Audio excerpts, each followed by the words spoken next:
And welcome back everybody to more Mass Effect blind playthrough here on this lovely, what day is it?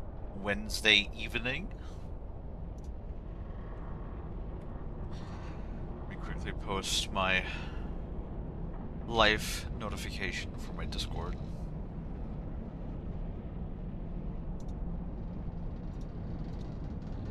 And we're just gonna take it nice and easy.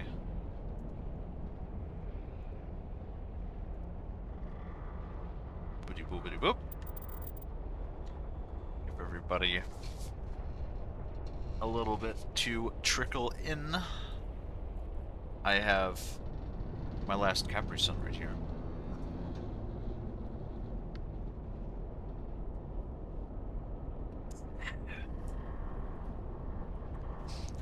The good old OG Capri Sun orange flavor,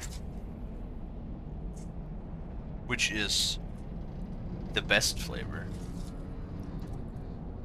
Eh.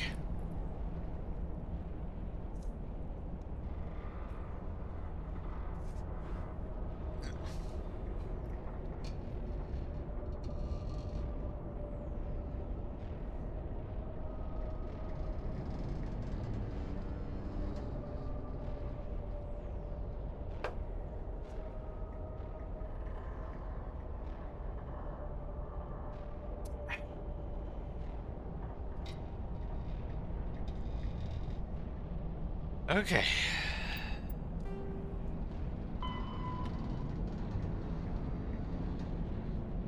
We did that.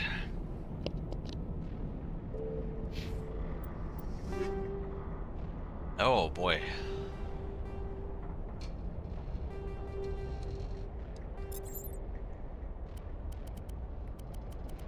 Wait. Oh.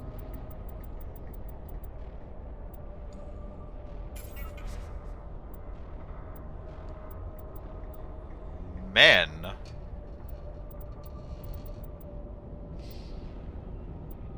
Do we have a lot of things?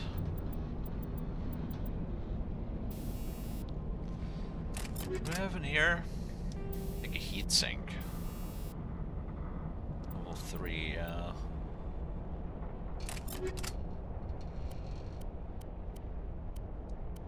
grenades. Shield battery. Armor plating.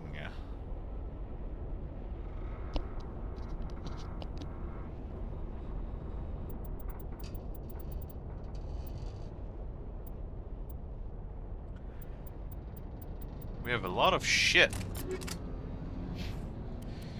Probably I should give those guys also a little bit of stuff. If you have armor piercing and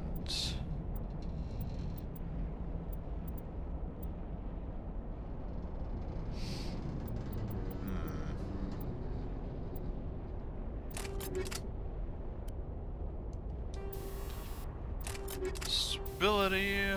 Oops.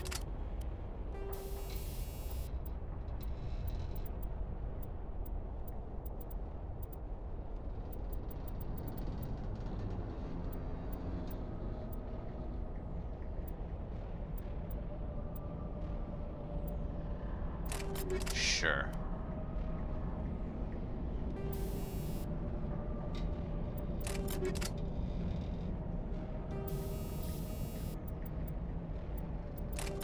I don't know what that'll do, if that'll do anything, but might as well.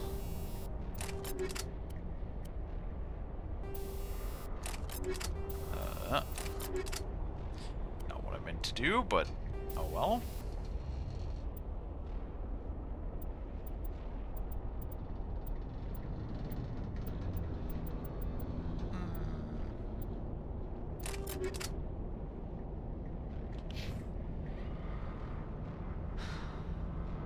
That doesn't have anything. Armor piercing.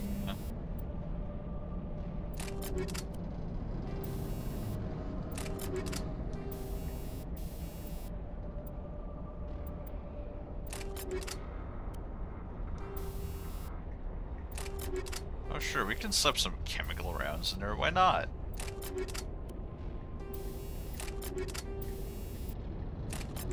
Oops.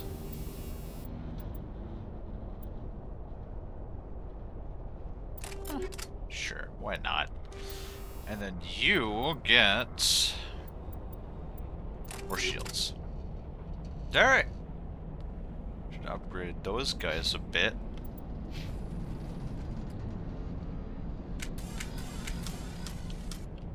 I think then we should be good to continue where we left off yesterday.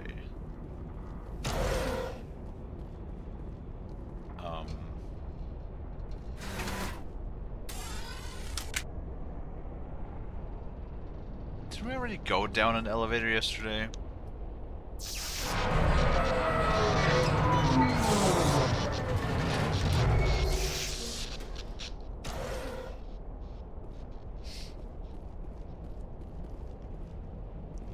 Oh.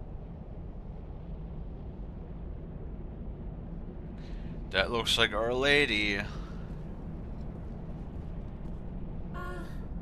Hello? Could somebody help me?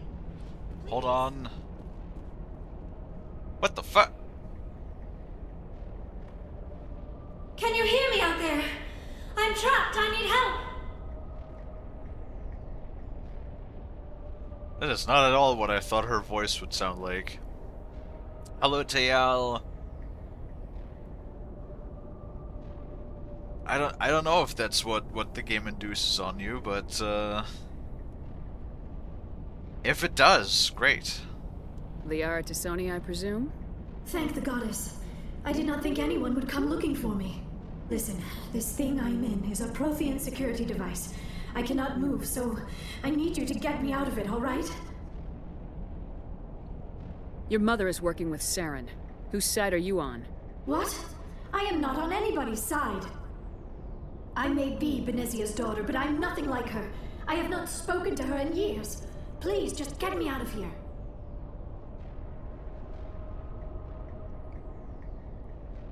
Is Benezia even a...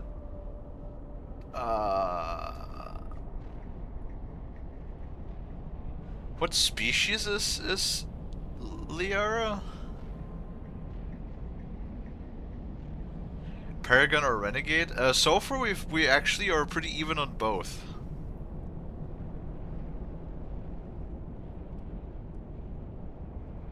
Asari, there we go, yes. Was Bazina even Asari? She didn't look Asari. How did you end up in there? I was exploring the ruins when the Geth showed up, so I hid in here. Can you believe that? Geth beyond the veil! I activated the tower's defenses. I knew the barrier curtains would keep them out. When I turned it on, I must have hit something I wasn't supposed to. I was trapped in here. You must get me out, please!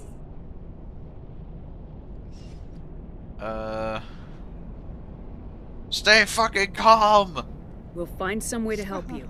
There is a control in here that should deactivate this thing. You'll have to find some way past the barrier curtain. That's the tricky part. The defenses cannot be shut off from the outside. I don't know how you'll get in here. Be careful. There is a Krogan with the Geth. They have been trying different ways to get past the barrier. What's a Krogan again? Is that the big species that Rex is part of? Oh.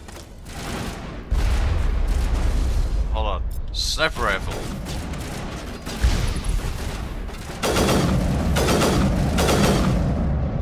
Pew pew pew, pew pew pew. Now it gets fun.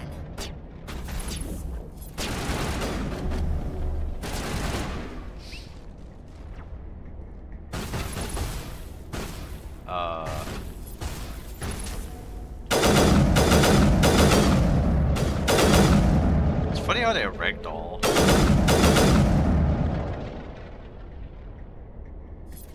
Sniper rifles are really strong. God damn. I guess it makes sense why the sniper rifle is the most expensive one to buy as well.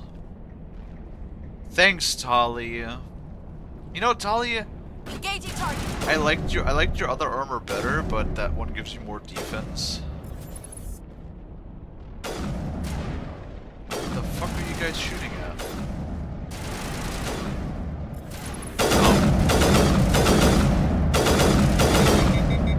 Damn it! Come on, cool down.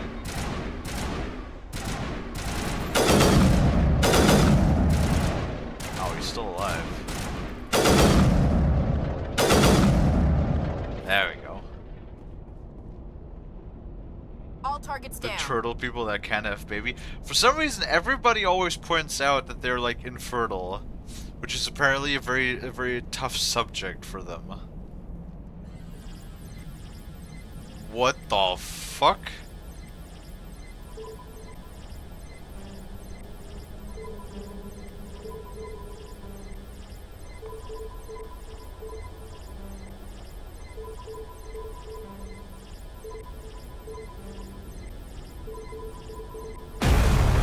Oh my god, that actually fucking jump scared me. That was a really weird minigame.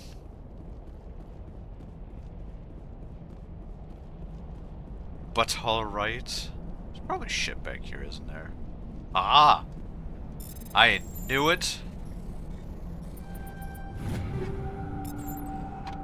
More level 3 shit. Hell yeah.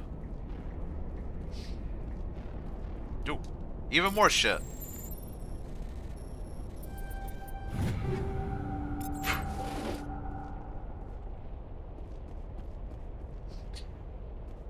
Was the Turians that made a virus that made the Krogan and Tali, Tyel, fucking not Tali, Tyel, spoilers!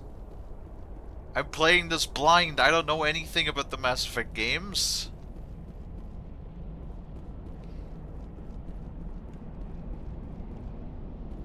Already had to tell Bass not to spoiler everything.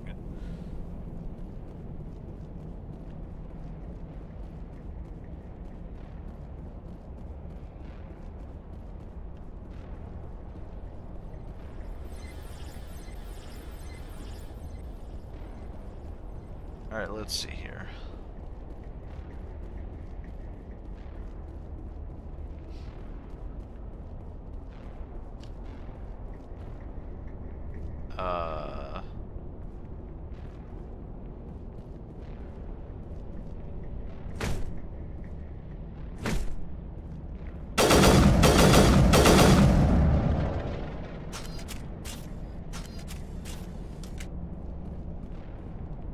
Now what?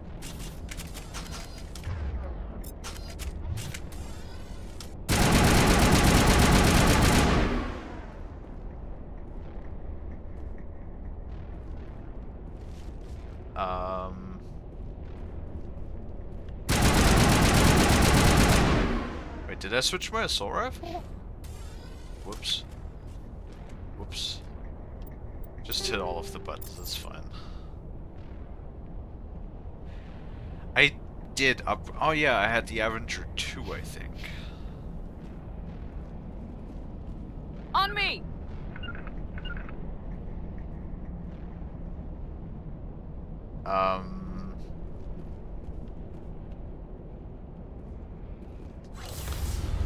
Oh, I just didn't get a button prompt. Okay. Okay, fine. Fair enough. The terrain's too rough. Huh? Did you just say the terrain is too rough? What the fuck are you talking about? Calm your tits. Tali? God damn, I know I've been yelling at you a lot, but Jesus Christ. Stay fucking calm.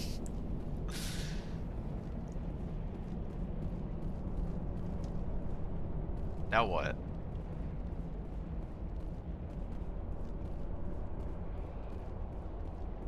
Oh, how did you get in here? I didn't think there was any way past the barrier. Superior firepower. We blasted through with the mining laser. Of course. Yes, that makes sense.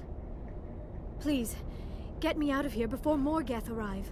That button over there should shut down this containment field.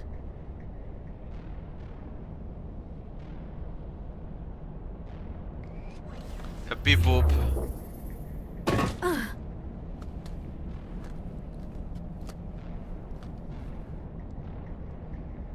Any idea how we get out of this place? There is an elevator back in the center of the tower.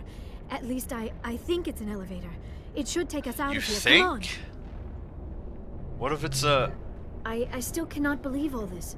Why would the Geth come after me? Do you think Benezia's involved?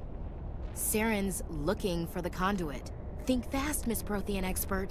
The conduit, but I don't know.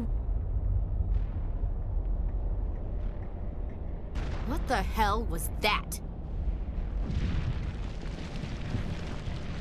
These ruins are not stable. That mining laser must have triggered a seismic event. Great. We have to hurry. The whole place is caving in. Then we should get out of here. Come on, Joker, move it. get the Normandy airborne and lock in on my signal. On the double, mister. Aye, aye, Commander. Secure and away. ETA 8 minutes. He needs to move faster.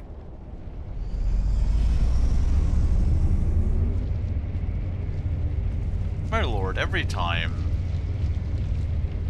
Why do we have such a huge fucking ass? Lord, nobody else has such a huge ass. Literally nobody. Shepard, I don't know. Fucking broke into a bakery and stole all of the buns, I guess.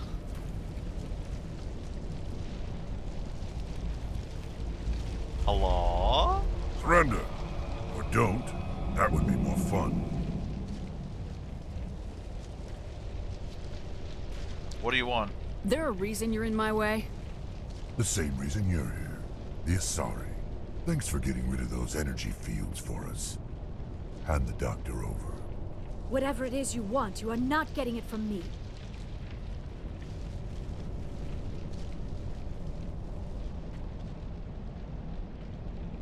Is this really the time? The atmosphere is perfect for a life and death struggle. What? Kill them.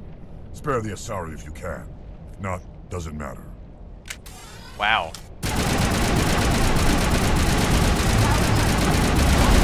Whoa, Jesus fucking Christ. Incoming!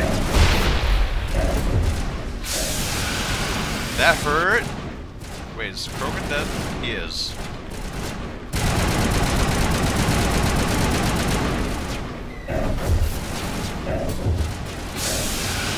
Fuck, that hurt. Just charged straight into me. Tell you what though, that accuracy upgrade really paid out.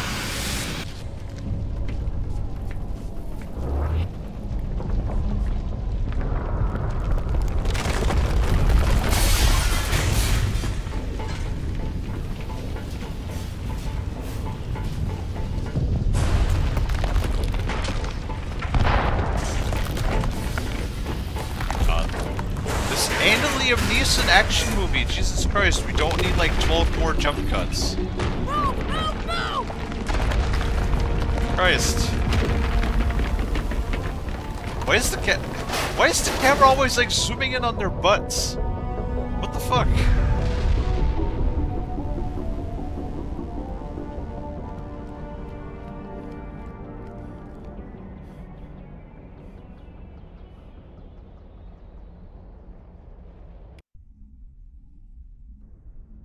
Too close, Commander. 10 more Yeah, seconds we would have been swimming in molten sulfur.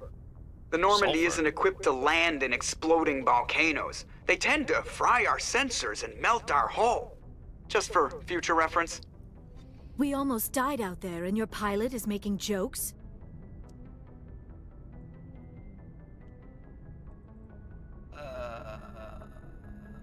I mean, he is called Joker for a reason, I guess.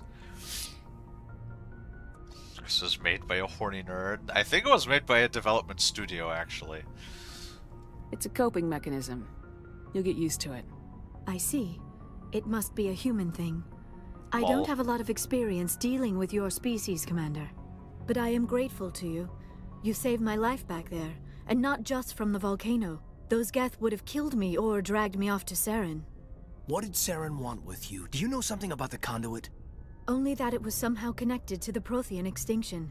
That is my real area of expertise. I have spent the past 50 years trying to figure out what happened to them. 50! Let me guess, you're like space elves that get like, I don't know, 800 years old or something. Just how old are you exactly? I hate to admit it, but I am only 106. Damn. I hope I look that good when I'm your age. A century may seem like a long time to a short-lived species like yours, but among the Asari, I am barely considered more than a child. Lol. That is why my research has not received the attention it deserves. Because of my youth, other Asari scholars tend to dismiss my theories on what happened to the Protheans. Space elves. Let me guess, you also don't need to sleep, you don't need to meditate for 2 hours to feel fully rested, huh?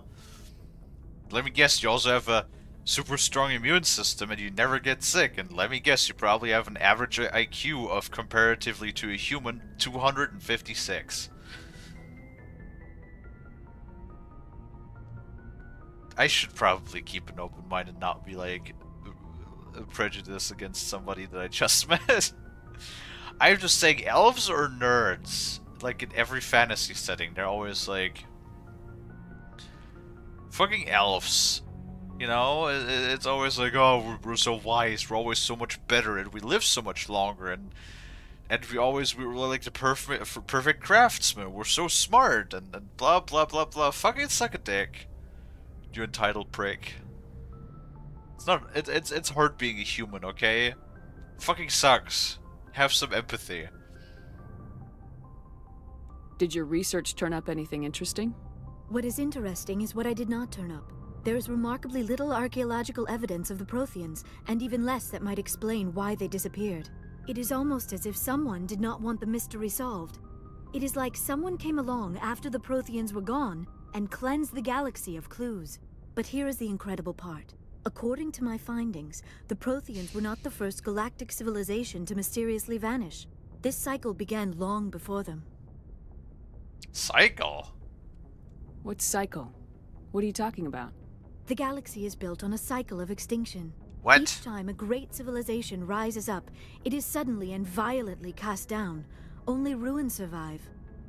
The Protheans rose up from a single world until their empire spanned the entire galaxy. Yet even they climbed to the top on the remains of those who came before. Their greatest achievements, the mass relays and the Citadel, are based on the technology of those who came before them. And then, like all the other forgotten civilizations throughout galactic history, the Protheans disappeared. I have dedicated my life to figuring out why. Shut up and I'll tell you. That'd be so mean. We literally just asked, what cycle do you mean? They were wiped out by a race of sentient machines, the Reapers. The Reapers? But I have never heard of. How do you know this? What evidence do you have? The beacon. There was a damaged Prothean beacon on Eden Prime. It burned a vision into my brain. I'm still trying to sort out what it all means. Visions? Yes, that makes sense. The beacons were designed to transmit information directly into the mind of the user. Finding one that still works is extremely rare. No wonder the Geth attacked Eden Prime. The chance to acquire a working beacon, even a badly damaged one, is worth almost any risk. But the beacons were only programmed to interact with Prothean physiology. Whatever information you received would have been confused, unclear. I am amazed you were able to make sense of it at all. A lesser mind would have been utterly destroyed by the process. You must be remarkably strong-willed, Commander. This isn't helping us find Saren, or the conduit. Of course, you're right. More like spiteful I'm sorry, against my scientific life. curiosity got the better of me. Unfortunately, I do not have any information that could help you find the conduit, or Saren. So what good are you? Wow, you really can be just an unnecessary asshole. See, this is why I don't want to be a renegade. Like, because oftentimes when I want a renegade option, when somebody's like being a dick and I just want to punch him in the face, I don't get that option. And then you could just be like, you could be an asshole like completely the wrong circumstances when it's completely needless. Like, let me be an asshole to the people that are an asshole to me. I don't know why Saren wanted you out of the picture, but I think we'll be a lot better off if we bring you along. Thank you, Commander. Saren might come after me again. I cannot think of anywhere safer than here on your ship. And my knowledge of the Protheans might be useful later on. And her biotics will come in handy when the fighting starts. Great, another. Jesus Christ! And apparently we can be a species too. Good to have you on the team, Liara. Thank you, Commander. I am very grateful. Oh, I am afraid I am feeling a bit lightheaded. When was the last time you ate or slept? Dr. Chakwa should take a look at you. It is probably just mental exhaustion, coupled with the shock of discovering the Protheans' true fate. I need some time to process all this. Still, it could not hurt to be examined by a medical professional.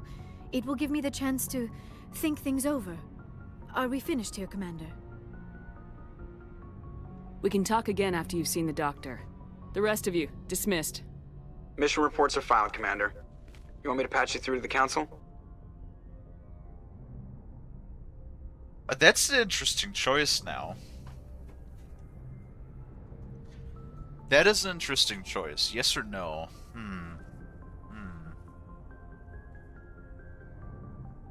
But, I mean, technically speaking, we are... I don't see a reason why not. We don't really have reason to distrust the Council. As of this moment, at least. So I would say, for now, yes. Patch him through, Joker. Setting up the link now, Commander. We've received your report, Commander. I understand Dr. Tassoni is on the Normandy. I assume you're taking the necessary security precautions.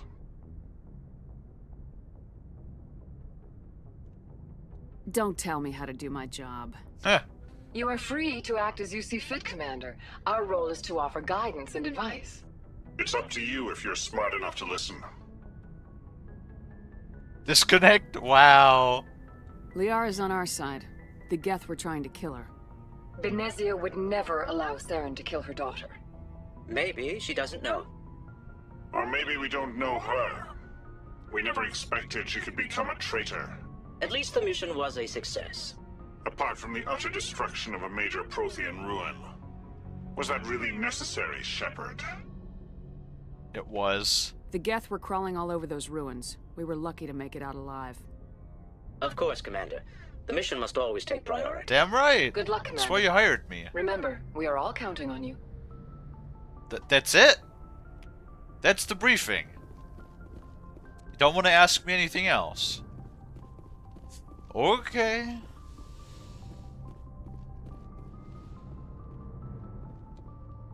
Hey, we can talk to Presley. If anyone has to take over for Captain Anderson, I'm glad it's you. I'm not sure about having non-humans on our ship, though. We're all on the same team here, Presley. With all due respect, ma'am, that's what they said about Nihilus. Look how that turned out. I'm in charge here, Presley. I decide if we have non-humans on this vessel. Yes, ma'am. Understood, ma'am. Yeah. We're open-minded here. Okay. You species? Speak freely, Presley. I want to know if you have a problem with non-humans. It's not that, Commander. Humanity has always handled its own problems. Saren attacked one of our colonies. We should be the ones to stop him. We don't need their help. Some people think asking for help is a sign of weakness. That's just being stupid and stubborn. No matter how strong you are, allies can make you stronger. That is right. I guess so. Maybe I'm just stuck in the old ways of thinking. But don't worry, Commander. This won't be a problem. Good. Because we'll have a problem if that's a problem. How did you end up assigned to the Normandy? I signed up with the Alliance as a navigator right out of school, following in my grandfather's footsteps, I guess. My first posting was on the Agincourt. We were at Elysium during the Skillian Blitz. A massive fleet of alien raiders hit the colony, trying to wipe it out. They had the numbers, but their ships were no match for an Alliance frigate. It was a slaughter. We couldn't even keep track of how many ships they lost. Okay. Well, seems like you did a good job. How'd you end up on the Normandy? I got my officer's commission after Elysium. Must have made an impression on the right people. Captain asked for me when he was picking his crew. Carry on, Presley. Yes, ma'am. Paragon and Renegade. Alright. If you want to see... there we go. We're pretty much almost even with Renegade and Paragon. Though we're slightly more on the Paragon side. It's just like I said. Oh. No, those...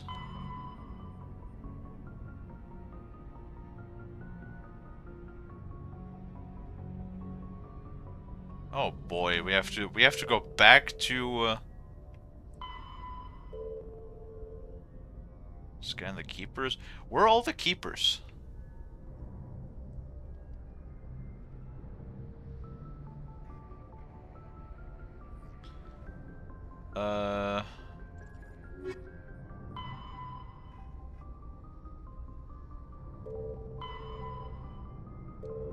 Wait, didn't we also have... Yes, we also have...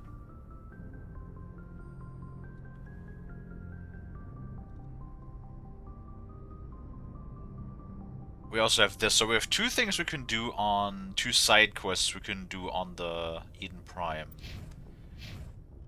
Okay. Right. Let's talk to our people. Wait. Look. Oh.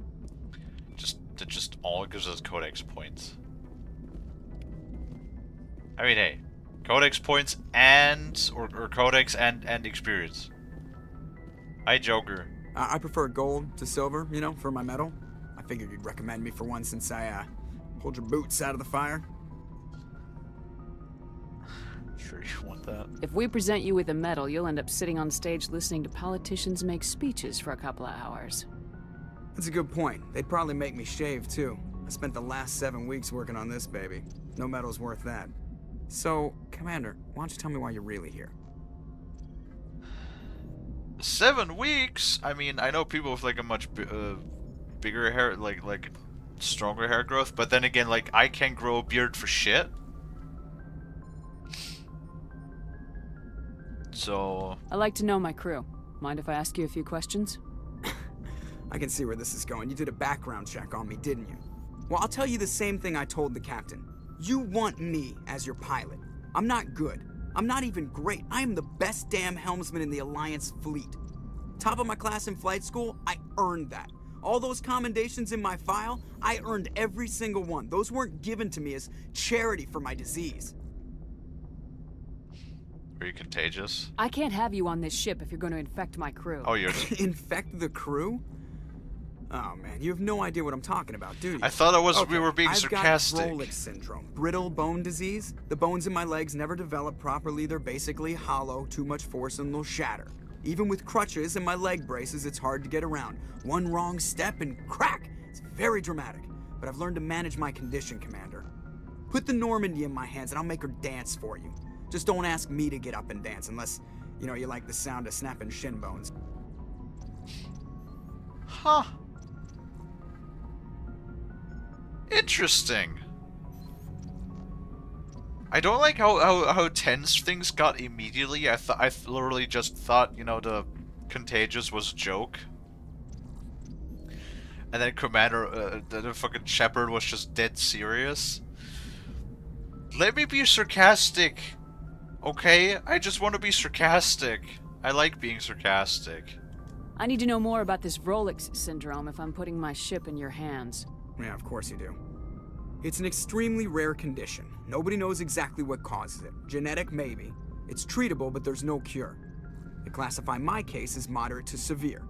I was born with over a dozen fractures. Hip, thighs, ankles. My bones were already breaking in the womb.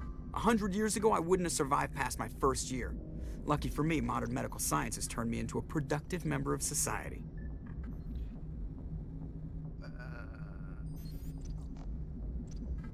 I kind of just want to give him a like pat on the shoulder now. Now I kind of feel bad. You're not gonna break a bone trying to fly the ship, are you? Oh my god. I don't fly with my feet, Commander, so I'm fine as long as I'm in this chair. I gotta be real careful when I get up to take a piss, though. I can do my job as well as anyone on the ship. Better, actually. So don't worry about it. Should we just install a bottle holder between your legs? I'm not trying to make you uncomfortable. Let's talk about something else. Whatever you want, Commander. Ah, that was a bit mean. Why does everyone call you Joker? It's a lot shorter than saying Alliance Flight Lieutenant Jeff Moreau. Plus, I love to make little children laugh.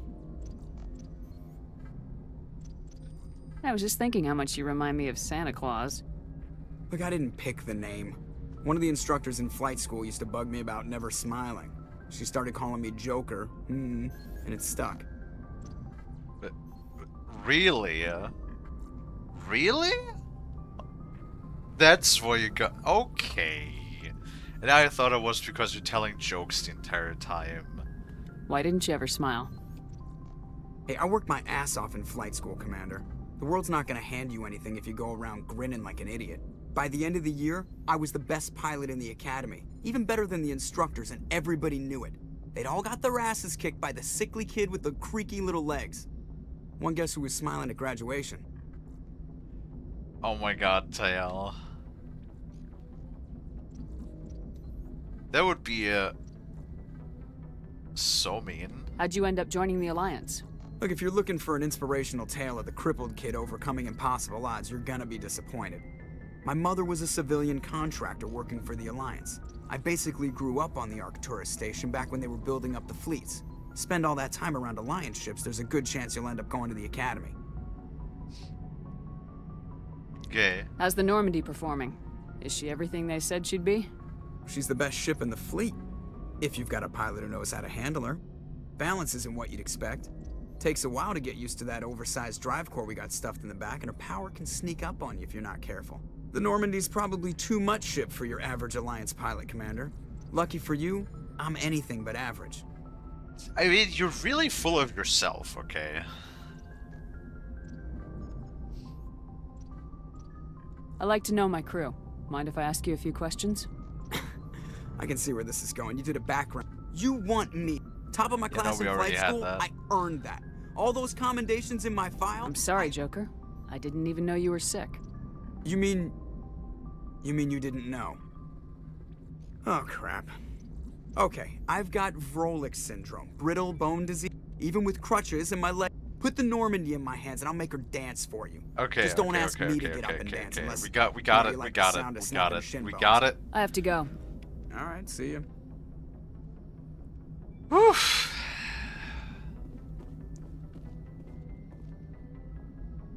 See, and Bass gave me shit when I was like, you know, Joker, don't chat so much the first time I met him.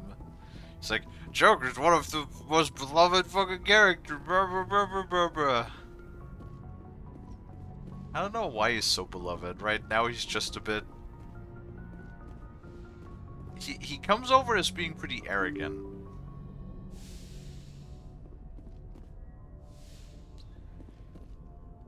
But hey, I'm guessing he develops as a character, I would assume. I would hope.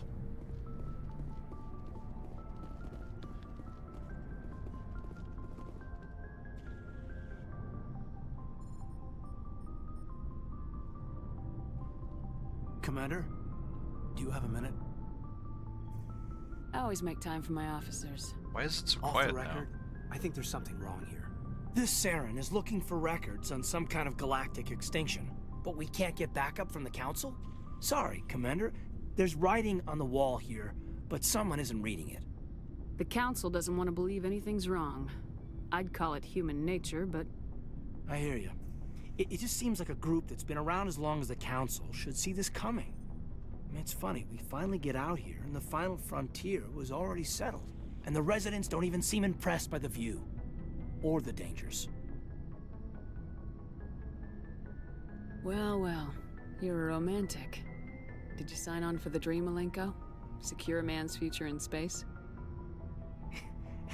Yeah, I read a lot of those books when I was a kid, where the hero goes to space to prove himself worthy of a woman he loves, or, you know, for justice. Space? Maybe I was a romantic in the beginning, but I thought about it after brain camp. Biotic acclimation and temperance training. I'm not looking for the dream. I just want to do some good. See what's out here. Fair enough. Sorry if I got too informal. Protocol wasn't a big focus back in Bot. That's Tell me alright. about it.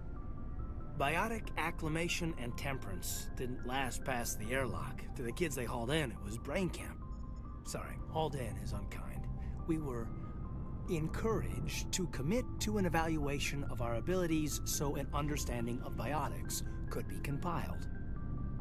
There are worse results of accidental exposure to element 0 in the womb. Beats the brain tumors some kids grew up with.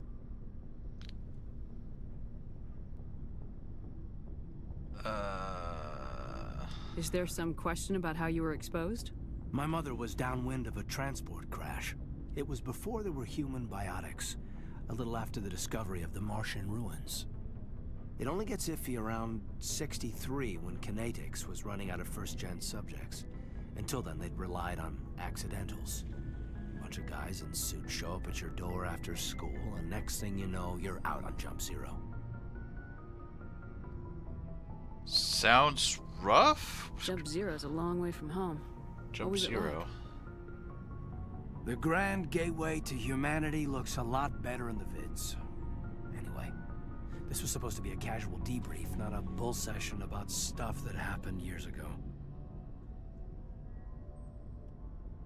I want to know my crew. We have to depend on each other in combat.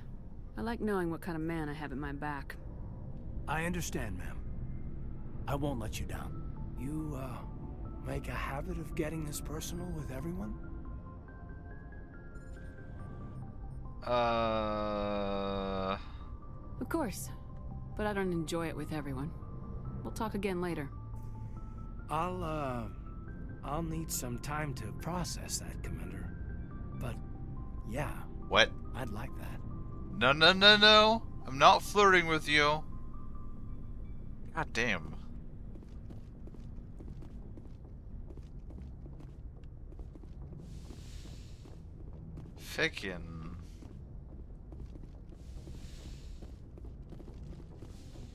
Fickin' lewd. There's the Doctor. Hey, there's Liara.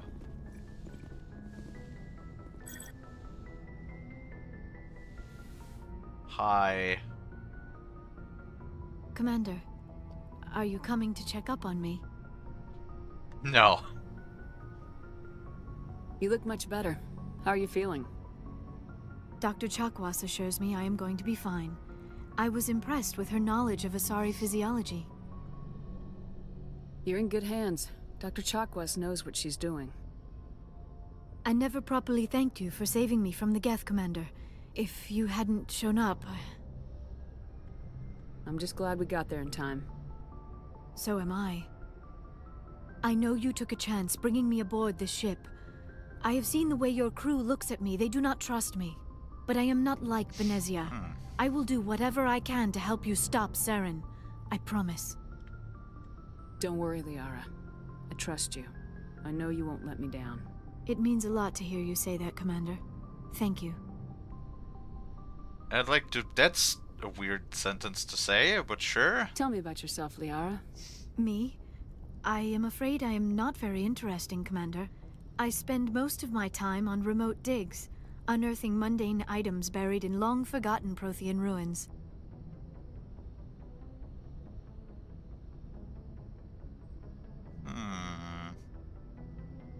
Sounds dangerous. And lonely. Sometimes I would run afoul of indigenous life forms or stumble across a small band of mercenaries or privateers, but I was always careful. Until the Geth followed me to Artemis Tau, I never found myself in any situation my biotics could not handle. As for the solitude, well, that is one aspect that most appealed to me. Sometimes I just need to get away from other people. I mean, I can get that. Sometimes the social battery is just empty, and it needs to recharge. You don't like other people? I suppose it comes from being a matriarch's daughter. People expected me to follow in Benezia's footsteps. They wanted me to become a leader of our people. Matriarchs guide their followers into the future. They seek the truth of what is yet to come. Maybe that's why I became so interested in the secrets of the past. It sounds so foolish when I say it out loud. It sounds like I became an archaeologist simply to spite Benezia.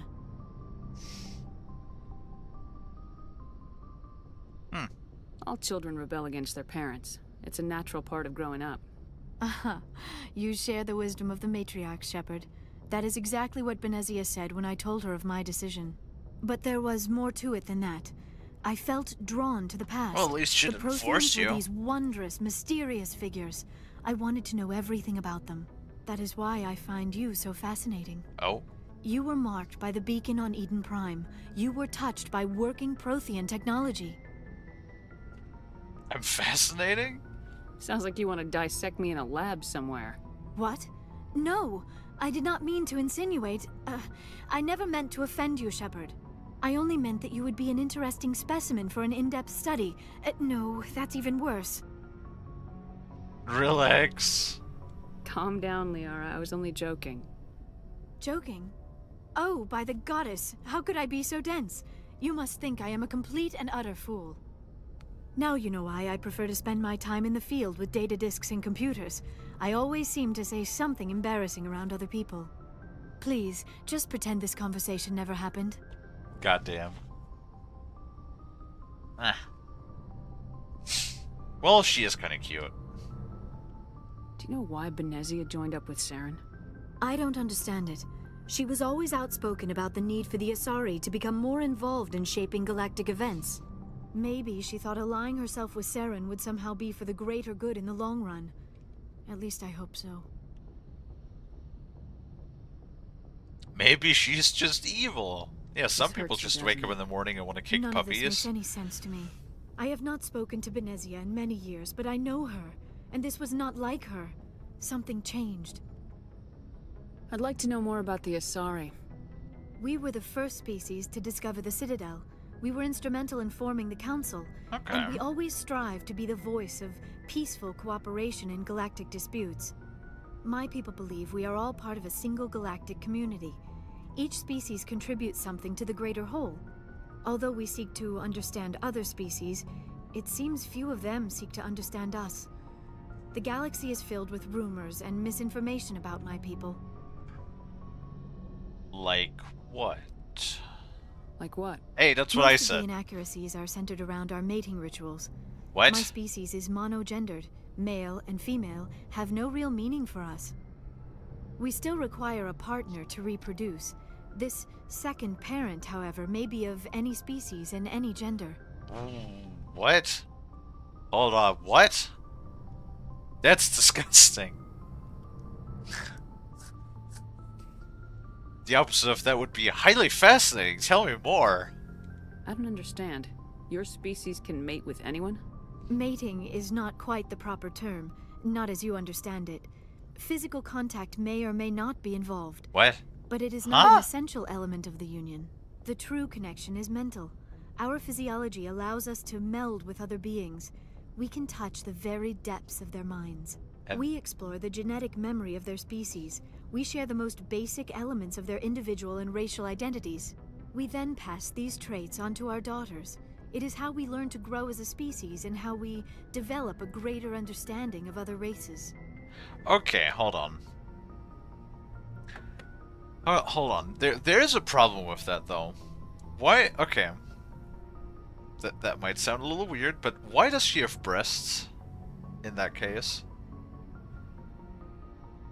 Because breasts are a very mammal. They're part of the reproductive organs of mammals. It's so they can, you know, the breasts are fat tissue that hold. Oh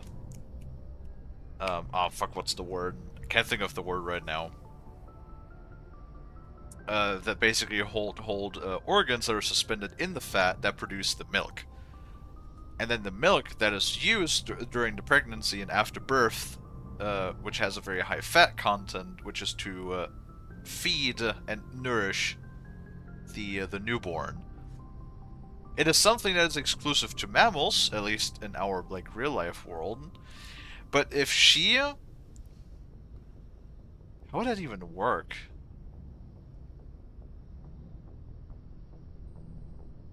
Genetic and racial traits. But then they're still the Asari species, aren't they? And she referred to them as daughters, which means they're probably all considered females. Yet there's like, from an evolutionary standpoint, there is no reason why she would have breasts, is what I'm saying. It doesn't really, like, if they're... Because if they don't need physical contact, then they're reproducing asexually. And unless they still have the biological need for breastfeeding, you know, and if they still lactate after the pregnancy, I mean, actually, you know what? I don't know. Maybe the impregnation process.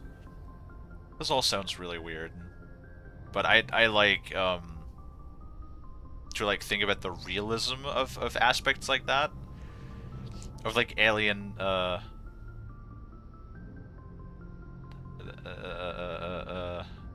now I can't think of that word. English is hard. Anatomy, that's the word. The alien anatomy. That's a good point. Like basically the impregnation process could be different from the like birthing and growing process. So who knows? Maybe they do lactate. I'm just thinking that that's generally speaking, breasts are part of the mammal reproduction organs, which are used to nurture and feed the newborn. Yeah, but yeah, I guess those could be like disconnected. I'm just saying that if they reproduce asexually, there's not necessarily a need for breasts. That's all I'm saying. Not that there is no reason. It could still be functioning just like humans, just like, you know, regular mammals that we know of, but... What happens to your partner after the union? Every relationship is different. Some unions are a single encounter with both parents parting ways afterwards. Others can be more long-term. Sometimes an Asari and her partner will stay together for many decades.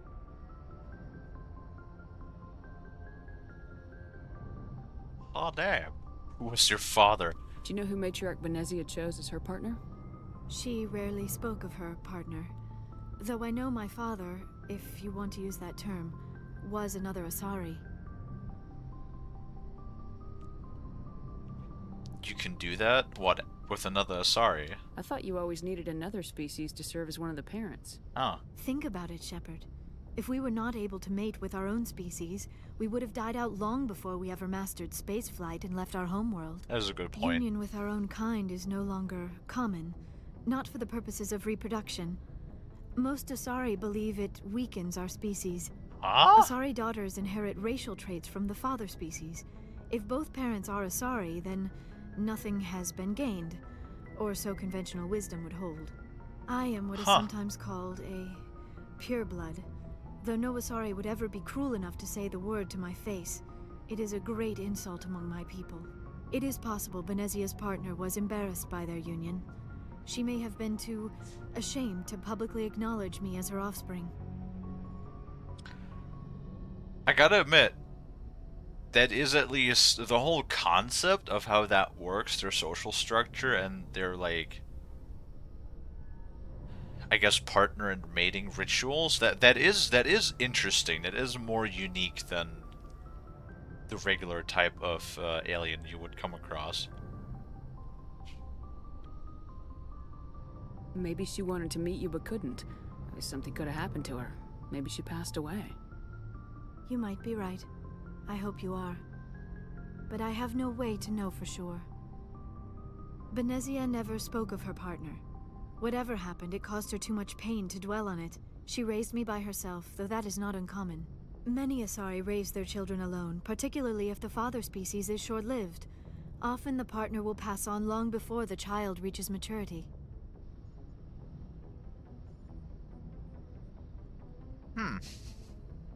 You Asari live for 1,000 years. 1,000 What years! happens when your partner dies? Few sapient species live as long as my kind. We have learned to take a philosophical approach to our unions. We do not focus on the inevitable loss of our partners. Instead, we enjoy the time we spend with them. And even after they're gone, a part of them lives on in us. The union is a connection that transcends both time and space. That is kind of nice. That is something more humans should also like focus on, just enjoying the time that we spend with one another. Not even necessarily in a relationship, but just with people that you're happy with, just with people that you enjoy being with. Do you know who Matriarch Benezia chose as her partner? She rarely spoke of her partner. Though I know my father, if you want to use that term, was another Asari. Oh wait, we already had that. Benezia never told you her partner's name? Union with our own kind is no longer common. Asari daughters inherit I am what is sometimes... It is possible Benezia's partner was embarrassed by their union. She may have been too ashamed. We already had this. Many Asari raise their children alone, particularly if the father species is short-lived. Okay, often the partner will pass Goodbye. on long before the child reaches maturity. I should go. Goodbye, Shepard. Well, that was fascinating and turned into a whole different conversation. Yes, Commander? Is there something you need? How well do you know the Lieutenant? I'd never worked with him before this mission. But he has an impressive service record. Over a dozen special commendations. Tends to keep to himself, though. Maybe because of the headaches. It's not easy being an L2. Oh, we already had these conversations. Okay. I should go. Goodbye, Commander. Interesting, interesting. Let's go down one flight.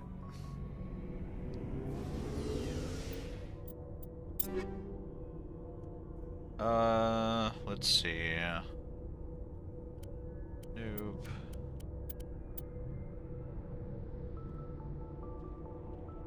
Actually, does Tali... Oh, we can access Tali right now. Then that's fine. Oh, you do have 58,000 coins. That's something.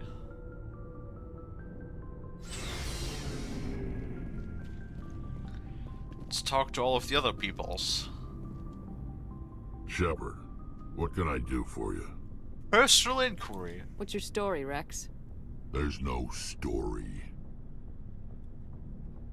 Go ask the Quarian if you want stories.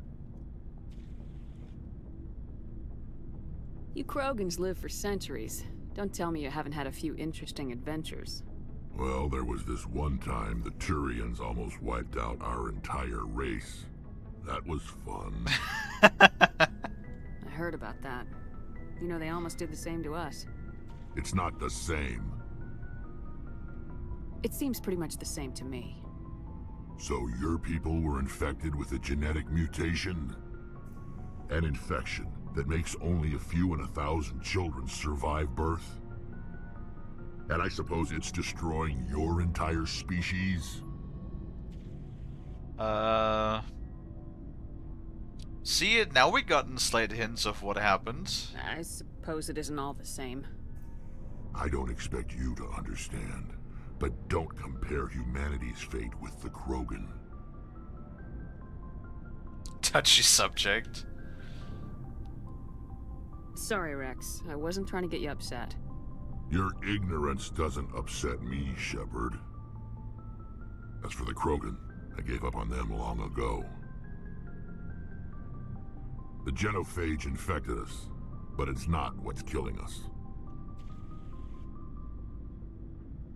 What's killing you, then? What can you tell me about the genophage?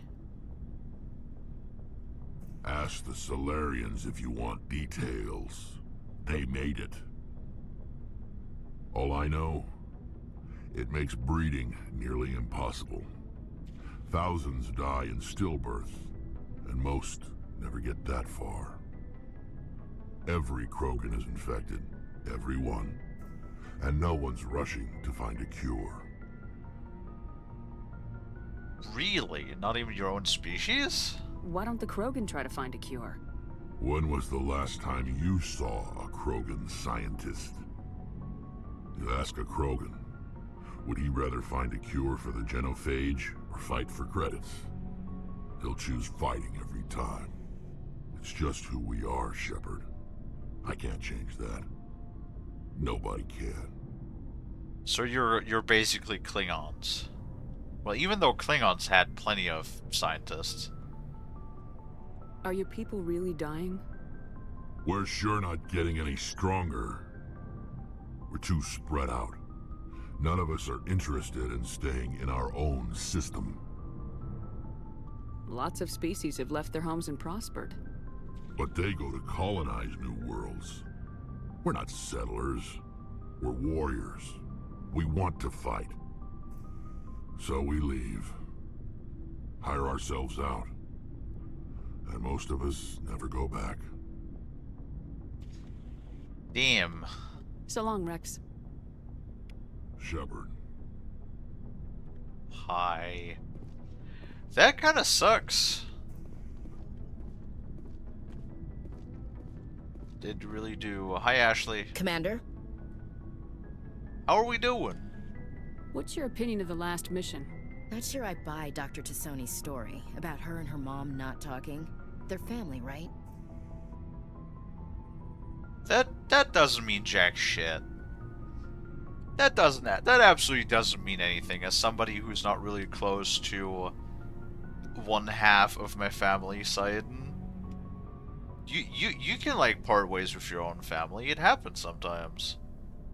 I think she's being straight with us. Or at least I don't think she lies very often. Yeah, she's probably really bad at it. Hey, want me to ask her about her sex life? Might be illuminating. Oof. You don't really like her, do you? I don't think she's used to teasing, good-natured or otherwise. No fun, Commander. Too bad those ruins got destroyed. I mean, they lasted thousands of years. That's impressive. You're being why are you so negative against her? Do you have a few minutes to talk? One-on-one? Sure. I was hoping to get a minute of your time. Off the record. Sure. I keep an open door policy. If you have any concerns, lay them on me. All right.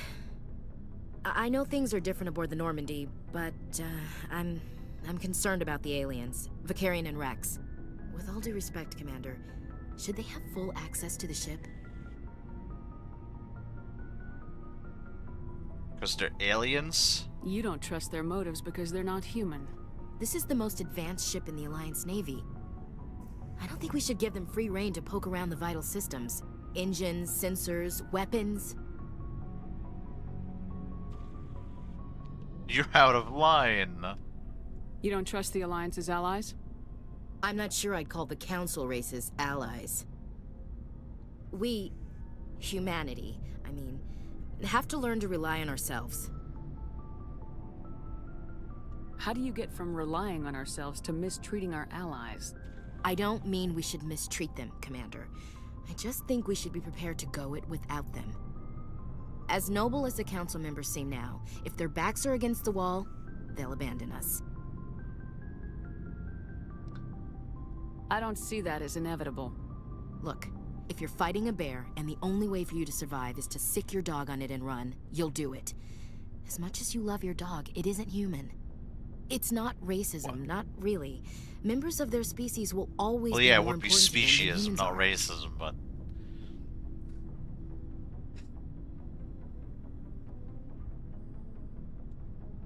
These seem like deeply held beliefs, Williams. What made you think this way? My family's defended the Alliance since it was founded. My father, grandfather, great-grandmother, they all picked up a rifle and swore the oath of service. I guess we just tend to think of Earth's interests as our own. Just shut up. I do understand your feelings, but you have to work with the aliens. Alright, I can see where your concerns are coming from, Williams. But this is a multilateral mission. You're gonna have to work with aliens, like it or not. It won't be a problem, Commander. You say jump, I say how high. You tell me to kiss a Turian, I'll ask which cheek.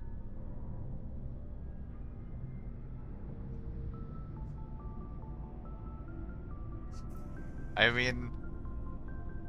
that'd be funny, but, thanks. I don't think kissing Turians will be necessary. You never know, Commander. Okay. Dismissed, Chief. Ma'am. Well, at least they all seem to be really professional, which is good and important. Commander, nice work out there. I knew working with the Spectre would be better than life at CSEC. Have you worked with the Spectre before? Well, no, but I know what they're like. Spectres make their own rules. You're free to handle things your way. At CSEC, you're buried by rules. The damn bureaucrats are always on your back. True. Being a Spectre does have its advantages. Exactly my point. If I'm trying to take down a suspect, it shouldn't matter how I do it, as long as I do it. Well... But CSEC wants it done their way. Protocol and procedure come first. That's why I left. You shouldn't necessarily, like I said, I always like to bring the analogy of the hammer and the scalpel. Sometimes you shouldn't always try to use the scalpel. Yes, it is clean, it is surgical, it is precise. But sometimes it takes a lot longer to do things surgically clean and precise. So in some instances you just need the hammer and just go in and get the job done. That's the problem. It's the ability to make your own decisions between which tool to use rather than being forced to use one or the other. So you just quit because you didn't like the way they do things? There's more to it than that. It didn't start out bad, but as I rose in ranks, I got saddled with more and more red tape. CSEC's handling of Saren was typical. I just couldn't take it anymore. I hate leaving. I hope you made the right choice. I'd hate for you to regret it later. Well, that's sort of why I teamed up with you. It's a chance for me to get off the Citadel, see how things are done outside CSEC. Either way, I plan to make the most of this. And without CSEC headquarters looking over my shoulder, well, maybe I can get the job done my way for a change. As long as you do your job well, you're free to go about your business as you see fit. Thank you, Commander. Yay! Okay. And then we have... I think Kalie is the only one left, right? There's Kalie.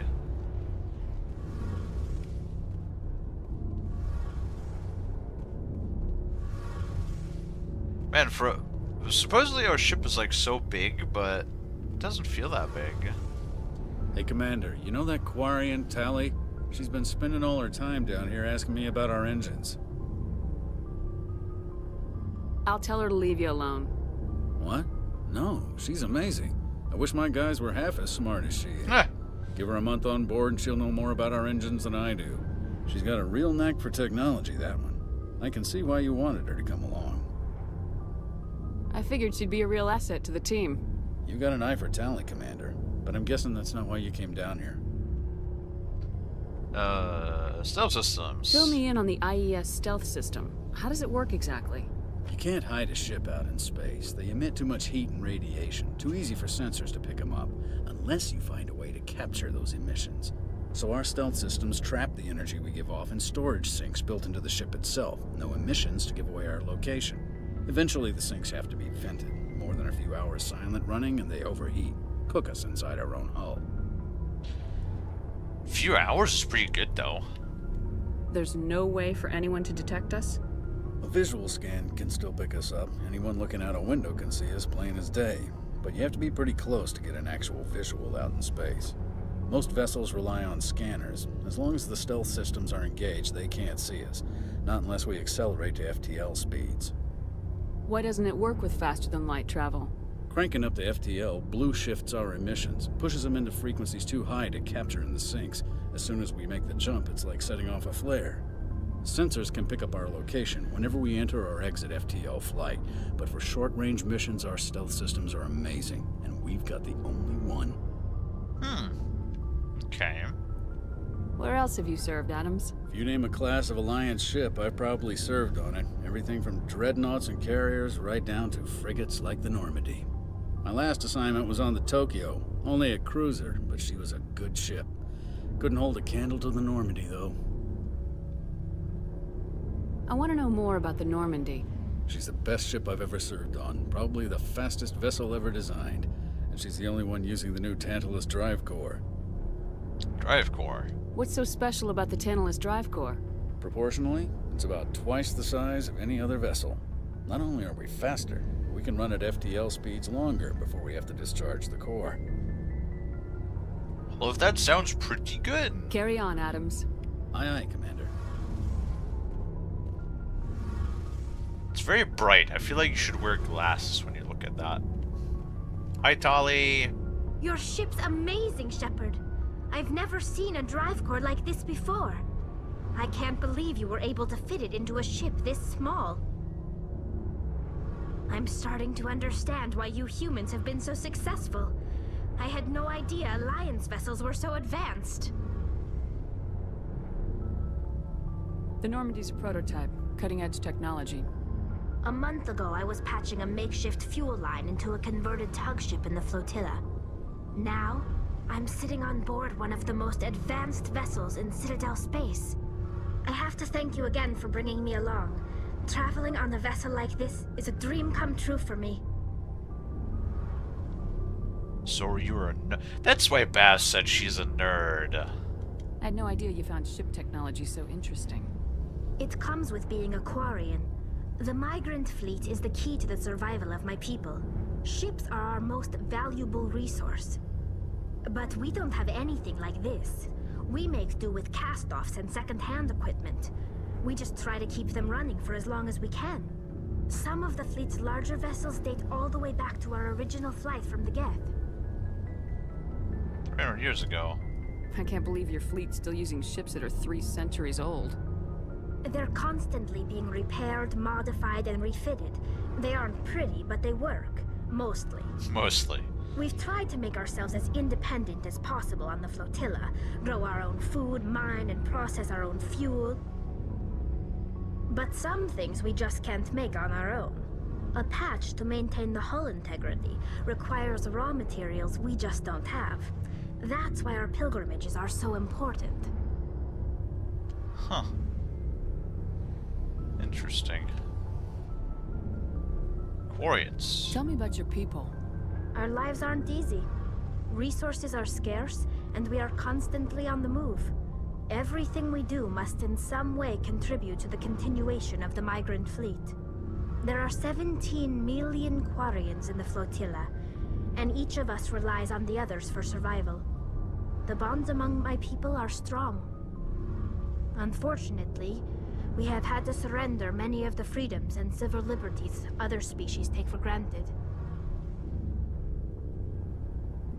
So you were driven from your homeworld. What kind of freedoms? Well, it's illegal for parents to have more than one child. If our population grows too much, it would strain our resources to their breaking point. Of course, we also can't allow our numbers to become too few. If our population is in decline, the rule against single births is temporarily repealed. In extreme cases of population decline, incentives are even offered to encourage multiple births, though the Conclave hasn't had to take such measures in nearly a century. Sounds a bit like China. That's your government. The Conclave is our civilian branch of government. Each ship can elect a representative to serve on the Conclave and make decisions that affect the fleet as a whole. On matters that affect an individual ship, however, the captain has the final say. It's a tradition that dates back to the early days, when the fleet was governed by martial law. Fortunately, most captains nowadays are smart enough to have an elected council from their crew to give them advice and guidance. Democracy. So the ultimate power rests with elected officials? In practice, the Conclave and the respective council for each ship tend to set the rules that govern our daily lives. But in theory, we are still under military jurisdiction. The 5 top-ranking military officials in the fleet serve on the Admiralty Board.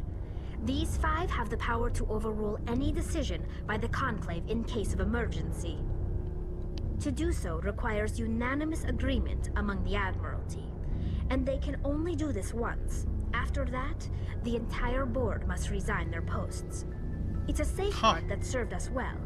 In nearly 3 centuries, the Admiralty Board has only overruled the Conclave 4 times. What were the 4 reasons? I want to know more about the Geth. I doubt I can tell you anything you don't already know. It's been almost 3 centuries since they drove my people into exile. All I know is the story of their origins. What they were when we created them, and how they turned on us. Tell me. Interesting. The Geth were originally created to serve as an automated manual labor force. Initially, their intelligence was as limited as any VI. Over time, we made small modifications to their programming to allow them to perform more varied and complex tasks, bringing them closer and closer to true AI status. Huh. Maybe that'll happen to us at some point, too. How come the Council didn't step in and stop you? This wasn't true AI research. We may have been skirting the bounds of the law, but we never did anything that was actually illegal. The changes were so insignificant, so gradual, that we were able to control them. Or so we thought. But one thing we underestimated was the power of the neural network. A million Geth thinking simultaneously created an inherently unstable matrix. I just realized she's wearing her normal armor again, so on the ship they're all wearing, the standard. So the Geth share brainpower? Many of the Geth's logic systems were designed to work in concert with other nearby Geth. Basically, the more of them you have in a group, the smarter they are. Like a hive mind. So there's some sort of group consciousness? No, nothing like that. They cannot share sensory data or information. Their programming cannot handle that much simultaneous input. Each Geth maintains an individual awareness and identity. The neural network only operates on a process-based level. It's basically the synthetic equivalent of a subconscious.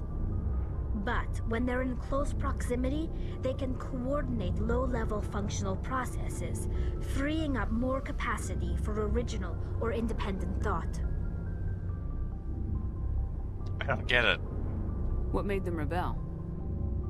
As we built more and more Geth, their effective intelligence became more sophisticated, more abstract.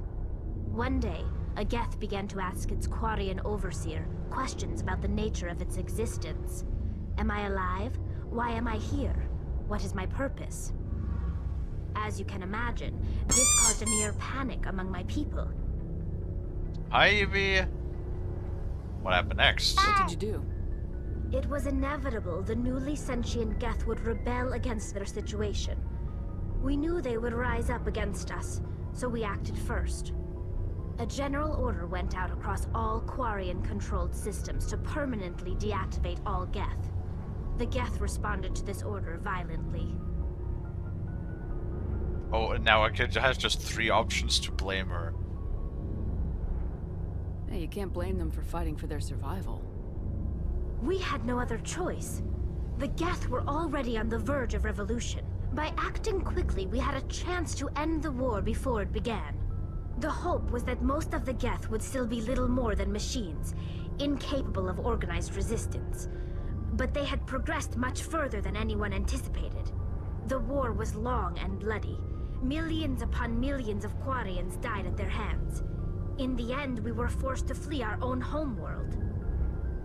We feared the Geth would pursue us, but they never came beyond the Veil. Now we drift through space, exile searching for a way to reclaim what was once ours. Wow, now we can just be a needless asshole again. It's hard to feel sorry for you. Your ancestors tried to wipe out another species. We made a mistake when we created the Geth in the first place. But we did not make a mistake when we went to war against them. If we had not acted, they would have wiped us out. They're a synthetic life form. They have no use for organics. None. Why do you think they cut themselves off from the rest of the galaxy? Why do you think they've killed every organic being who's ever tried to contact them?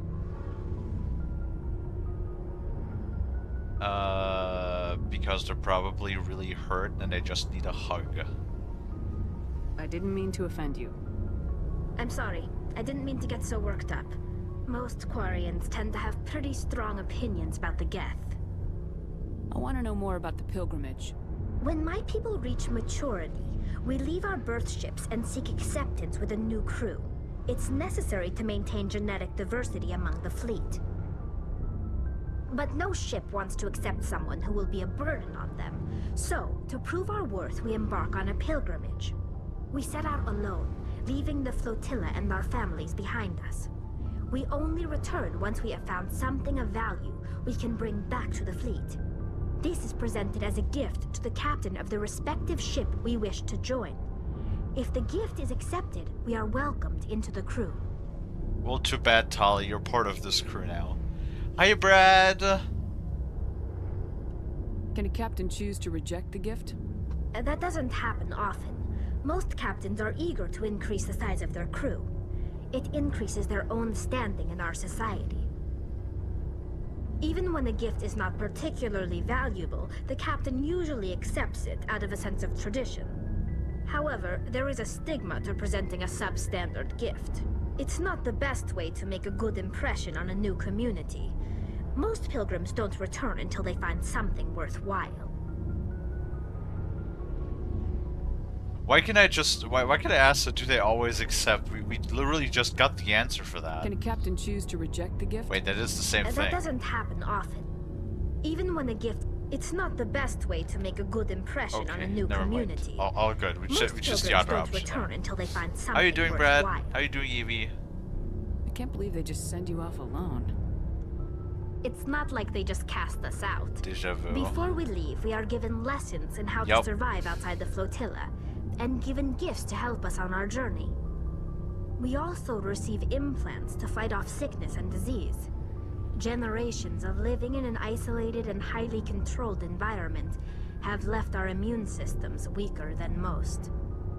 By the time we leave the fleet, we are well equipped for the pilgrimage.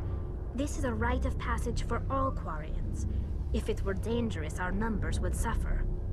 Virtually every pilgrimage ends with a triumphant return and the ritual presentation of the gift to one of the fleet's captains.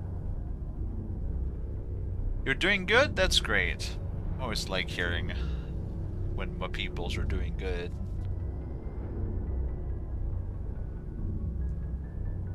I love Tali. Well, Bess just told me that she's a nerd. Which I could see why.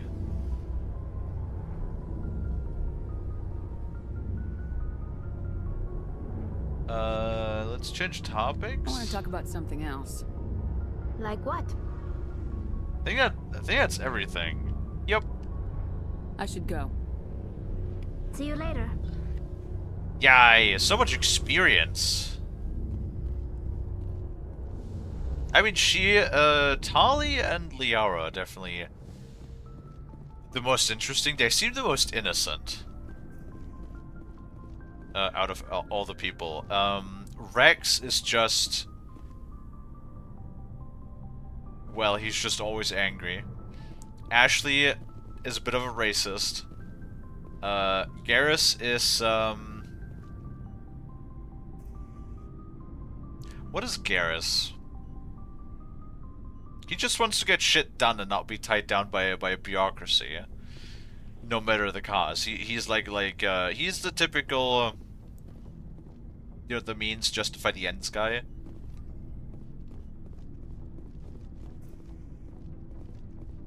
And then we have Joker, who just kind of like needs a pat on the back.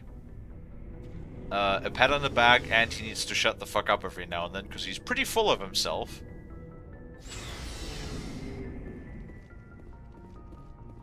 Like, I understand he's sort of like... He was hurt as a child. But, like, now he's just he comes over as a bit of an arrogant prick. And I'm probably gonna get shit for saying that because Baz told me how beloved Joker is as a character, but like right now he just comes over as an arrogant asshole. Who else? Who else do we have? I think it covers everybody. No wait, we have Kaden, right? I think Kaden is just depressed.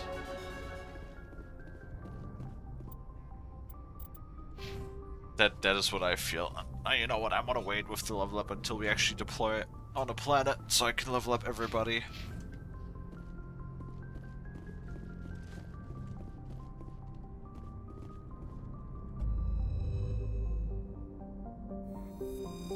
Oh fuck! I didn't check the. Damn it! I didn't check my log. Also have to pee real bad.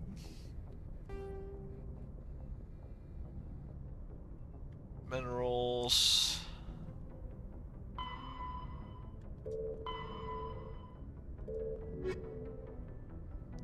So we have those 2 planets to explore, and we have these 2 options where we have to go back to the Citadel.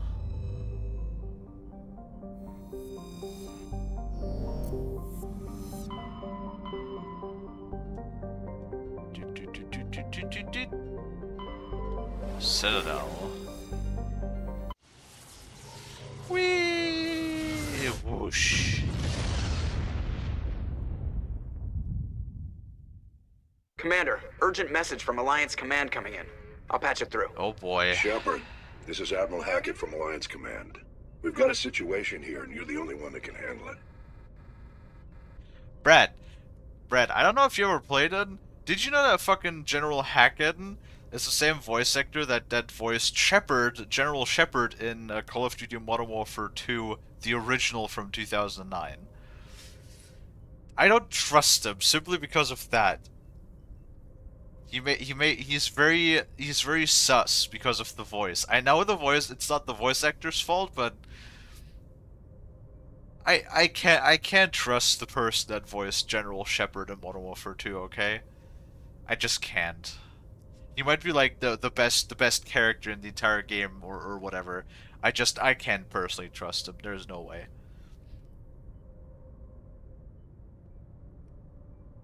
Also, while they're waiting for my answer, I'm gonna go pee. Yeah, and then I will be back in like a couple of minutes. So nobody go anywhere. We'll continue here just in a couple of minutes. I'll be right back.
Alright, I'm back. I hope everybody's still here.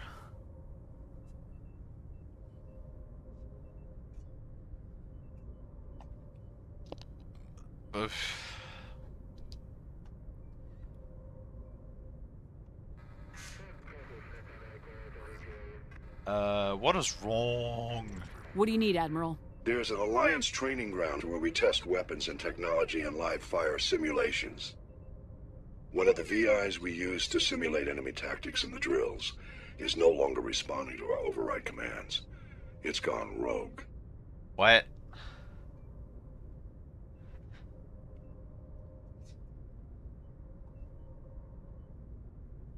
So, we got a rogue AI? How many casualties so far?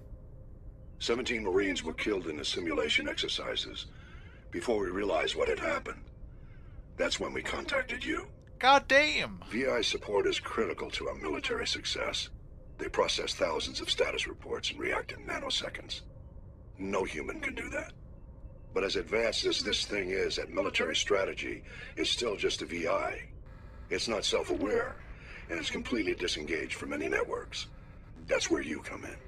We need you to fight your way through the training ground of the VI core and manually disable it. On it. Don't worry, Admiral. I'll take that thing out. I know Spectres answer the Council, but you're still human. You're still part of the Alliance military, and right now we need you. The VI controls all the facility's weapons, drones, and automated defenses. You're the only one that can pull this off, Shepard. Good luck. Damn right. I am awesome, you could say.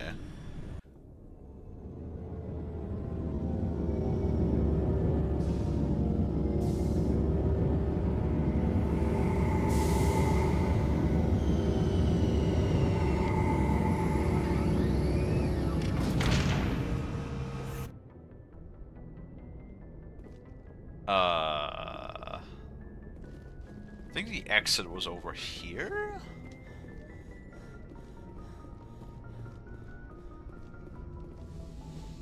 Yes.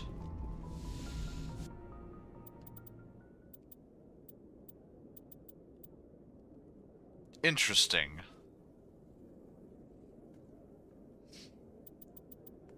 Well, definitely Kalie, and...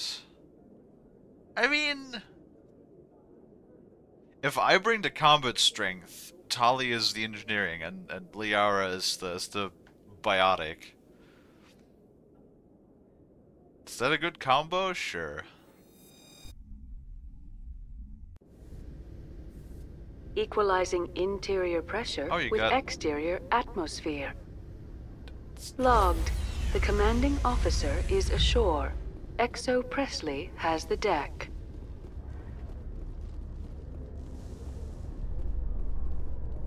Oh hey, what do you want? Rear Admiral Mihailovic, 5th Fleet. Commander Shepard, SSV Normandy. You don't know who I am, do you, Commander?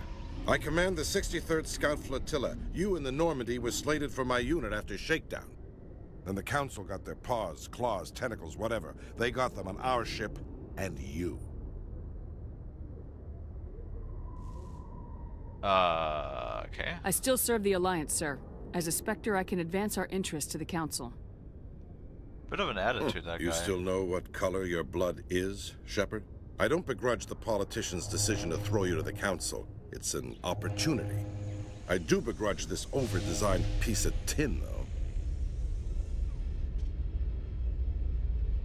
Don't insult my ship. This ship has saved our lives a dozen times over. An exaggeration. I've read your reports. This experiment diverted billions from our appropriations bills. For the same price, we could have had a heavy cruiser. But no, we had to make nice to the Turians, throw money at a co-developed boondoggle. I'm here to make an inspection, Commander. Normandy is an Alliance warship. I intend to see she's up to snuff. I don't think so. Normandy is an Alliance warship, but she's on loan to the Citadel. That means she's not in your chain of command. I believe there's something wrong with my ears.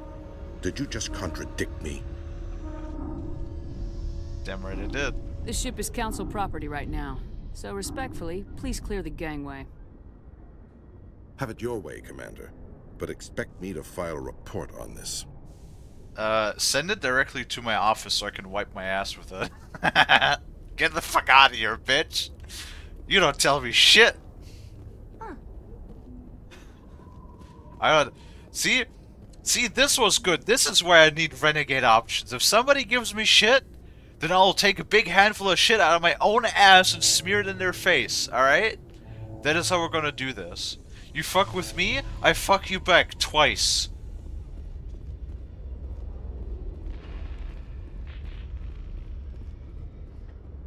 Alliance officials have raided a dangerous fun. cult controlled by a former Alliance officer, I Major like Kyle. that was good. Major Kyle and his cultists refused to surrender and were killed in the resulting firefight. Oh, nice to have news. That's pretty cool. Harem party. Maybe. I like those two, okay? They're very charming, and they seem to be, like, the most innocent out of everybody.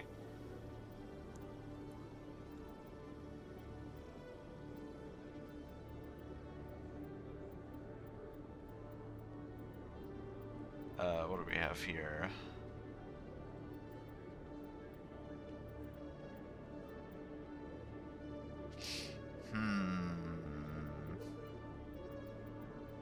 Talie, best girl. Everybody loves Talie so much. I mean, she is very cheerful. I'll give her that.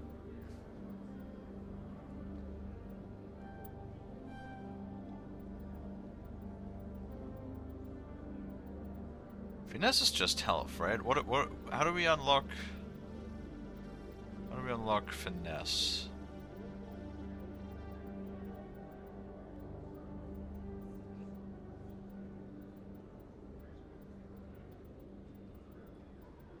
Marksman? How do we unlock finesse? Oh, there it is. Assault training.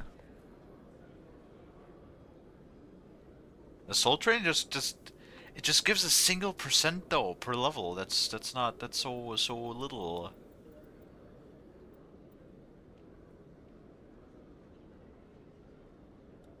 All skills are unlocked by the skill above. Yeah.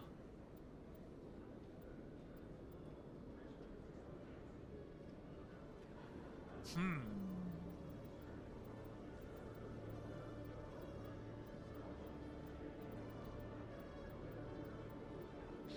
4 more % in sniper rifles also sounds really good though.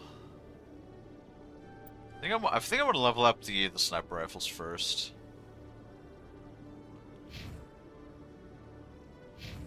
Oh yeah, we got all of this. What is dampening? Dampening?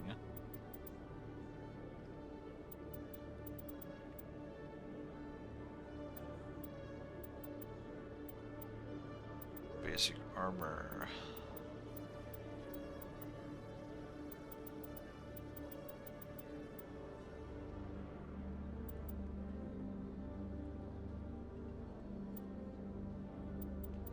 Huh. I mean, that might be useful.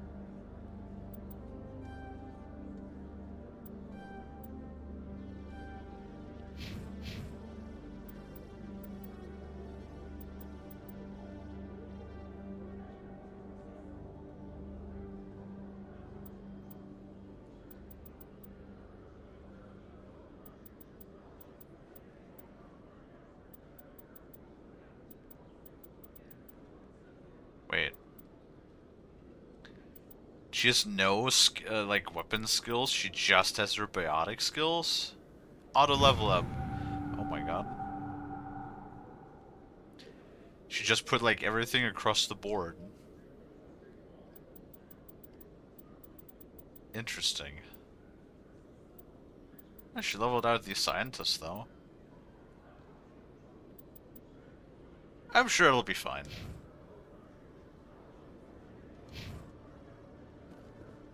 Commander Shepard? Maybe? Who's asking?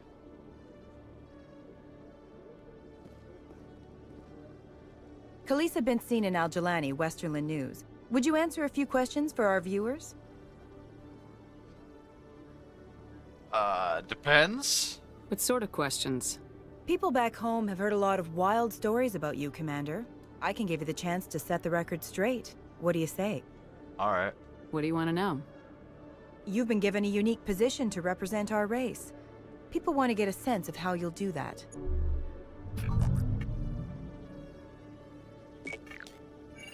Humans have been trying to get the respect of the galactic community for 26 years. With that in mind, what are your feelings on being the first human Spectre?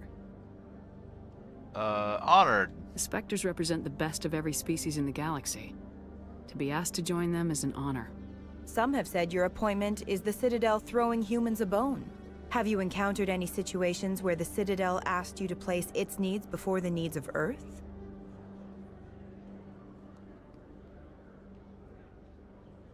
No?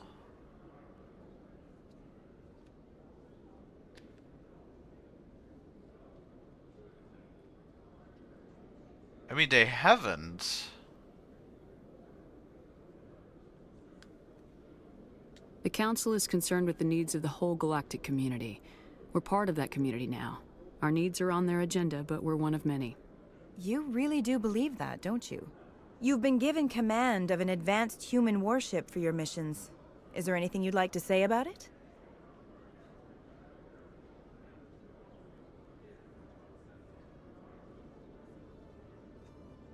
It's a great human innovation. The Turians helped build it. She's a fine ship. Many details are still classified, I'm afraid. I can tell you she's a fine ship and has the best crew I've ever served with. Some members of that crew are aliens, as I recall. Yeah. Do you think it was appropriate to hand Earth's most advanced warship over to the Citadel?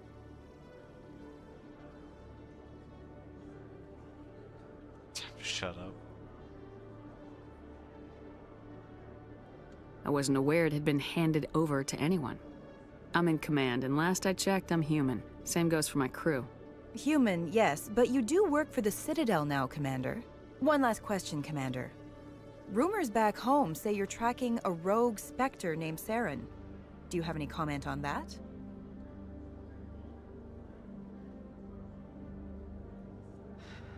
Nope. I'm afraid I can't comment on whatever my current assignment may or may not be. Don't worry, we'll find out. The eyes of Earth are on you. Don't let us down. Thank you for your time, Commander Shepard. Sure. $2,000, hell yeah. Fucking money. Let's see. Well, I really hope we would see new quests on the map, so I'm just going to assume that there's no new quests on this map. Docking bay? Up. With all this exploration of Prothean culture, this must be like a survey for you, Liara. Our travels now are somewhat different from my normal excavations. I would prefer lengthier studies and fewer explosions. Yes, most of the technology I had hoped to bring back to the flotilla has subsequently attempted to kill us. You choose time to shut up, you punch her. That would have been funny, but I don't... Like, her questions weren't offensive enough to warrant anything like that. I would assume that, like... she would be, like, more insulting and pushy. That was fairly tame, all things considered.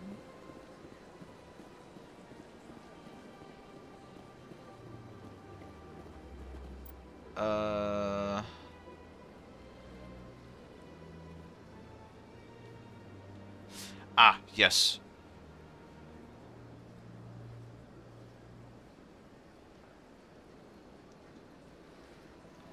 Okay, very good. Yes. This is where we need to go.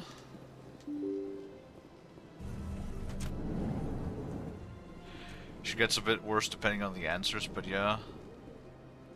That's why it's a renegade option. Fair enough. Where I talk to you? So they finally did it. I knew one of your kind would make Spectre one day. Why did you come to see me, Shepard? Did Ambassador Udina send you? No. I came on my own. I need information. You humans are always so curious, always sticking your fingers into someone else's pie. Is that the right expression? Never mind. Forget I asked. Was there something you needed, Commander? Attitude towards humans. I get the feeling you're not too fond of humans. No, I just don't trust your kind. Not yet. Oof. You humans are eager to take all the power you can get, and you're being given a lot. I The mean, Council wants to make fair enough. humanity their new favorite pet. That's their business. But I don't have to like it. The Council treats us like second-class citizens. We have to fight for everything we get. Good. Then fight for it. But don't expect the rest of us to just sit back and let you take it. I'm a busy man, Commander. Are we done here? Fucking attitude. What do you know about the Spectres? They're the right hand of the Council, or so they like to be called. More like the underhanded side of the Council. What do you have against the Spectres? I can't abide any organization that considers itself above the law.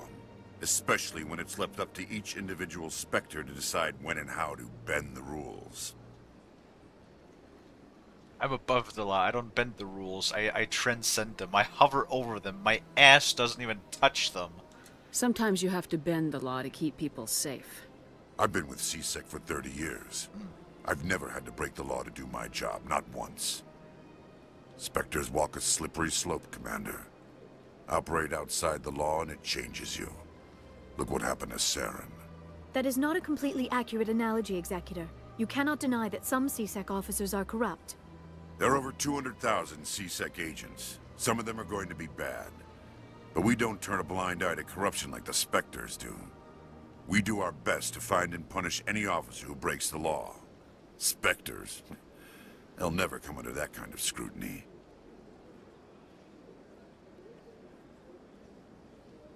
Huh.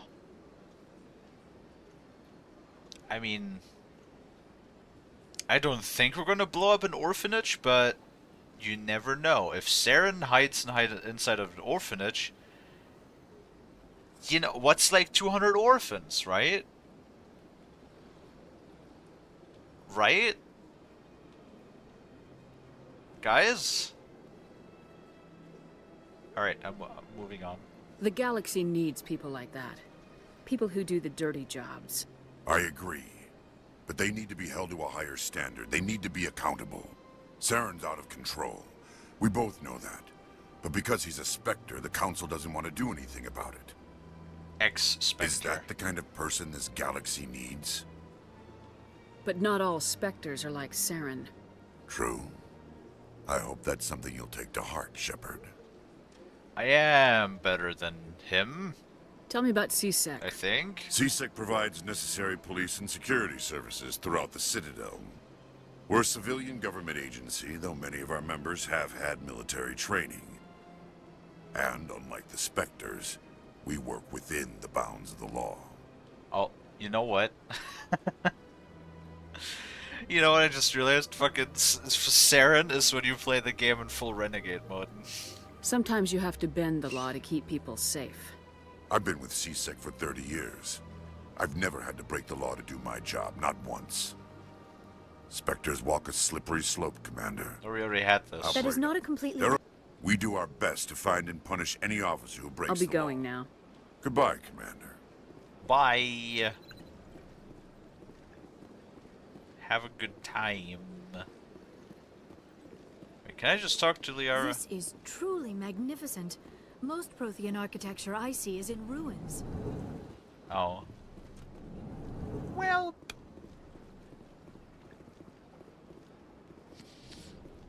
You. This is what I like about this game so far. That we found this random ass during our exploration. We found this random note that connects her to the leader of a slavery ring. I really like that, because that is something like completely random. We might have not even come across that. So I really like that that's an option. I know you. You're Commander Shepard, the human Spectre. Yep. Is there something I can do for you? I ran into your sister. You're Nisana, right? I ran into your sister, Dahlia. Didn't end well for her. What? Are you saying she's... I killed her myself. Dahlia's dead, Nisana. And I know she was blackmailing you. And I was all set to try to manipulate you into hunting her down for me. But I guess that won't be necessary now, will it? You wanted your sister dead? If people found out my sister was a criminal, I'd be considered a security risk. They'd revoke my clearance, or place me on administrative leave until she was apprehended. I shall transfer a little something into your account as a token of my appreciation. I'm sure you'll find the amount satisfactory.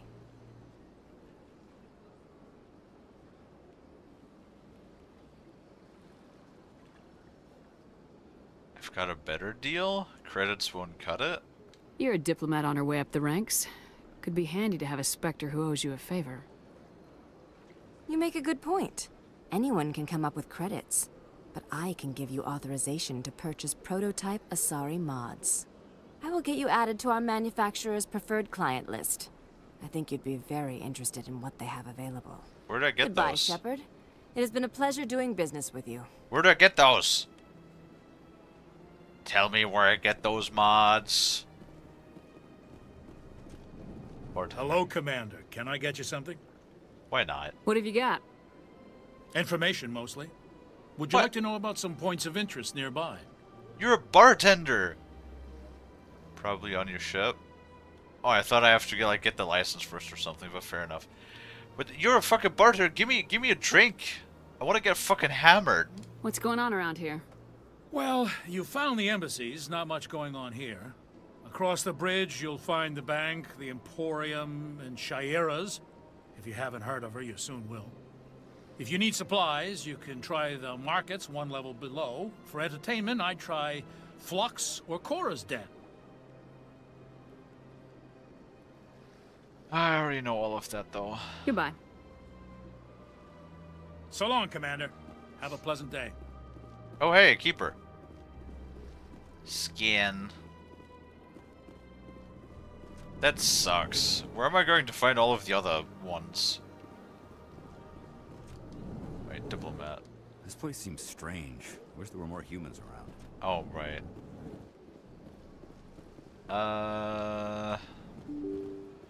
Beep boop. No, there was one more dude.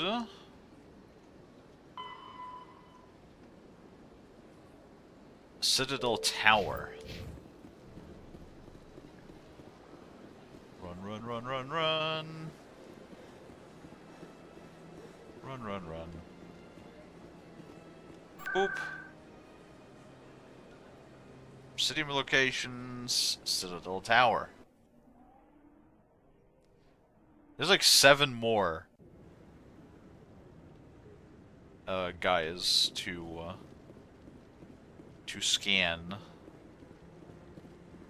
No, I'm waiting to... Commander Shepard, isn't it? My name is Admiral Kahoku. Is there something I can do for you?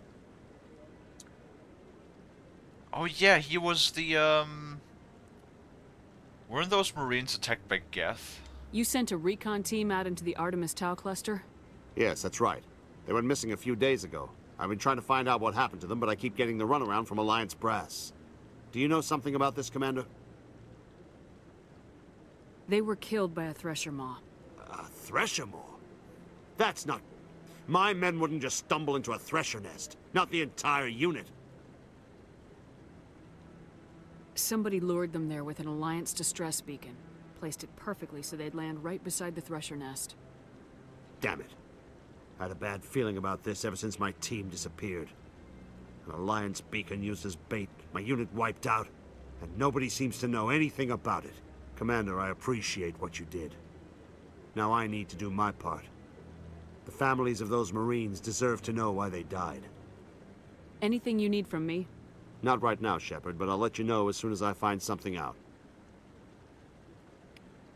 Yeah, you give me a holler. Just gotta check each area and look around corners. Some areas have 2 or more. Tower has 3. Yeah, I think I checked the tower very thoroughly. I am missing 7. Wait, no, we scanned 1, so I'm missing 6. I think. Hold on. No, we're missing 7. Never mind. Oh, fuck.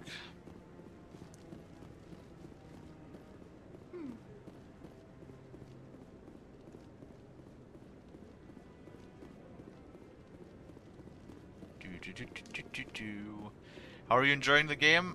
It's pretty good. I'm having an enjoyable time so far. And, like, all of the glitches and the weirdness add a bit to the charm. You know, gives you a good laugh every now and then. I kind of wish sometimes that there were more dialogue options. Like, oftentimes I can get to be an asshole when I want to be an asshole. But it does give me plenty of options. Like, in the grand scheme of things, so I appreciate that. And things do seem like your decisions do seem to have more of an, like, actual impact on the world, which is something that's really rare nowadays for RPG games. That, you know, they always tell you, oh, your decisions impact the world, and you fucking hear that every goddamn time, but here they actually do make a difference. Or at least have an impact. I hope he's okay. Yep, we scanned that one already. Do I need to talk to you? I'm on a break. Talk to someone else if you need anything. I've got a lot on my mind. What's wrong? Maybe I can help. Well, maybe you can. You're a soldier, right? You ever head out to the Traverse? I'm Commander Shepard. I'm not just some soldier. I'm a Spectre. A Spectre? I heard they were thinking about letting humans into the ranks. About time. Well, that means you can go anywhere you want, right? Even out into the Traverse? Yeah. My brother's the captain of a ship called the Majesty. It was crossing the Traverse a few days ago when it disappeared. Just dropped right off the grid. And that usually means one of 2 things. They had massive mechanical failure, or they were attacked. Those are both bad. Indeed. Neither one of those options leaves a lot of hope. I won't give up on my brother. Not yet. I've got the coordinates for the last transmission from his vessel. If your brother is still alive, I'll find him. Give me the coordinates. I'll forward them to your ship right away. Please let me know as soon as you find him. Will do. Yay, 2 more Paragon points. That's why I love the elevator, because missions you do get brought up and how you handled it. Yeah, exactly. Those news feeds are pretty cool. I like those.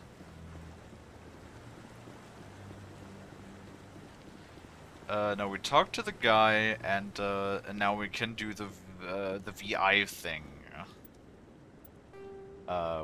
Where is that? Oh, that's not on here. What is that?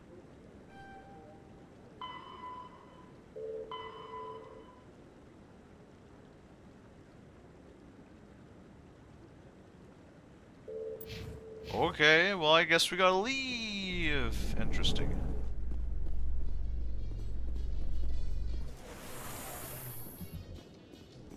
Your biotic skill is extremely impressive, Dr. Tassoni. Is that typical among Asari? While the Asari have natural biotic abilities, chatter. Not all have the desire to learn to use their abilities effectively. And the Asari are the most advanced race on the Council. I wonder if all Citadel races will eventually be natural biotics.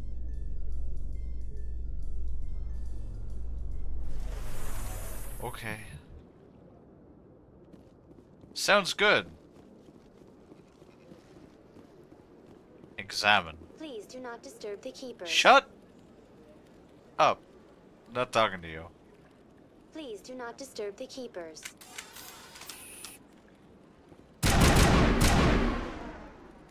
Okay, well. Could have worked.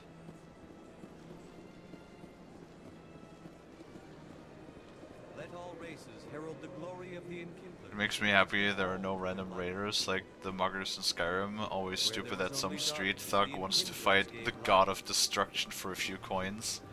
Where there was only ignorance, yeah, or like, that was always funny to me in Fallout 4 when somebody with fucking like pipe revolver wanted to mug you while you were walking along with like, you know, fully kitted out, power armor wielding like a fucking laser minigun.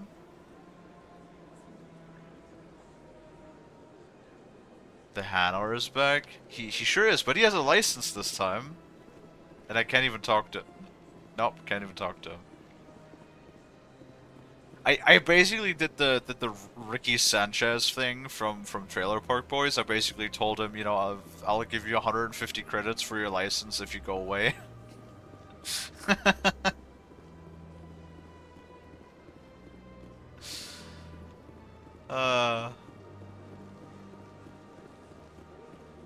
Free speech. I believe in free speech.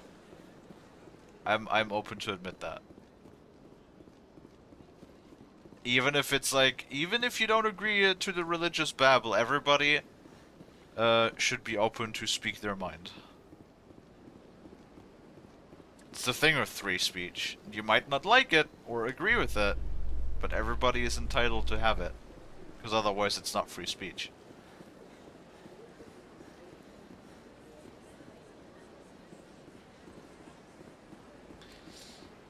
Can I just go to the dock? Is that a thing? Ward? Seasick.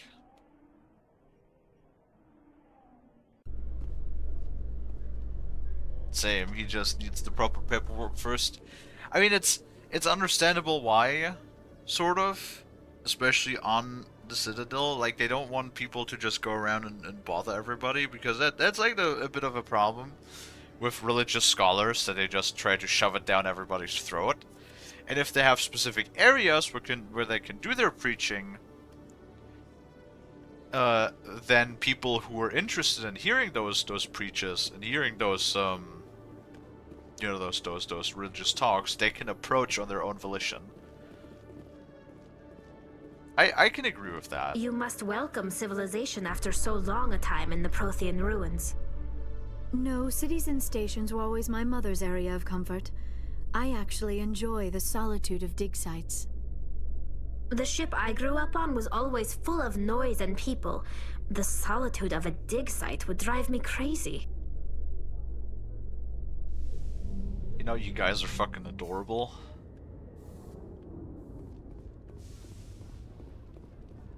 It's everything we needed on the Citadel, right? I think.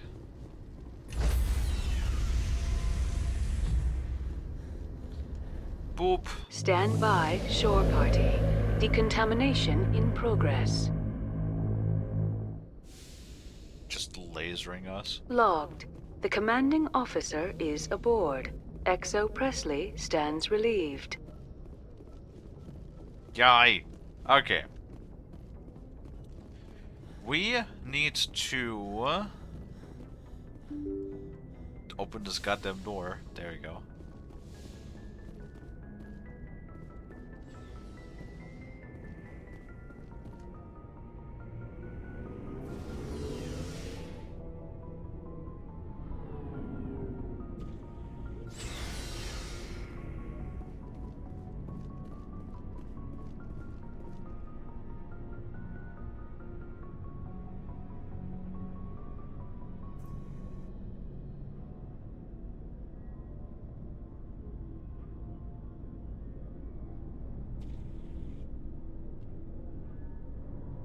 Yeah, see, there's a difference between, like many things, it's a difficult topic that has a lot more layers. You can't really evaluate anything in a black and white spectrum.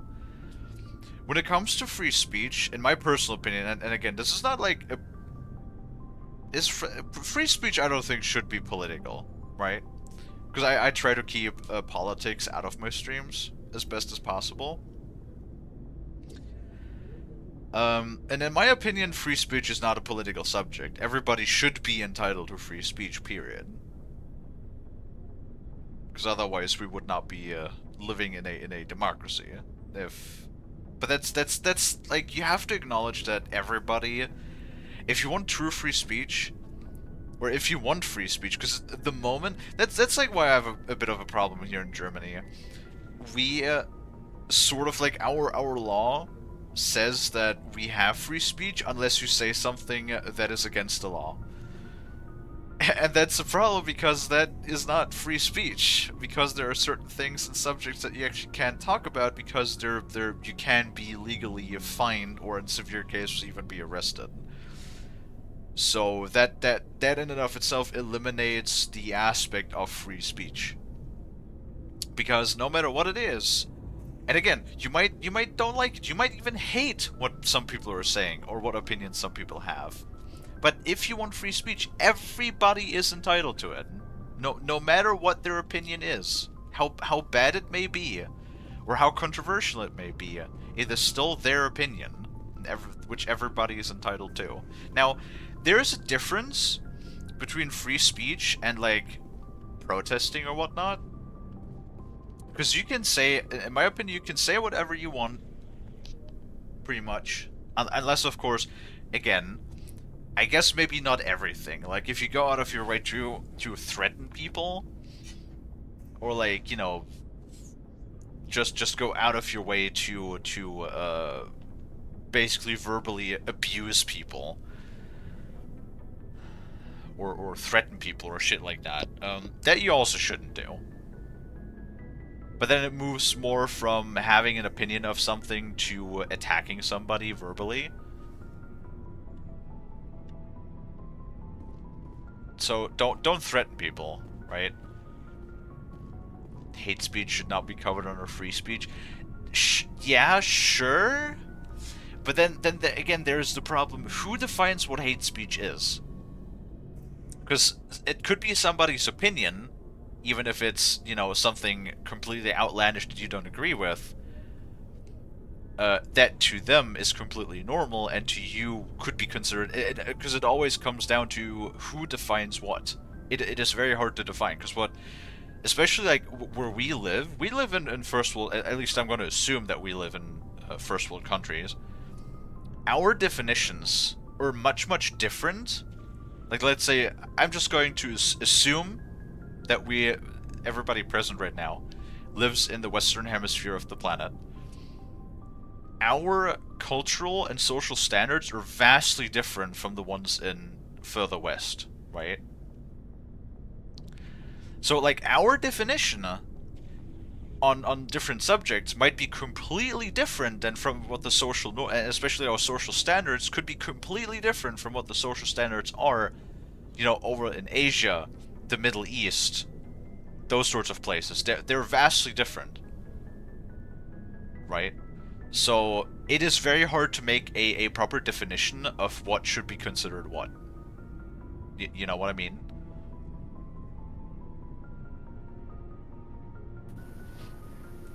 That's the... Hi, Frost. We're having philosophical debates right now. Oh boy. It's mainly because free speech and that everybody should have it, but hate speech, which Brad said, hate speech should not be covered with by free speech, which is understandable. But then the problem is, like, who defines what hate speech is? Because something could seem hateful to you that is a completely, like, normal, socially accepted standard in the place of the world where you are at. That depends on, like, the social norm, which is vastly different in the Western Hemisphere than from the Eastern Hemisphere of the world, for example, right? Actually, isn't that something that you're, like, shouldn't isn't that, like, the topic that you should be, like, really known about, like, really well learned about? How the hell did you get on this topic? That is a good question. I actually don't remember. Oh my god.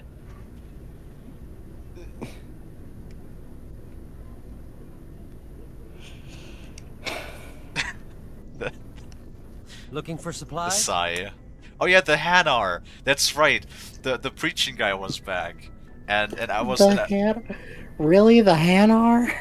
Yes, the Hanar preaching, and I was like, because we talked about the that he's allowed to preach after he gets his permit, and I was like, I could sort of relate to that. I could understand, because the Citadel is supposed to be like a neutral place, right? And if he just goes around and preaches to everybody, like, you know, like Jehovah's Witness or something like that, which I actually had fucking Jehovah's Witness at my house the other day, and I just told them to go away. I might have been slightly rude. I almost wanted to tell them that I'm like flamboyantly gay and just make them like turn around, but I decided to be slightly more polite than that. Stop sighing at me. Upon thinking about it for 30 seconds, I think the only thing that I am going to say in regards to that is, freedom of speech is not freedom of consequences for what you say. Yeah. And especially when it comes to when it comes to false statements, like provably false statements, statements that incite violence or other harmful acts. Yes. Those will incur certain consequences, and justifiably so.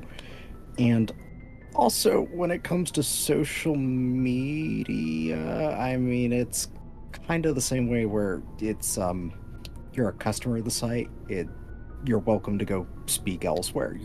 If you break TOS, you break TOS, and the company defines its TOS.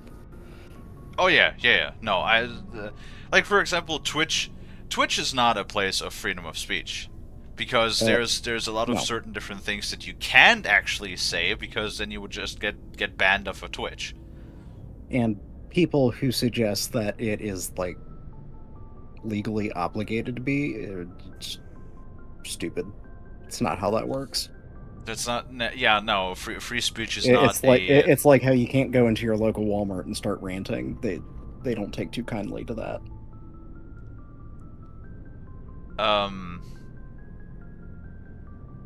As bad. I think as bad as it sounds, I guess you could just say that freedom of speech, sadly, is not a human right. In that regard, right? It is more of an implied privilege in that regard. Yeah. Because that's a funny. Oh yeah, but like going back, basically the because if the Hanar was preaching, I said I understand that they want to like sort of control that. If you just let them walk around and preach to everybody, right?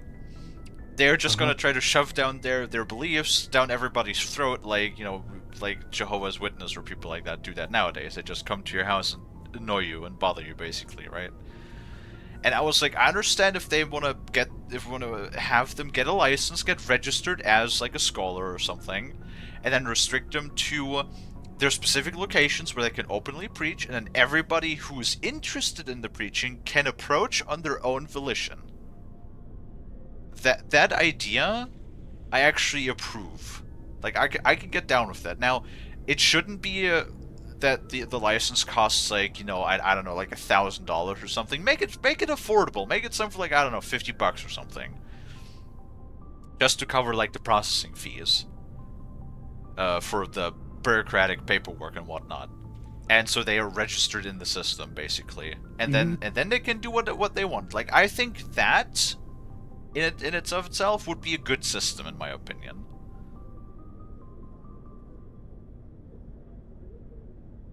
Anyway, it is a difficult topic. I will put it at that, and I hope it's not super political. I know I said this like my streams are politics free zone. Yeah, so you might imagine my surprise when I hop into. Is free speech really that political? Depending on who you ask, yes, extremely. Wow. That is crazy. Like, lots of things are crazy. I honestly didn't think that freedom of speech would be a political thing. I mean, who would just like say, yeah, no, control the people, control what they're saying, or what people are allowed to say? Who does that? Okay, I'm sure you can think of several groups in history who have thought along those lines, including those that go into today. Well, yes. Yes. Well, there you go. You have your answer. That's who. Okay, well, you got me there. I was more like thinking in our modern setting of our modern social circumstance, at least when it comes to the Western. Well, yeah, that's again a thing. If you look at the Western hemisphere of the world, I think you've basically gotten to the point where you answered your own question. Yeah, I have.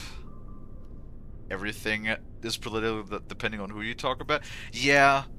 That's another thing that annoys me. That's like, nowadays it's so crazy. Like, no matter what you say, no matter what it is, everything, depending on the person, could either be like political or sexist or racist or whatever may have you.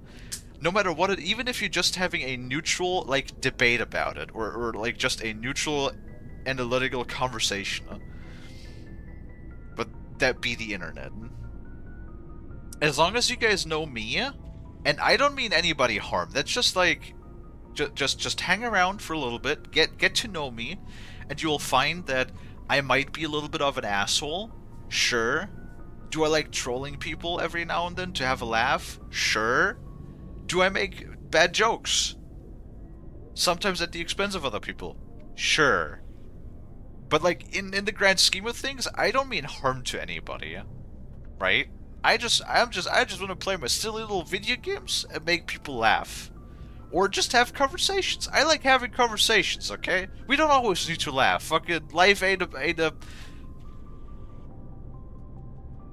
Now, I almost said something German. Oh. No, nothing bad. I'm trying to think of the word. There's a German phrase. It's basically, we have a German phrase that translates to life ain't fuck. So do you know like petting zoos? But like, so what do you call a petting zoo when you have like ponies or whatnot there that you can actually ride? I think still a petting zoo. Sure. Okay, Pretty let's go with sure. that. It's basically referred to as life ain't a petting zoo. Which doesn't make exactly sense, because it specifically refers to riding ponies, as in, you know, I see. Riding a pony. Oh my god, this tangent went in a really weird direction. Yes. So the life of like just an entertainment pony is always said to be like very simple, because all you gotta do is just let children ride on your back and that's it. In other ways, you just have a very like easy, comfortable life as a pony. And there's basically the joke that life ain't a pony riding zoo. Let's call it that. I see. As in referring to, life ain't easy. Yes. But okay. Entertaining. As long as it's entertaining, you can gain entertainment from many different sources, right? You can, like when we played Dark Souls, people got entertainment out of my suffering, and mental and physical distress, which is fine. Doesn't really make you a great person if you like watching other people suffer, but hey, I get it. If you get entertainment out of conversations and like debating or talk about topics, philosophical debates, that's also entertainment. If you just like watching video games and laugh about a stupid idiot ramble on the internet, that's also entertaining, okay? So everything, as long as it's interesting, is entertaining. Or is entertainment. I hope anything of anything that I said in like the last 20 minutes has made any form of sense. Let's see what you got. You bet, Commander. Yes.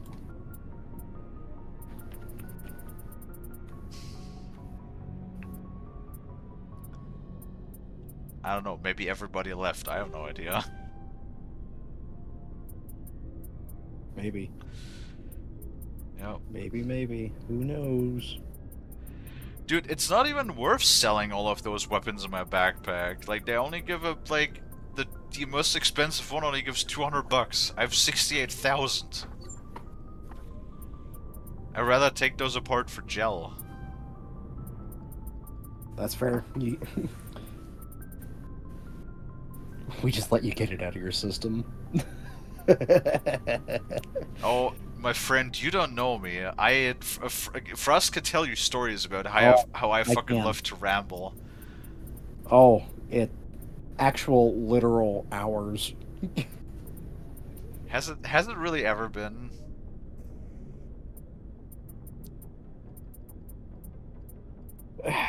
I don't think it's really been more than, oh gosh, I think the longest streak was like an hour and a half. What was I talking about then? Something political. Great. Yeah, let's not get into that. I don't like talking about politics. I know I talk like off stream. I at least prior. Also, I don't know where those Asari upgrades are. They're not on my store. I know like prior to streaming, I tended to like talk quite a bit about politics, but it's like oftentimes they just upset me. Because like I guess one thing we can agree with is that politicians oftentimes, no matter who they belong to on the political spectrum, a lot of the times just make like the dumbest decisions. That are just upsetting and annoying. And like that's why I don't do that anymore, because it just makes me angry, and I don't want to be coming angry. in. Oh, Patching it for fuck's through. sake. Commander, Ms. Al-Jalani's story on you just aired. You don't come off very well. She talked rings around you. What do you mean you don't come off very well? Wow. I talked to a fucking news reporter, and just one of I should have killed her. I should have killed her. I should have just like fucking capped her ass. With all due respect, Admiral, I'm a soldier, not a public speaker.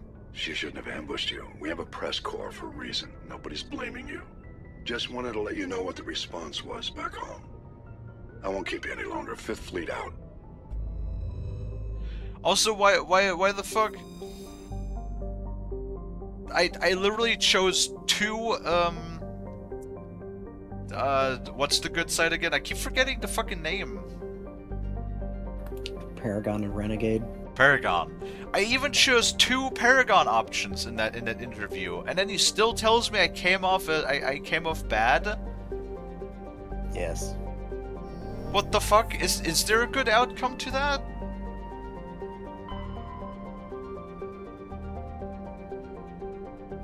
If you use all Paragon or Renegade, they love it.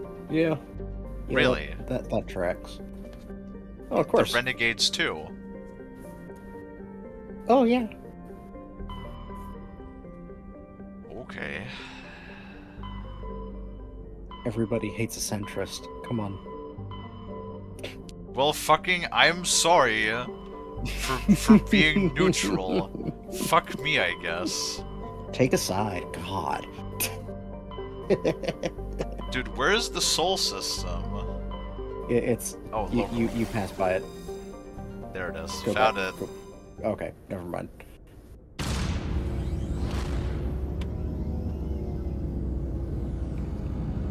If you use none, I think they get mad. I forget. Now I want to punch her in the face. Do I get a second chance to punch her? I don't remember. Can I kill her? Message for you, Commander. Just came in over a secure Oh, for channel. fuck's sake! Shepard, this is Admiral Kahoku. I found out who set that trap for my men. The ones killed by the Thresher Maw. Damn, I hope you get this message. It was a group called Cerberus. An Alliance Black Ops organization. Top secret, highest level security clearance. They vanished a few months ago. Dropped right off the grid. Nobody knew where they went or what they were up to. They've gone completely rogue, Shepard. They're conducting illegal genetic experiments, trying to create some kind of super soldier. I don't have any proof, but I found the coordinates for one of their research worlds. I'm uploading them with this message. They're completely out of control. Somebody needs to stop them. Huh. I've done my part. Now it's up to you. This is probably the last you'll hear from me. Cerberus is after me now. I need to disappear before they find me. That's a little crazy. It went from, hey, a couple, like a Marine squad disappeared to, there's like an alliance conspiracy of a rogue Black Ops squad doing genetic experiments.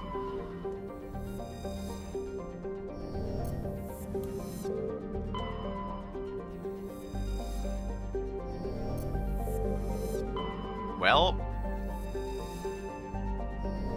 each game gives you a chance, so I don't get a chance in this one? Nope.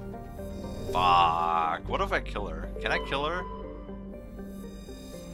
I have a lot of money. I can probably just hire a hitman. Should we play Hitman on the stream at some point? Oh, I'm sure people will get some fun out of that. I suck at stealth games though, oh my god. Good thing it's kind of optional in Hitman. Kind of. It makes the game so much harder though.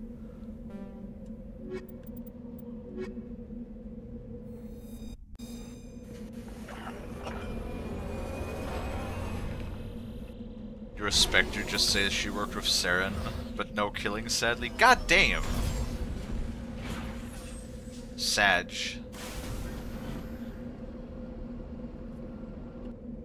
Very sag.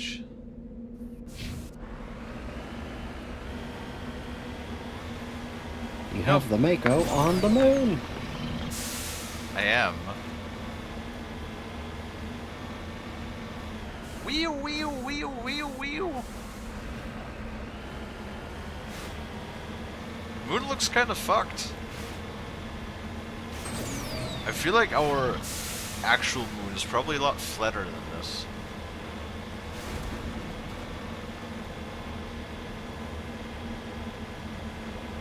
I think. Probably. Perhaps.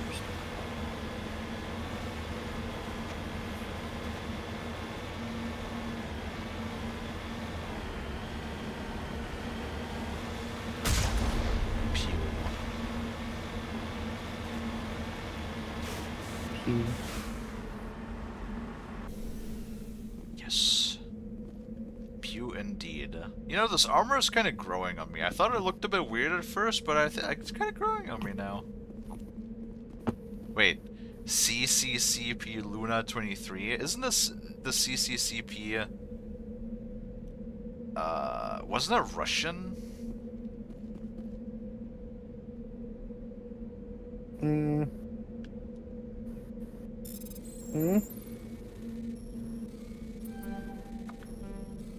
Yes.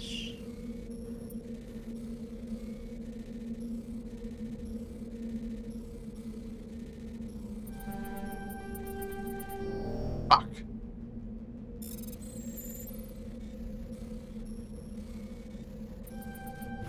Aha. Soviet Union? I fucking knew it. I knew it, Frost! See, I told you. Yes, you did. With how we can see craters, this is probably semi-accurate. Some of the craters get pretty deep. Just like you. What does that mean? You can get pretty deep if you want to. Oh. Okay. I Like- caught on. Like, you're pretty intelligent. You can probably have deep conversations if you want to. If I want to. I usually don't. That's very interesting. Why not, actually? You're such a smart boy. Why not? Some people are so frustrating to talk to about that kind of thing. You know, that I can understand.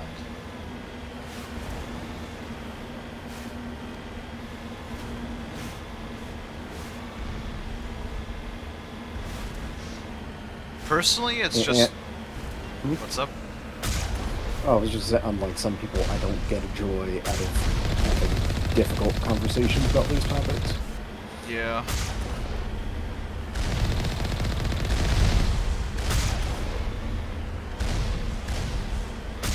What bothers me is just people don't realize that you can have like different opinions and like still be friends even if you disagree. That's like something that just doesn't exist anymore nowadays. Oh god.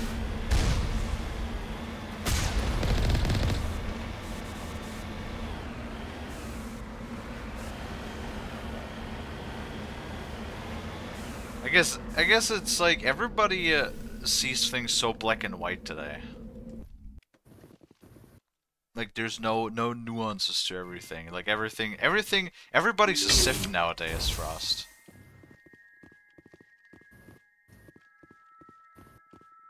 You know? Mm-hmm. That's it? Yes. Alright, fair enough, I guess.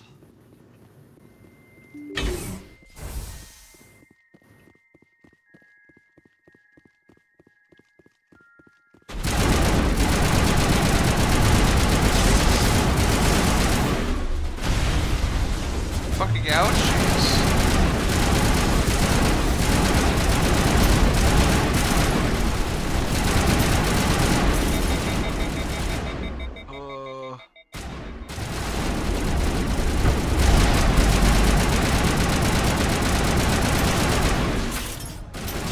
I keep forgetting. Oh. God damn it, guys. Good to go, Shepard.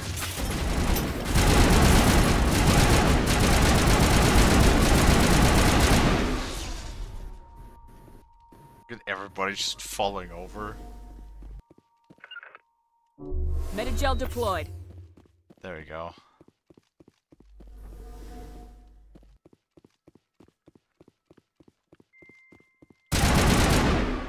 Maybe the game is actually... Hold on, I need to... That's a little bitter. Power junction. Do I blow up the power junction? What do I do with the power junction? Just look at it. Okay. I think you gotta interact with it. I think. It's not highlighted as an interactable object. Oh, well, never mind.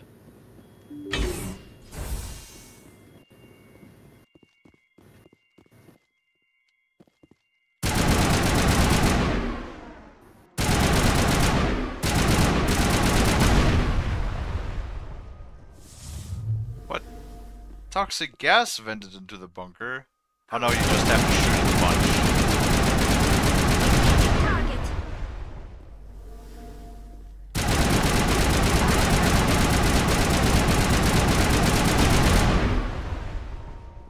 Alright.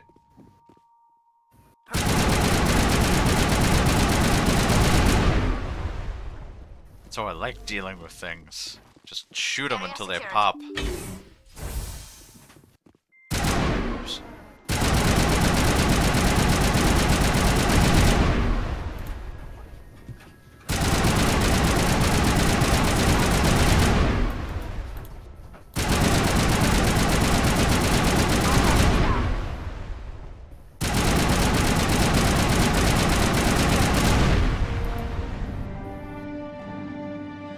Lights of the optical mainframes flicker and die. The first of the three computing clusters containing the VI is offline.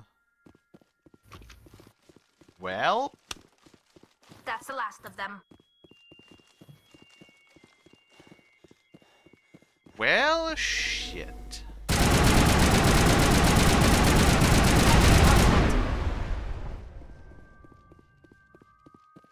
Perimeter clear. The question is never if you should use violence, it's how much you should use, and the answer is yes. Huh.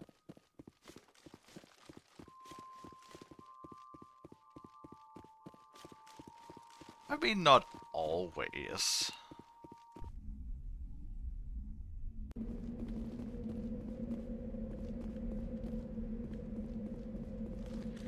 Also, I have to go on all 3 of the... Okay.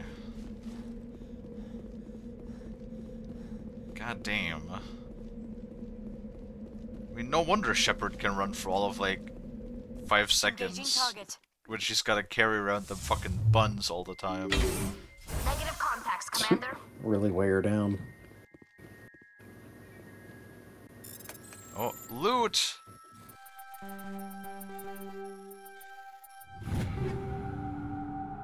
Ooh. I found some level 4 shit.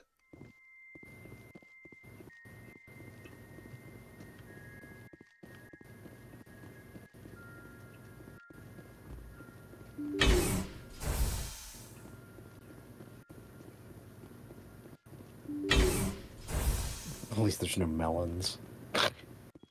Finally, some action.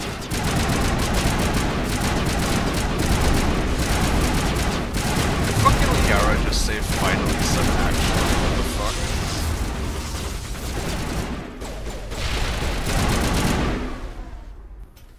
We'll laugh if ass falls.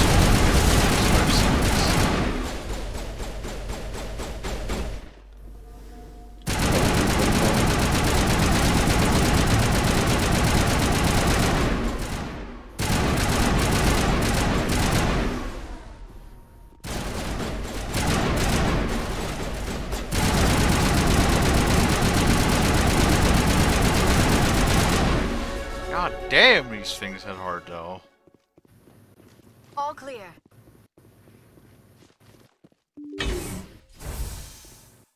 Ballads.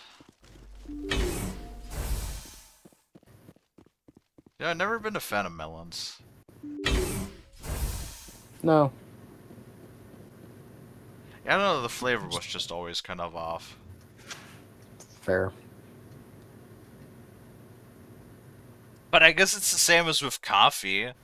I'm not a fan of coffee, but I do like things that are like have like the flavoring of the stuff. You know? Mm-hmm. That's pretty alright.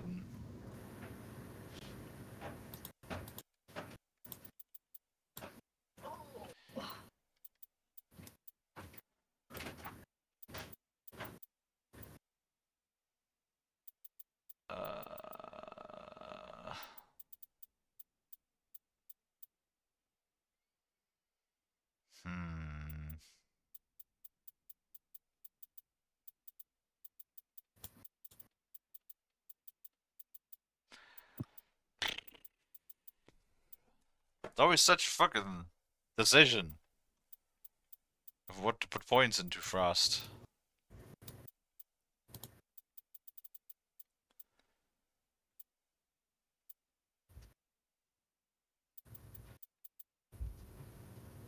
Probably Spectre training?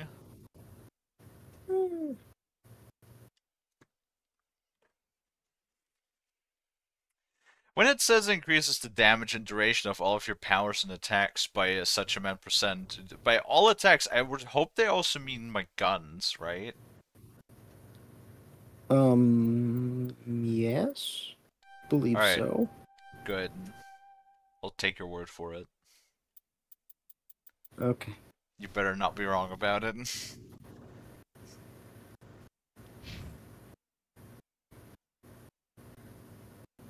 Why does Liara only have 2 points now? Okay, we got confirmation from the expert. Yes, firearms included. Are you referring to Zealous, the expert now? Yes. Alright, fair enough, I guess. Alright, he's been right about a lot of it. I mean, he's a big fan. Exactly. Compared to me, he's an expert.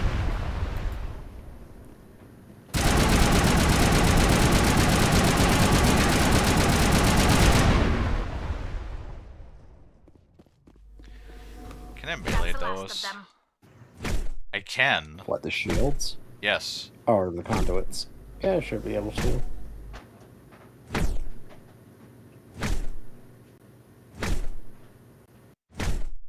Why is the melee so slow?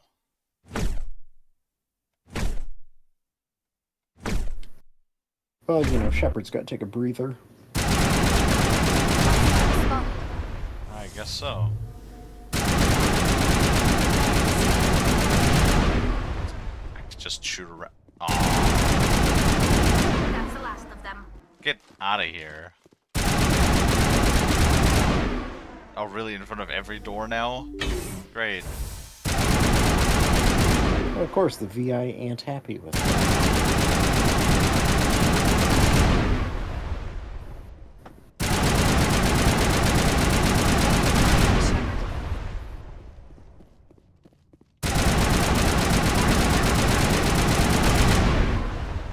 Explosions!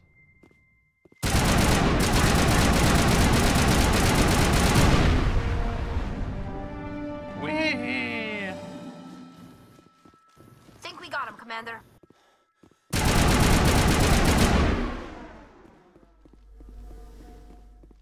We got it, Frost. We got 2 out of 3. Usually one more. Yep.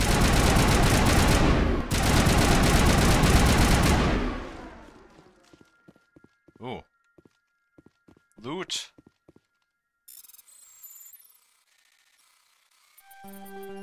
Fuck.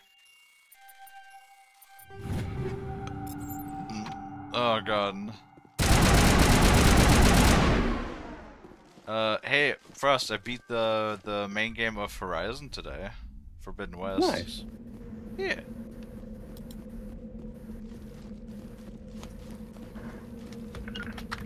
So means tomorrow. It is new. I'm gonna do the what's it called again? Burning Shores DLC. Take cover. Gotta like figure out what I'm gonna play after that. done Because I feel like those Mass Effect streams. I guess maybe I could play Mass Effect like on either or. Probably.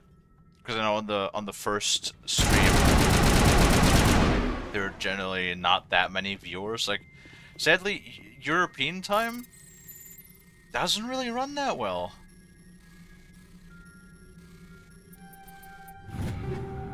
Kinda shitty. Maybe I'm starting too late for European time, but no, I don't know. Too late for Europeans, too early for Americans.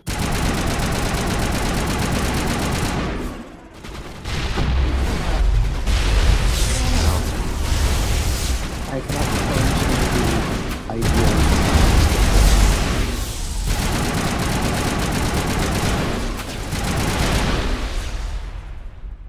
Jesus fuck. What was that, Frost? Clear. I said I cannot claim to know what the ideal streaming schedule is. Usually when the viewer amount is the lowest, and then you have to like stream for, because then you have the best chance. You have the least competition, the best chance of being discovered. But you also have the lowest viewers. Mm-hmm.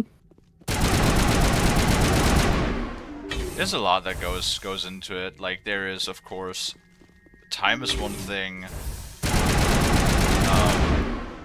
Generally speaking, capturing a new audience though on Twitch is fairly hard. Usually it's easier to cultivate an audience on a different platform and then migrate them over.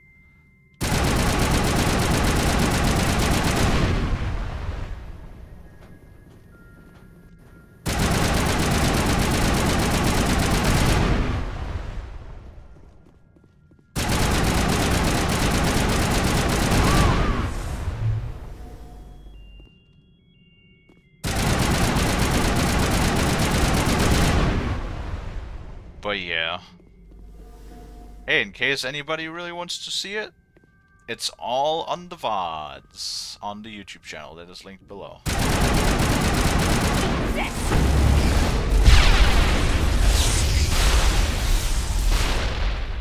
Nope. Think we're good, Commander? There goes all of my grenades.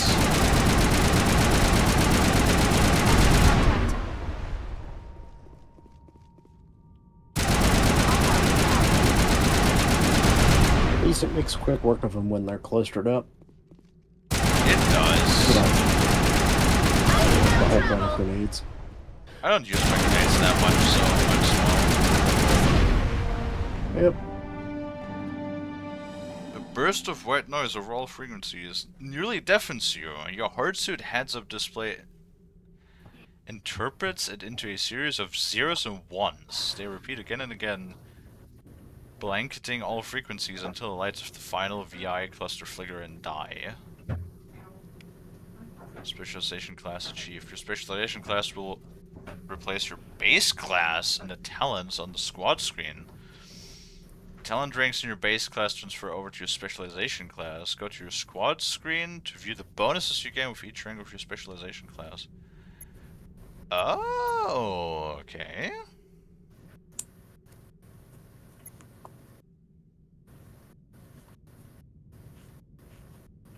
Interesting.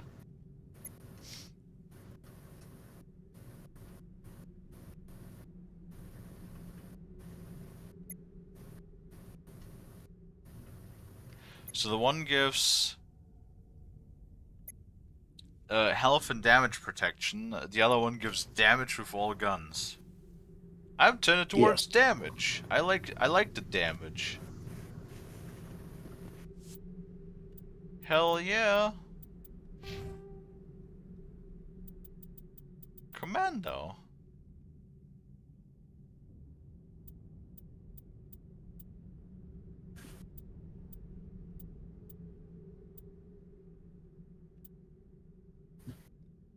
Oh, interesting. And instead of replacing, it adds on. So like, rank 6 was the maximum in Commando, and then it has 6 more ranks now that increase the. Oof, that's not even like a small increase either.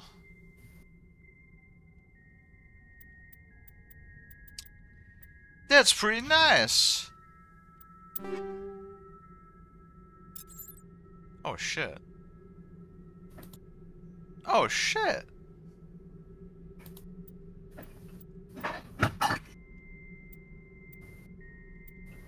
Whoa. That's actually pretty dope stat-wise, holy shit.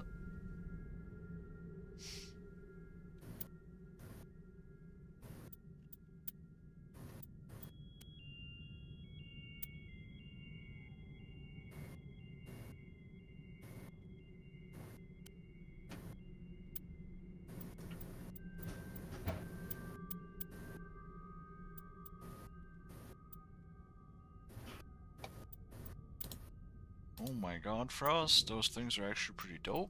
Holy shit.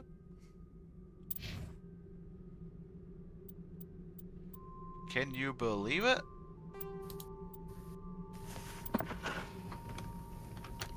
I can. That's typically how leveling up works.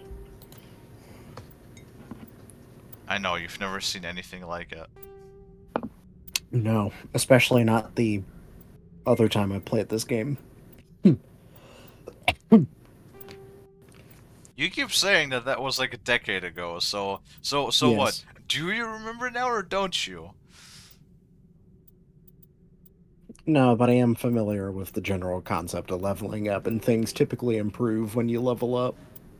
Alright, fair enough. You shall get away with it this time. Yeah, I'm too cute. You'll never hold it against me. Maybe. Maybe.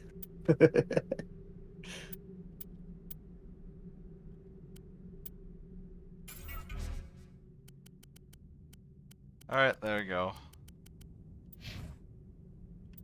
Oh, I got like... Ooh, tungsten rounds. Shield bypass, that sounds pretty good.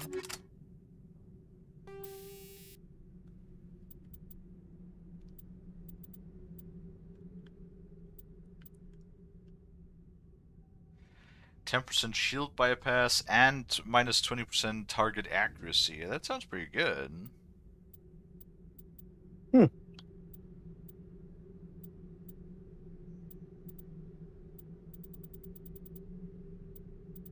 Kinda want that.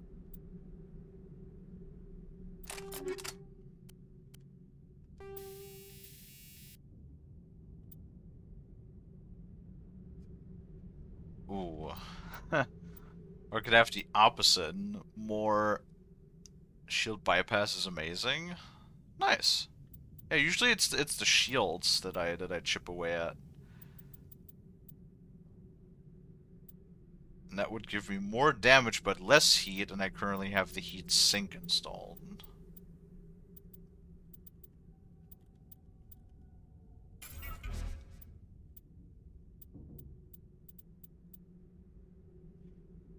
Kinda like the heat sink though. Now we can chip both at the same time, damn right. And we also found this fancy ass new rifle.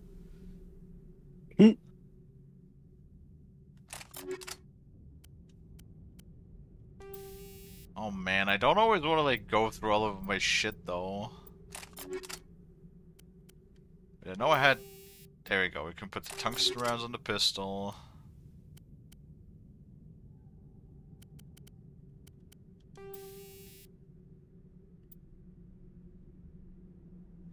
Plus 20% hardening. What does hardening do, Frost? Hardening? Like armor? Provides protection against biotics and tech attacks.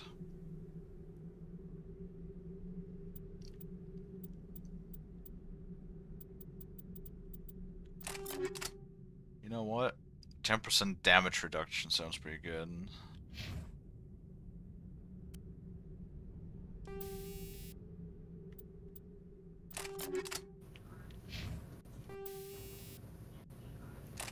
This is fine. Probably give Liara some mods too. Ooh, incendiary rounds.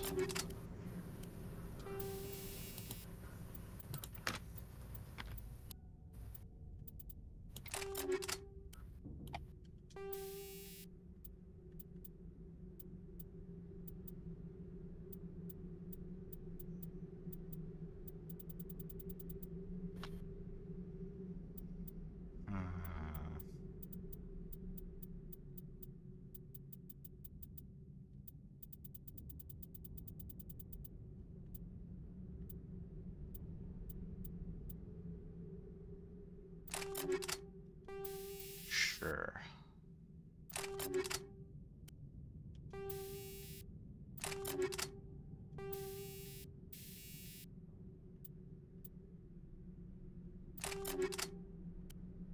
Whoops.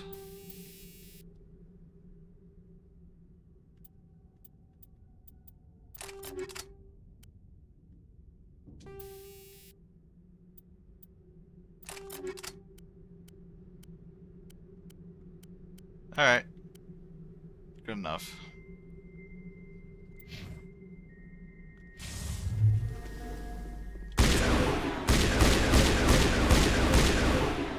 Oh, really? God damn it. I knew there was like a caveat to this assault rifle doing so much damage. It's fucking semi-auto. Fuck. Oh well, I'm sure it will be fine. Your commando class is meant for precision anyways. But volume of fire.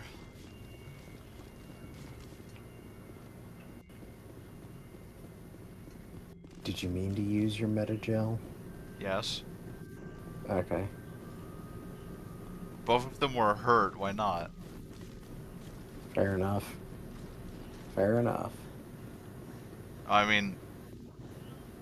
Well, I guess they automatically regenerate their health, don't they? When we're like outside, back in the ship.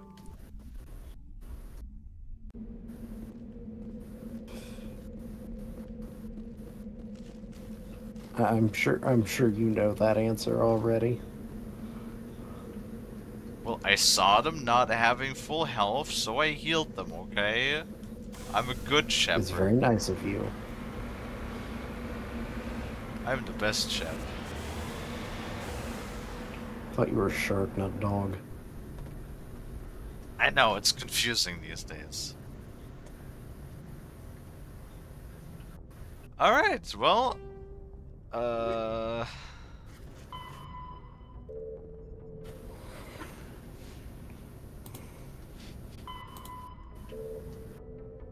So did that just...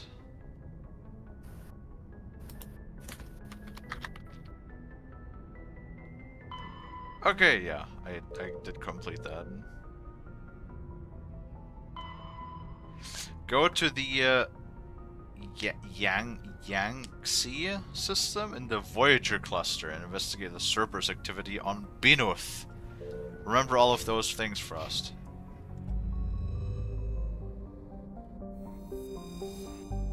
Okay.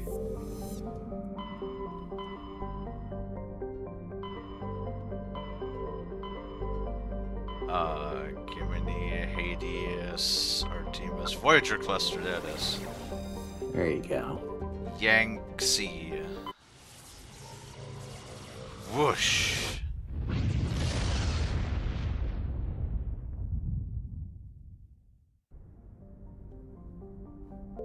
And...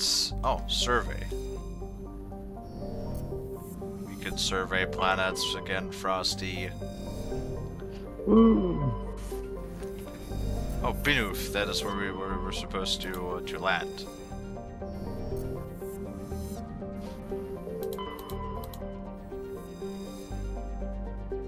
Elements.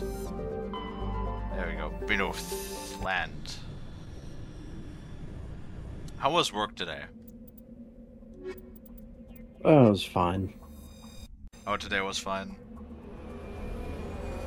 Still annoying, but fine. All things considered. Okay, that's good, at least.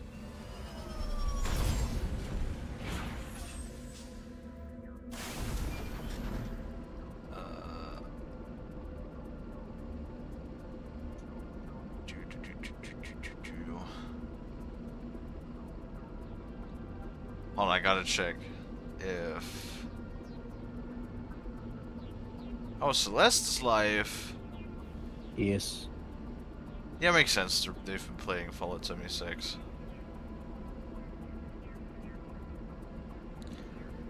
Brad's not even live. The big sad. Damn it, Brad, how am I supposed to collect points when you're not live? Oh my goodness. What? Oh hey, this planet looks nice. Oh, haha. Yeah, I see my mistake.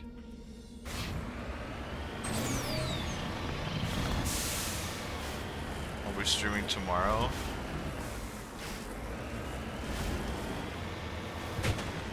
Oh god. Heading to position. I will do my best to do a lurky. Yeah?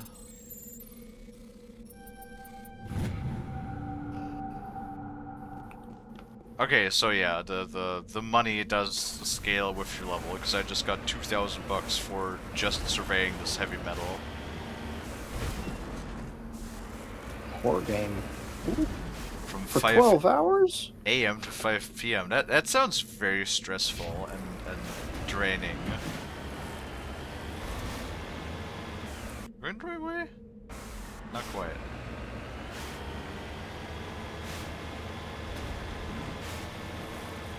Oh man, what game? I need to do more co-op things. Like, I still need to do Demonologist at some point. Because, you know, I got it gifted to play, and then it was meant to be played with Celestin, and Celeste is always like, there are so many other games to play, blah blah blah blah blah blah blah blah.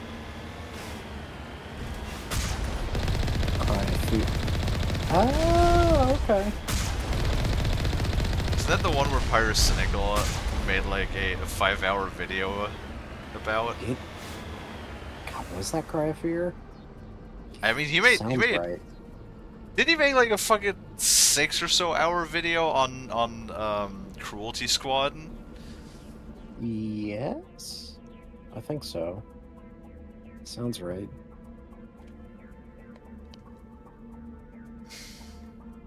Unless you beat it early. Ah. Moving out.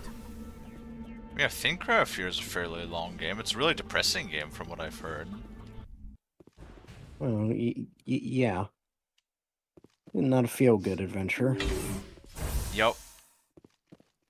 That does remind me, I think, the sequel to Hellblade, Sianu's Sacrifice, comes out this year, finally.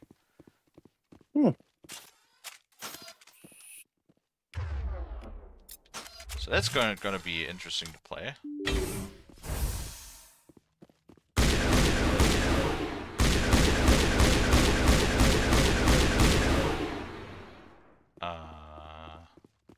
Huh.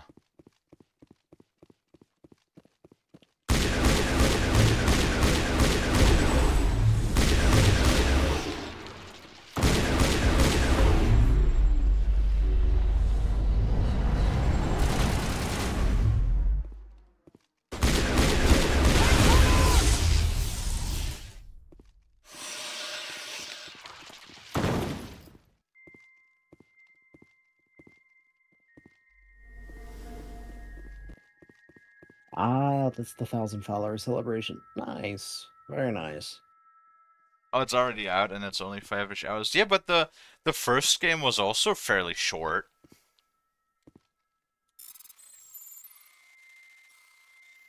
Like what I mean, yeah, granted, maybe they expected more considering that it got like delayed 2 or 3 times, but I mean most big projects did during the coof. Okay. Okay,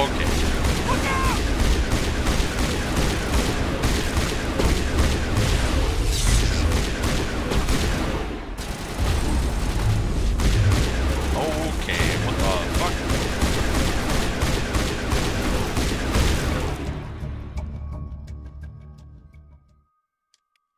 Oh, there's multiple labs, okay. It's to celebrate your 1,000. Yeah, I did see that. I think I even mentioned it on stream. That I was like, yay, Brad, hit 1,000.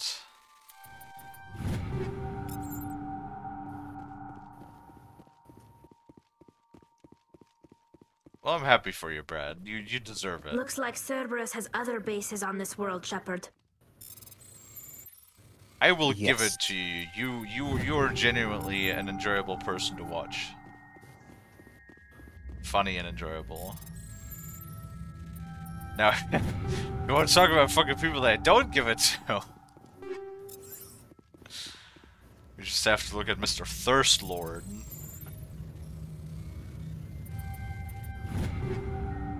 You're welcome, Brad.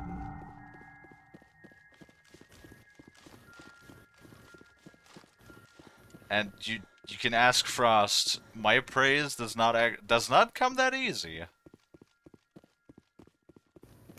No, Kalie has yet to compliment me in any way. Oh, fuck off.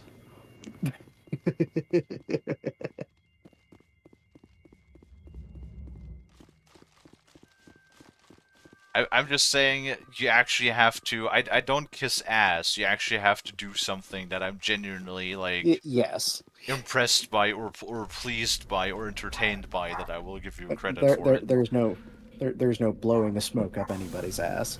Nope. Ain't nobody ever done that for me, so I ain't gonna do it for nobody else. Although then again, I think it'd be pretty hard to blow smoke up a skeleton's ass.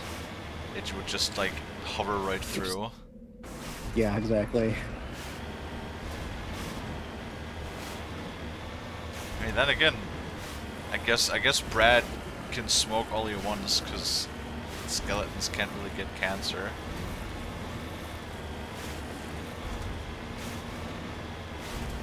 I mean, I guess there's bone cancer, but without without actively reproducing cells, you can't really develop cancer. Yeah, I guess that depends. Is it living bone, or...? I don't think so.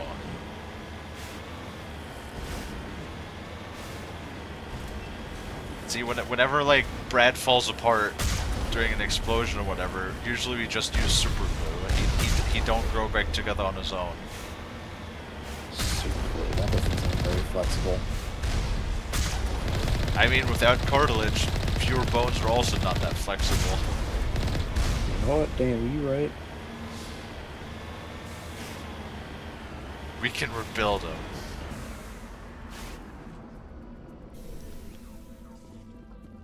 At some point, Brad is just all glue and, like, metal bone replacement. I don't know why, so I've been watching, funny story, I've been watching Mythbusters, because, the official Discovery channel is uploading the episodes on their channel. Mm-hmm.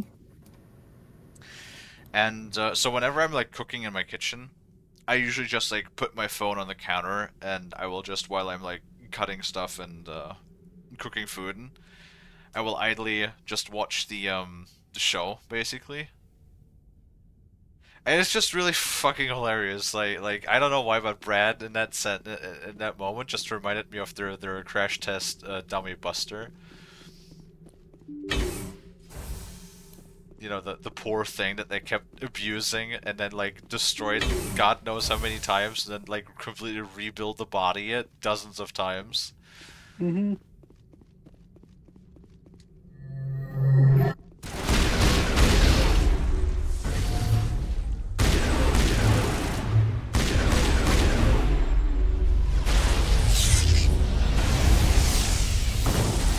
Well, something rips ass. I feel like it might be Liara's abilities though. No, my rifle also rips ass. Never mind. If it hits. God damn. I wonder what Cerberus horrors we'll find at the next base. What were the little green things? I know those were like, were those husks? No, not quite. No? Not quite. The creepers are not. I mean, like in the first base, those were husks, I think. Oh, in the very first. Okay, yeah.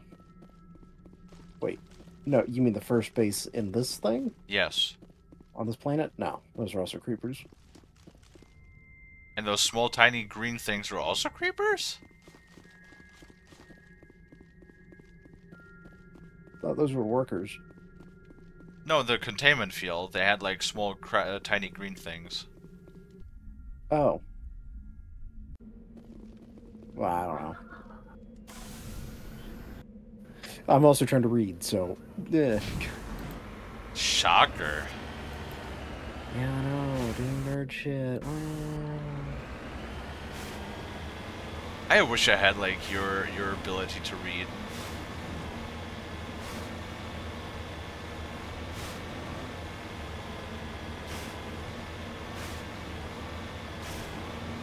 Well, it's not all fun and games. Instead of reading for entertainment, I'm sitting here reading about distributed computing environments. Yeah. Yeah.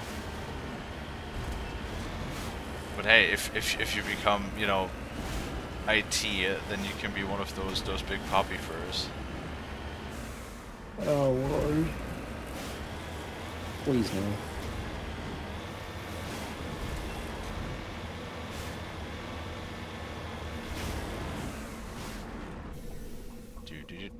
What do we have?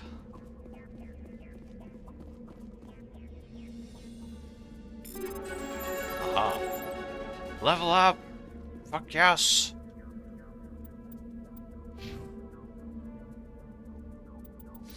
Definitely gonna put points in Commando because... Yeah, like what, 2%? No, actually more than that.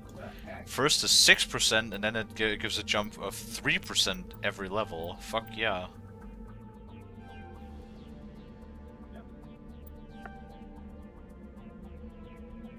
So 15, just from this level up, 15 more damage. Or 50 more percent damage. Yes. Yes. Frost. Fuck yeah.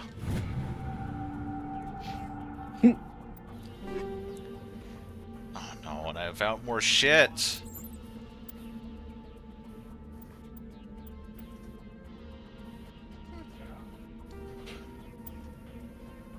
That's not bad.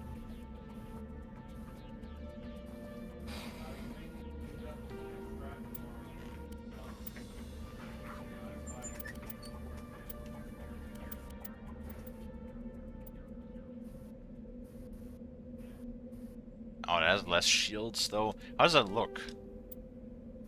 Oh, it's one of Ashley's armors. Ew. Ew. Yeah.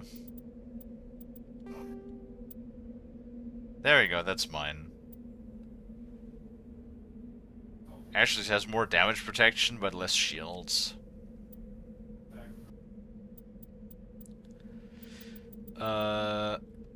Oh great, and all of the rest is just Turians. So glad that I'm running around with all of those Turians in my squad.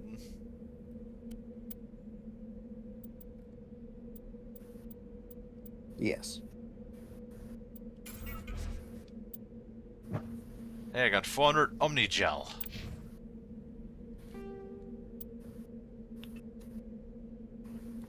That'll be useful next time you run into a Thresher Maw.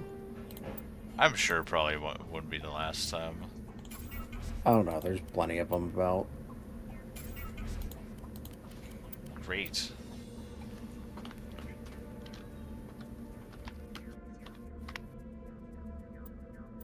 I'm so happy about that.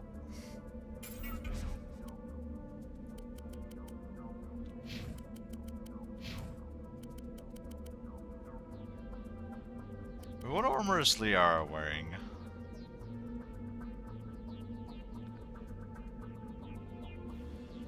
I think that's light armor?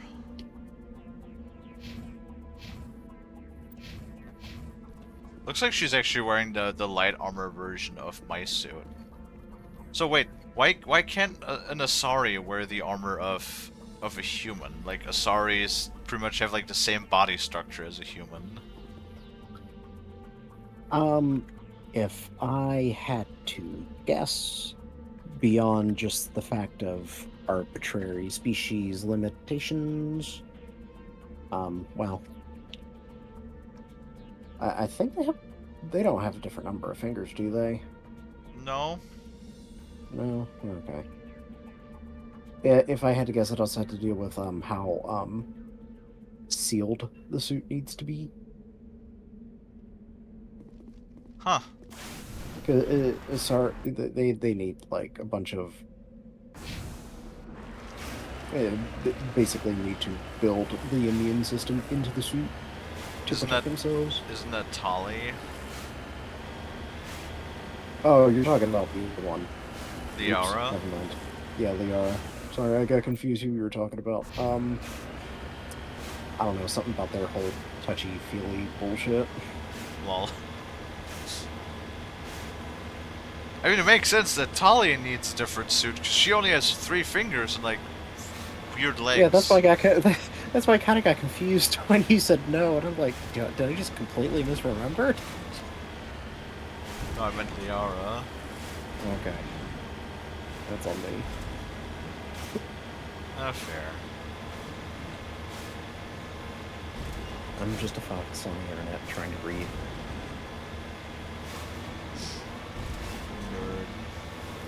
Yeah, that's not for too much longer. It's getting to the point today where I'm getting clearly too tired to think straight. Aw.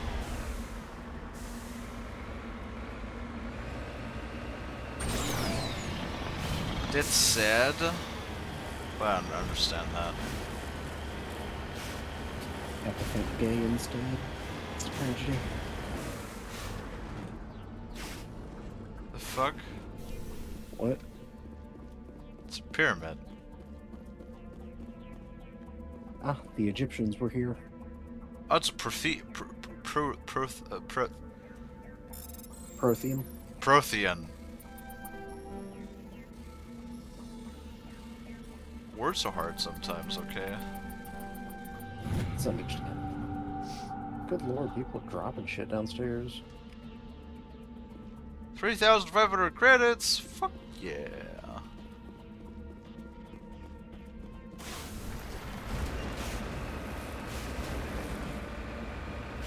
Wee.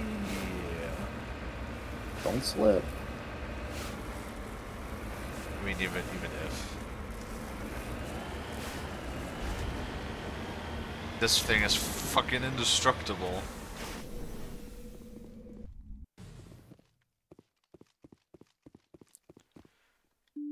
Or so it would seem.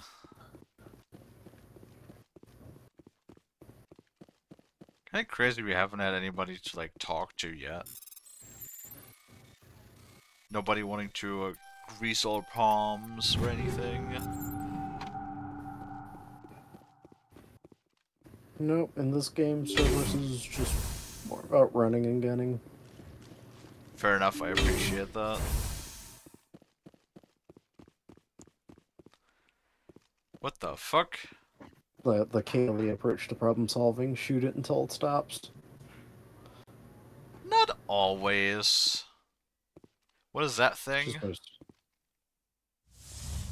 Bad news. I'm expecting that every alien has a specific name for its species. I'm sure it does. I remember.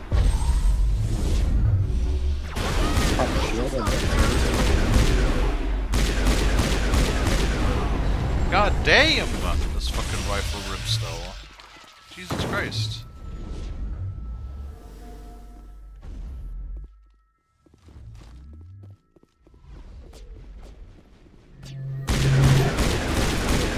Oh, it's I could barely read it. It was like a raunchy soldier or something like that. Okay. We owe Kahoku that much. Raptor soldier. Wow. He was like locked in with the fucking creature. It's like you check his pulse, but you find none. He's dead. Despite the ferocity of the... What's up? I was supposed to imagine that he was locked in the cell with an alien and he's dead. Despite the ferocity of the creature he was sealed in with, there are no signs of trauma on his corpse. The needle marks on his arm suggest a different means of execution. Oh, goddess. Never mind. It's Admiral Kahoku. Cerberus must have tracked him down. Oh, it's the dude that told us about the... Well, shit.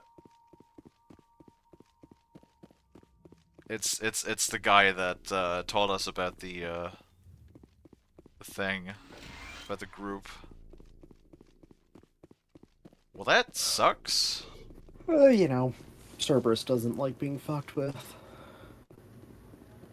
Well, I hope I destroyed their organization now. Yep, you've eliminated them.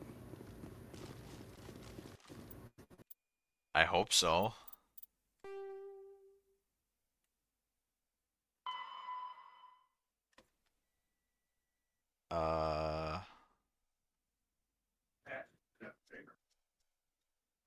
Oh, it's on a different planet. God damn it. What? Oh, the other thing. Yeah, the main facility, yeah. Oh, rip. Same system though, right? Yes. Okay. I don't need to do too much traveling. I guess not.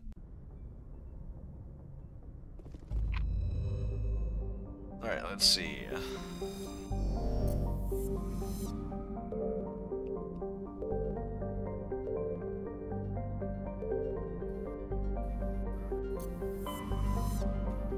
We have to... is it Amazon? Commander, incoming signal from 5th Fleet HQ on the Citadel. Commander Shepard, something uncomfortable has just come up. In the the First Contact War, we fired a lot of espionage probes into Turian space. We just received a mission complete burst from one of them.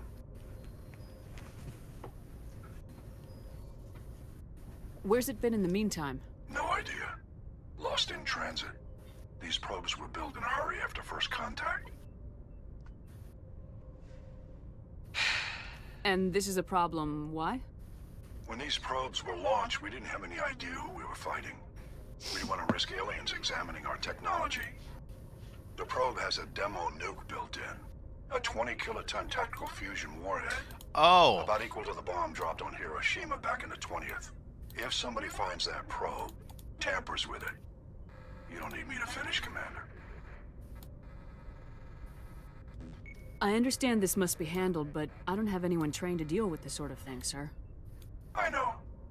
I wouldn't ask if it wasn't important. These probes have been classified for 26 years. The Council will call fusion bomb booby traps dangerous and irresponsible. The Alliance would face censure if they find this probe. I'm asking you because the Normandy can get on site quickly and quietly. It's in the Voyager cluster. We'll get on it immediately, Admiral, and we'll be discreet. I appreciate that, Commander. Good luck. Fifth Fleet out. The fuck? Why did Shepard just like, yeah, sure, bye, after I ask where is it? Did somebody mislabel the dialogues? Possible? Oh, fuck, I've got what planet we're looking for.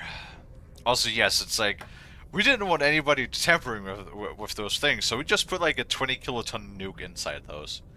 Alright. Sure. You know, as one does. Exactly.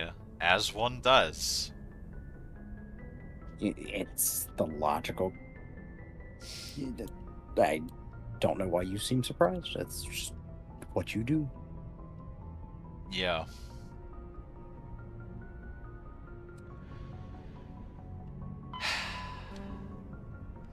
So it's in the Columbia system in the Voyager cluster.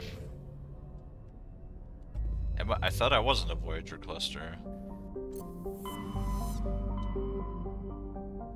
I am. Oh, because there's one down here that I didn't see.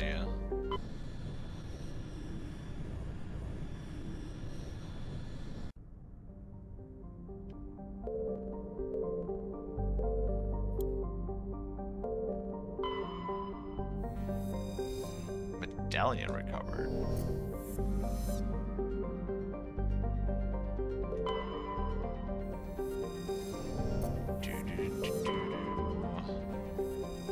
Rare element.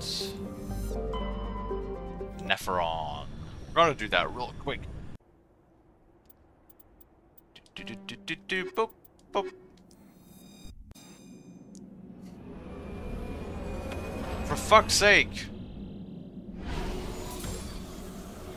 Really? Another fucking viewer bot? Amazing. Hold on. Don't delete his ass just yet. I always... Okay, I'll hold off. I always report those first so that Twitch actually bans them. I feel like maybe... because that profile is from 2019, and since those offensive do get them like permanently suspended, I do wonder if those accounts are just like hacked. It is possible.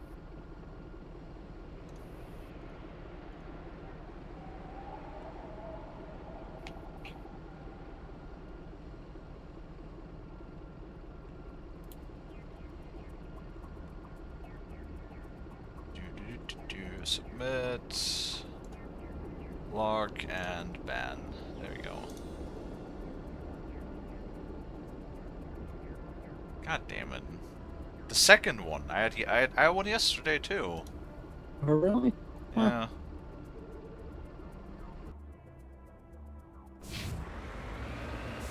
Wait, what? interesting. Sometimes these like minerals are come on. Get your big ass up here.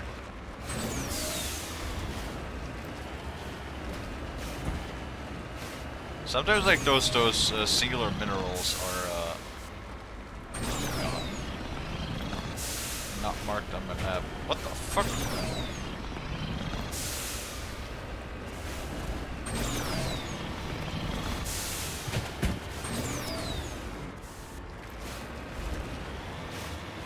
Jesus. There it is. Thorium.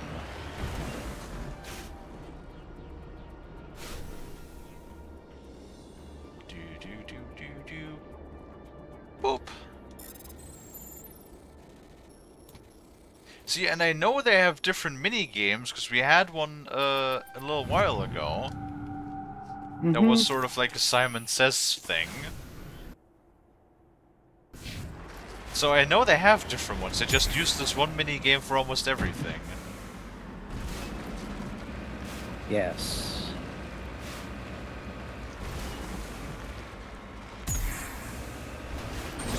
Come on, move.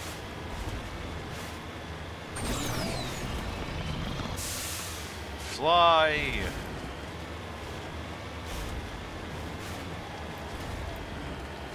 Wee.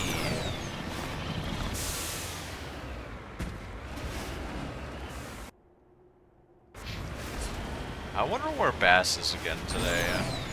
He was always the one that was like, I want to watch Mass Effect. And then he has been like in the stream once so far.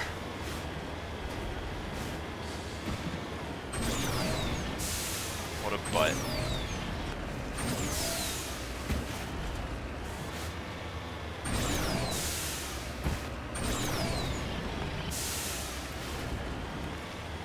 Ugh.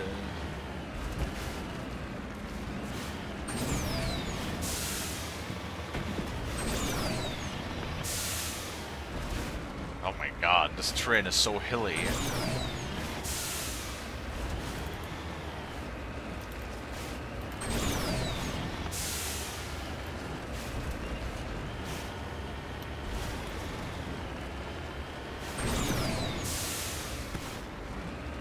Oh, it's a corpse again.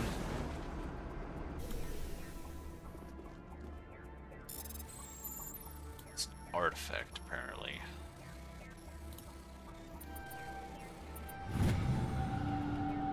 I need... Gasp.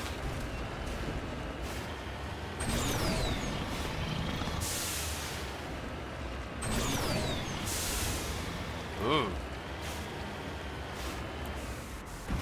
You know those places? I'm starting to feel that those places might have been a little bit big. For like consoles to handle, maybe?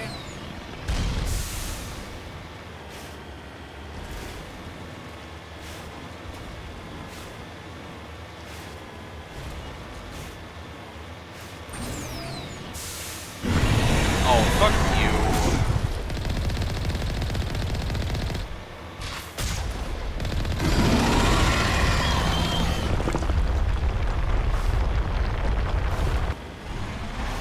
Stupid worm-looking thing. Well, at least you got time to knock the job. Yeah, I mean, this time I haven't. I have plenty of that stuff, that is true.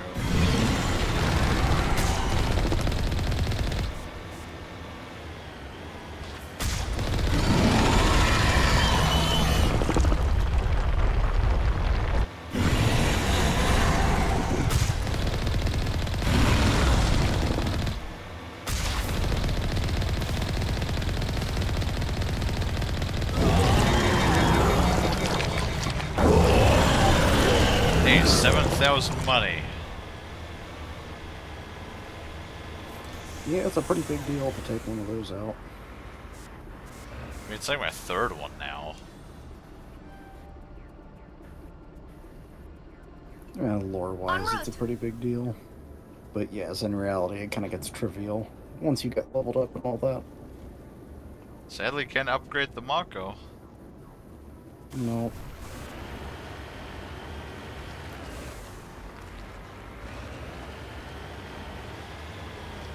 There's room!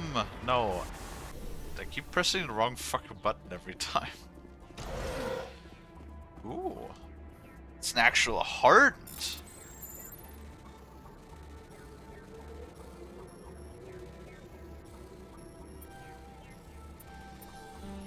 Fuck. Aha. Bork! Bork Bjork.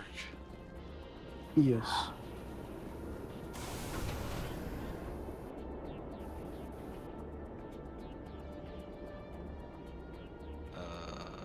And then we're gonna take a look at the debris. I'm gonna take a look at Deborah. What'd she do? I don't know, laying around.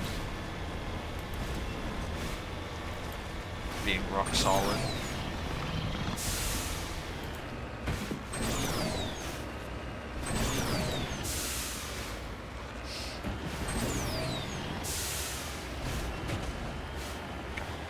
Damn, everything is so hilly.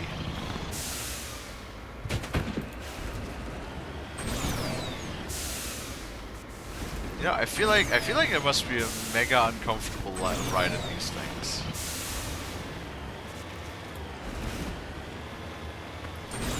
Yeah. Especially when you... Yeah. Go ahead. Nope. Do you want to criticize my driving? Nope. It's perfect. I know it is. I'm Commander Shepard. This is my favorite store on the Citadel.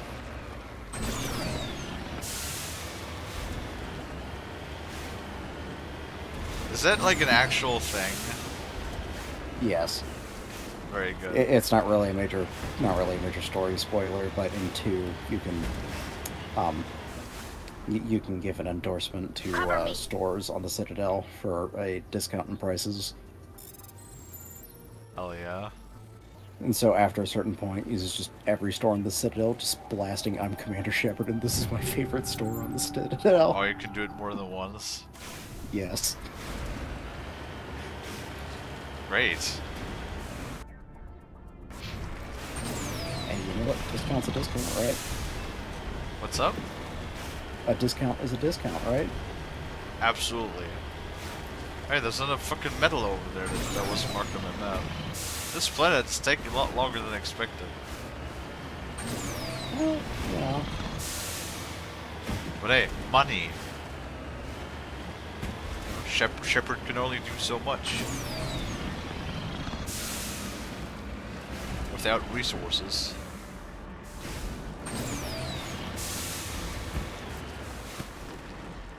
Heading out. I don't know why my fucking thumb keeps beryllium. Nice. Keeps pressing the wrong button every time. I don't know. 3,500 bucks. Yeah. You'll be able to afford that prototype sniper rifle in no time. So maybe honestly, I've been using assault rifles primarily. Might actually buy the assault rifle first then.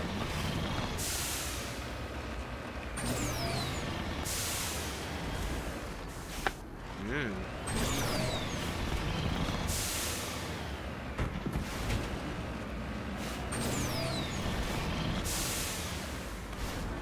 No, I only know about this, like, I'm Commander Shepard and this is my favorite. Or I'm Commander Shepard and I approve of this message, I think. This is what I remember.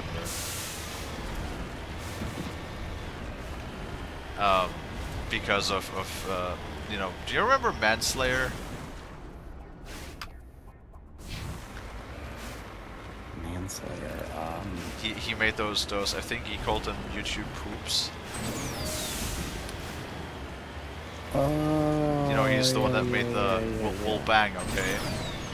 Yes. Okay, yeah. He did a lot of, like, Mass Effect and Skyrim, I think.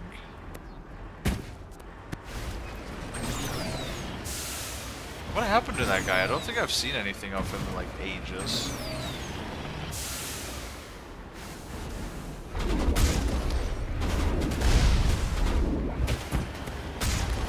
I'm not sure.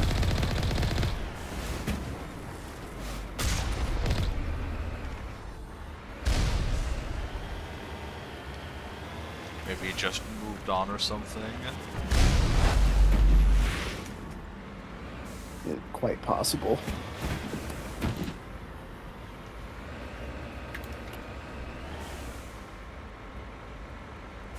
Oh my god, please. The controls.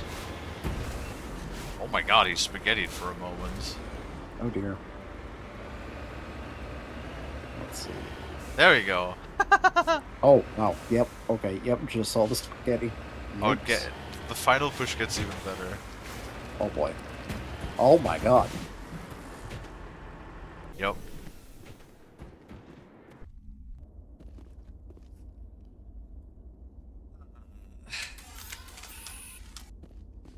Alright, who wants to get some? Concrete piping. Oh, technical kit. Touch.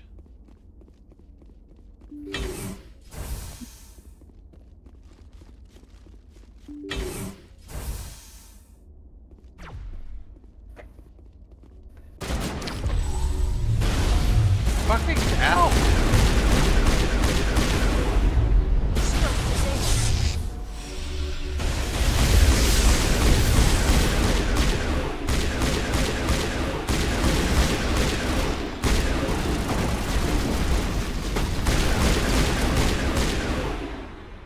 God damn, one of them like hit me real fucking hard.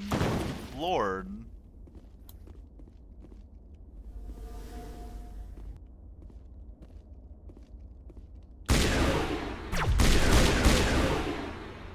Bruh.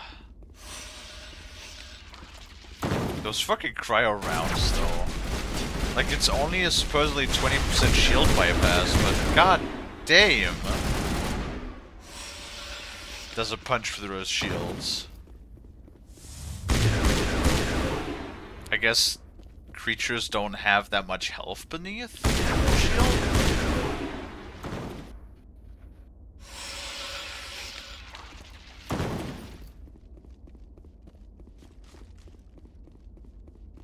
I approve of that ammunition.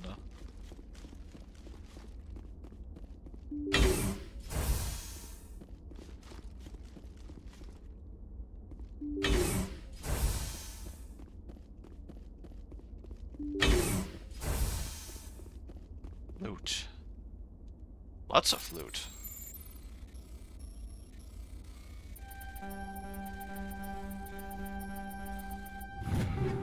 Aha.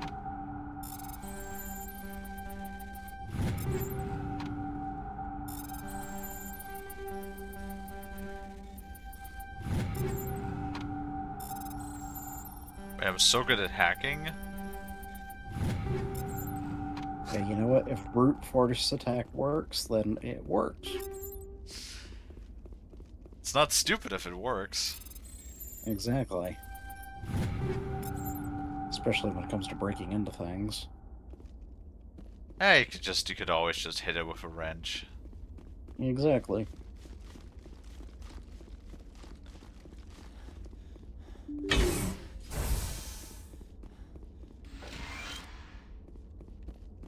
Kind of funny, like, nobody tried to talk to us, though. That's interesting.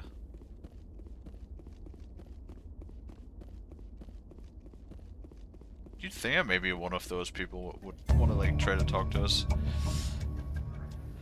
You cautiously press a few buttons, and an alarm chimes. The optical database is flashing itself. Quickly, you copy as many files as you can onto your hard suit's internal computer. Its memory wiped, the computer shuts down. The files are sure to be encrypted, but you have time to crack them. Wait, I have time to crack them? I think that's more the royal you. Fair enough. Didn't I want to, like, blow this place up?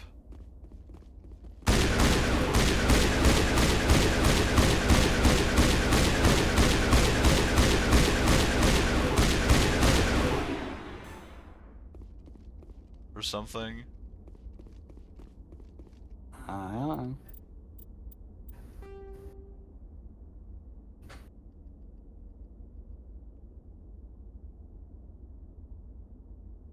Yep, nope. Quest completed. Alright.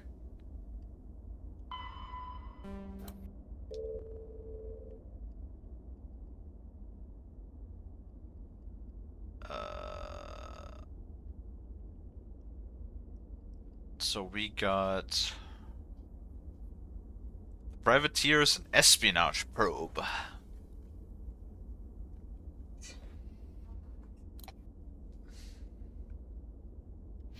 And we also got a level up. Yay.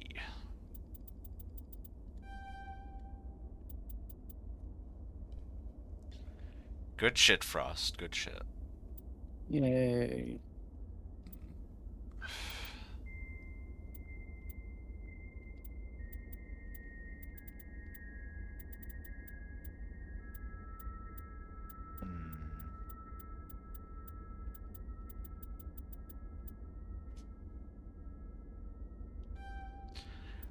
I think we'll start putting some points in the soul training just to unlock finesse.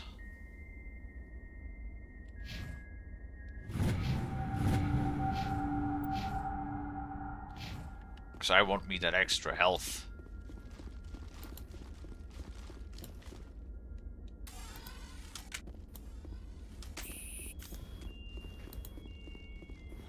I like health.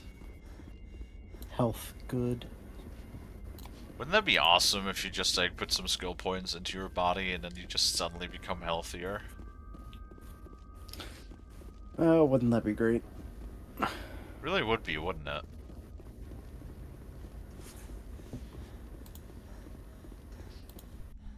If only you had a skill tree in real life. Oh my god. That kind of startled me a little bit. This might be it. Okay. Mako's having some issues. It's fine, don't worry about it.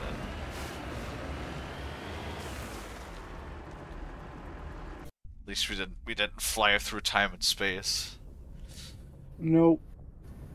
Transmission coming in, Commander. I think you're gonna want to hear this one. Greetings, Commander Shepard. I represent a party interested in obtaining information on Cerberus activities. What's your name? Who are you, and who do you represent? Who I am is inconsequential. Suffice to say, I am an agent for the Shadow Broker. You see, Admiral Kahoku contacted my employer looking for information on the location of any Cerberus facilities. We provided that information on the promise that he would turn over copies of all files gathered from the Cerberus systems to us.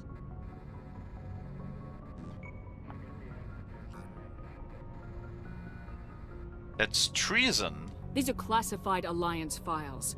I'm not handing them over to you. Be reasonable, Commander. Cerberus was operating outside Alliance jurisdiction. You don't owe them any loyalty. The Alliance is just going to file this information away in some archive. But no secret stays hidden forever. Eventually, someone somewhere will deliver it into our hands. Might as well be you. Transmit the files to us and you will be well compensated. No. My loyalty is to the Alliance, not the Shadow Broker. That is unfortunate, Commander. My employer will remember this the next time you need something from us.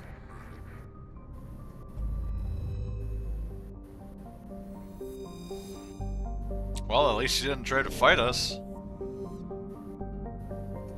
That'd be funny if we could just be like, you know, fuck the Shadow Broker, we'll fuck him up. Paragon plus 8. Wow. That's a lot of Paragon points. That is a good shot. Well, just because I didn't hand out fucking classified, you know, rogue Black Ops information. I think that's perfectly reasonable. It's like, yeah, sure, the Shadow Broker is one of those, like, you know, better the devil you know types of deals. Mm-hmm. But not like that. It's also funny, like, how when I come back from a planet and then every time it's just like, Joker, hey, incoming transmission, Captain. Like, could never fucking get a break.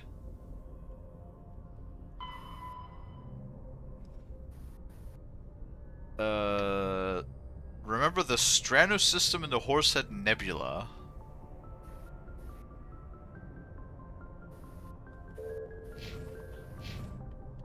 Did you remember that, Frost?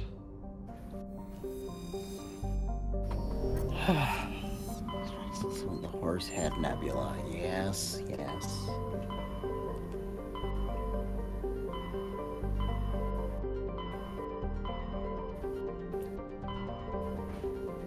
Fucking fight the Horsehead Nebula first, though. Oh wait, there it is.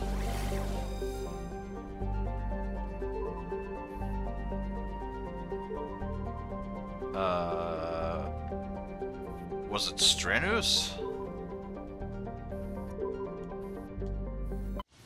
Yes. Okay, good. So. Man, my short-term memory is just fucked.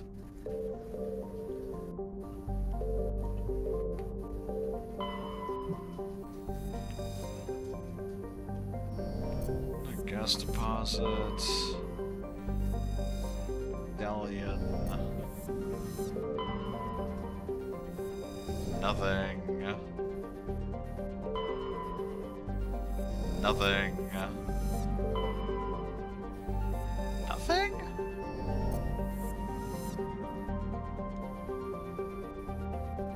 What? That can't be right.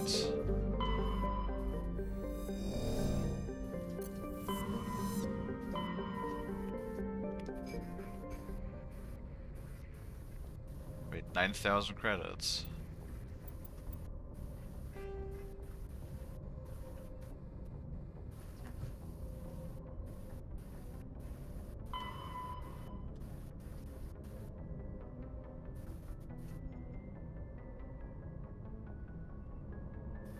No, we're on the right system. What the fuck? There is nothing. Unless there's like a planet like somewhere right on the edge that I can't see.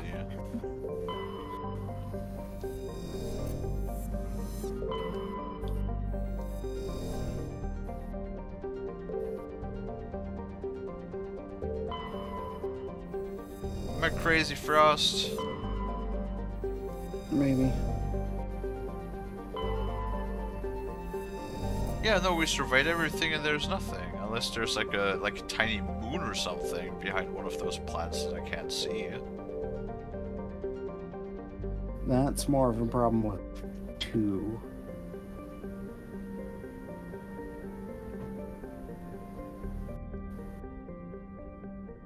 I'm pretty sure this is the system it said. It is the system, I double checked.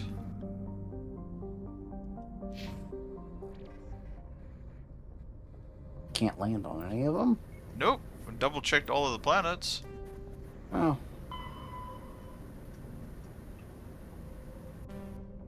Weird.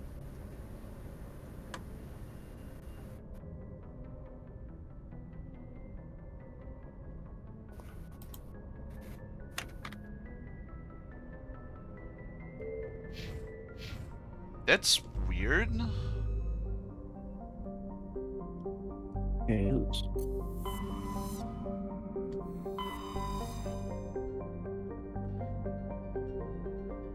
It's like the lens. I'm assuming that maybe the lens flare of the system is just like covering something up that I can't see right now. There's like a small moon maybe that I'm not seeing.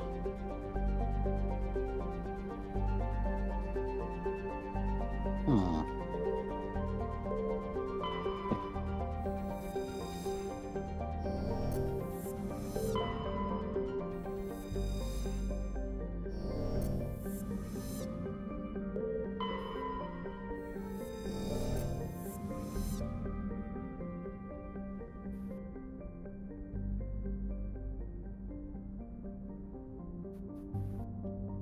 Yeah, I don't... There is nothing here. What the fuck?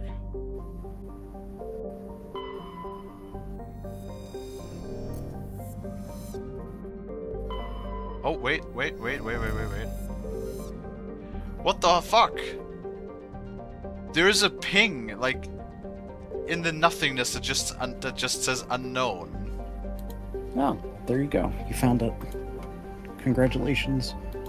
That is bullshit. It is a little bit. Hold on. I'm like leaning in really close. Yeah, there's literally nothing. There's not even like a tiny speck of like I don't know, space dust floating or whatever. It's literally just a blank spot that says unknown. Oh. Yeah, that's weird.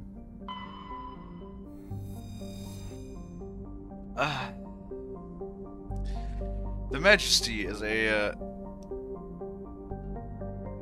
what is that word? Kowloon? Class modular conveyor of human design. The ship is a derelict. All compartments are exposed to space, and the fusion plant is leaking. The damage is consistent with ship-mounted mass accelerated fire. Ship-mounted mass accelerated fire? What does that mean? Mass acceleration? That's basically what the Mass Effect arrays are. They're mass accelerators. Akin to railguns, basically. Okay. A faint trail of radioactive particles, possibly exhaust from a sublight nuclear engine drive, leads towards the nearby planet of Xawin. Okay. And now we can land on Xawin.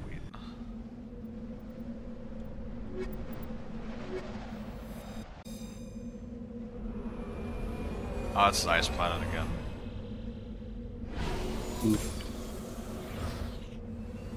Why must everything be so cold in space?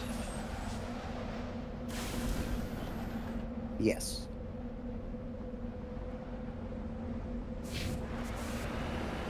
Fucking space. It's a hazard level 1.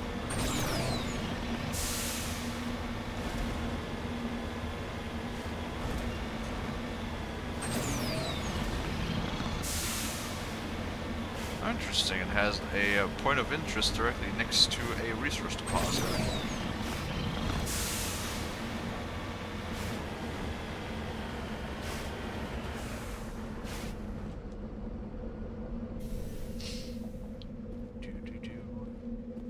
Corpse.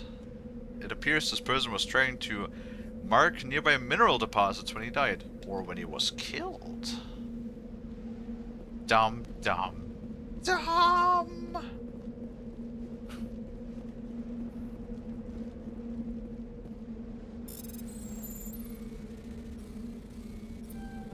Fuck.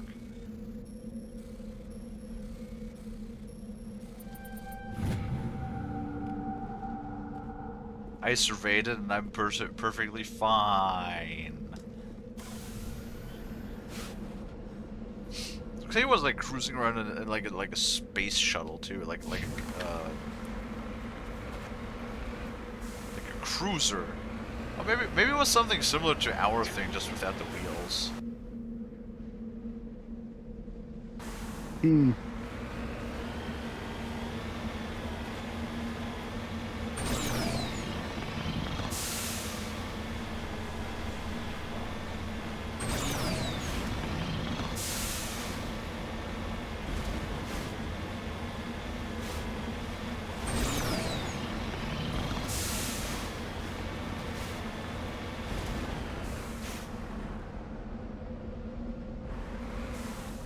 Generator.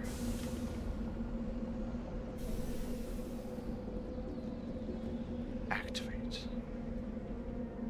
There appears to be no one left at this camp. The generator is still functioning, but there are no signs of the former occupants. The camp's computer notes several locations of interest. Okay. Fascinating.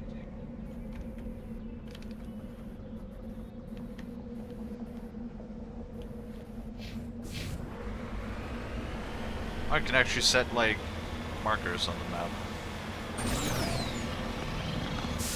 I never really knew that, too.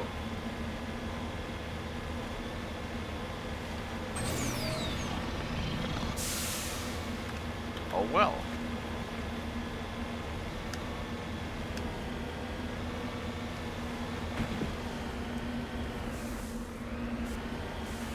You tippity-typeting Frosty. Yes. Is it diver? Is it? That's what I'm asking you. That's a fair point. How the fuck are you supposed to know? Exactly.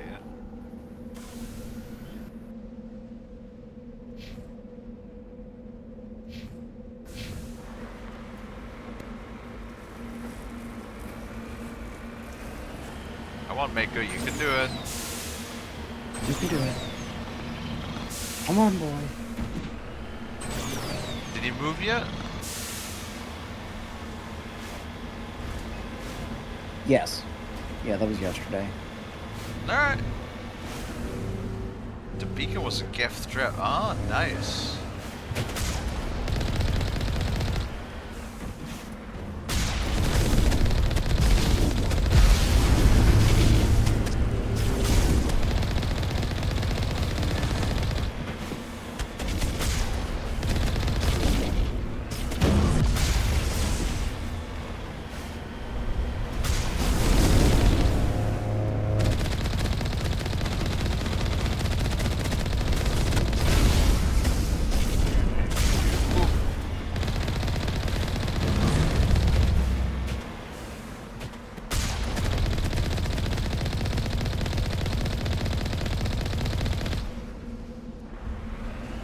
There we go.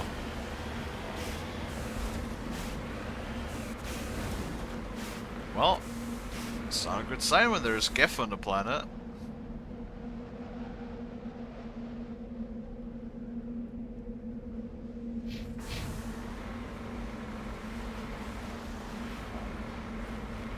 Come on, turn, turn, turn. There you go.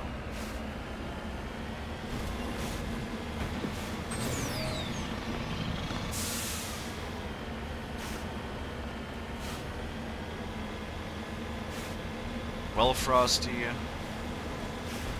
Yeah. What you have for dinner today?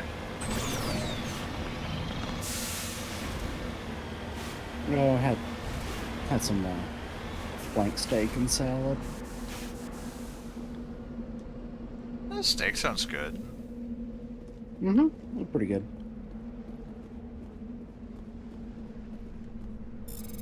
Did you make it yourself? Yes. You know, I figured that through logical deduction.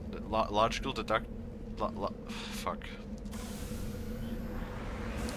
Deduction. Logical deduction. Yes. Words are fucking hard. It's one of those interesting cuts to cook since it's a thinner cut of steak. Yeah. And it can be simultaneously harder to cook nicely, but also more forgiving.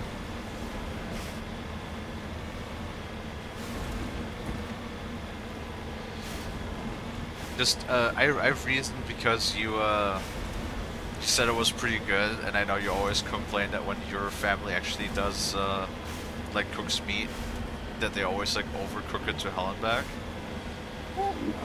No, only one person really does that. Your mom. Yes.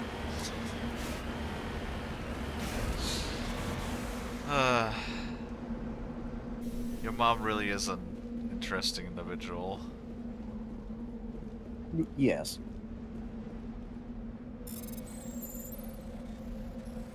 Would it be bad to say that I don't really want to meet your mom?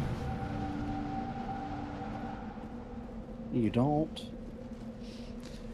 Yeah, you haven't really said anything positive about her, so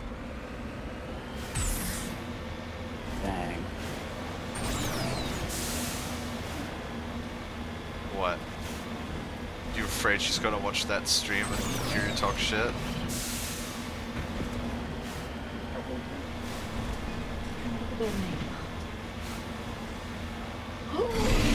Oh, fuck you. Oh, awesome.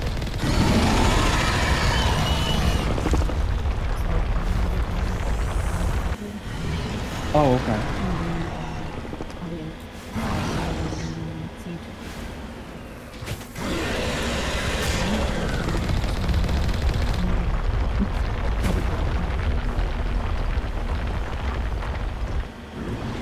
Sorry, what were you saying? No, I ran into another fucking Thresher bomb. Oh, you love those though. Yeah, I know, right? Their stupid ass just does so much damage.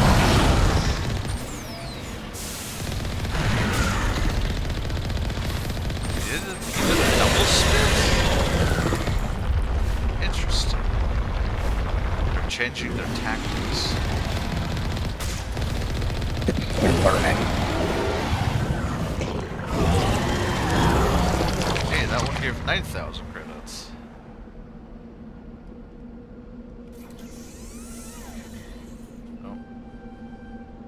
Apparently I did exceptionally good with the steak today, because stepfather said it was perfect.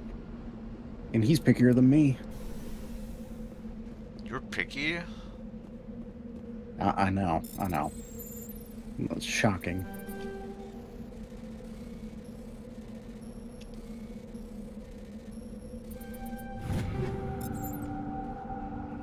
No, like seriously, are you picky?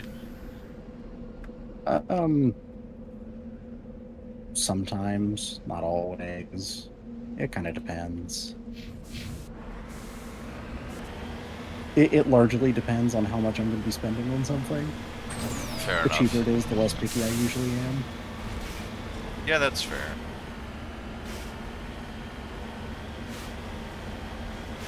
I was thinking about taking asparagus home with me again today. Oh yeah? Because they had like bigger packs now for a good price. They had 2 pounds for like $6. Oh wow. Not a bad price. Yeah. It wasn't those you know, I think I mentioned that briefly. We have like that one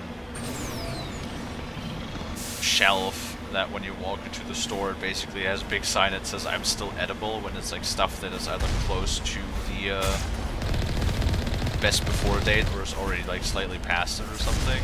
Mm-hmm.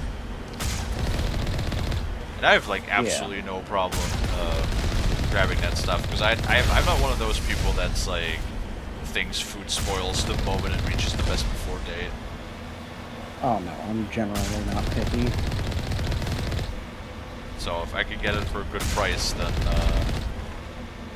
absolutely. I'm not going to complain about it. Especially asparagus, that is usually pretty expensive, you know. Yeah. Trying to train my finger to press the right button because I keep pressing the wrong button. Well, that's not good. But yeah, I made I made a really big portion of the salmon kulibiak today. It's kind of funny, like how cheap a lot of ingredients are nowadays. Like just literally the pre-made dough, which is like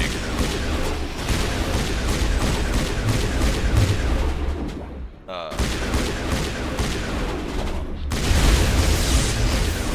fighting.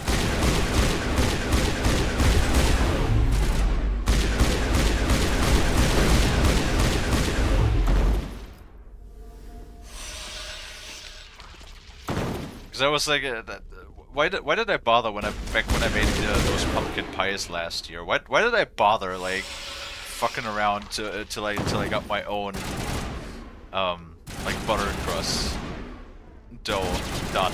It was such a pain in the ass to fuck around with it, and even like my best attempt was only alright. It's still like not even close to what you get from just the pre-made stuff you can buy.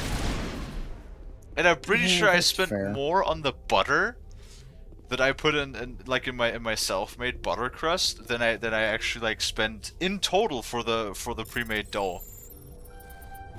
Yeah, pastry is one of those things where it's where when you look at the time, cost of ingredients, and your skill level, store-bought is absolutely acceptable.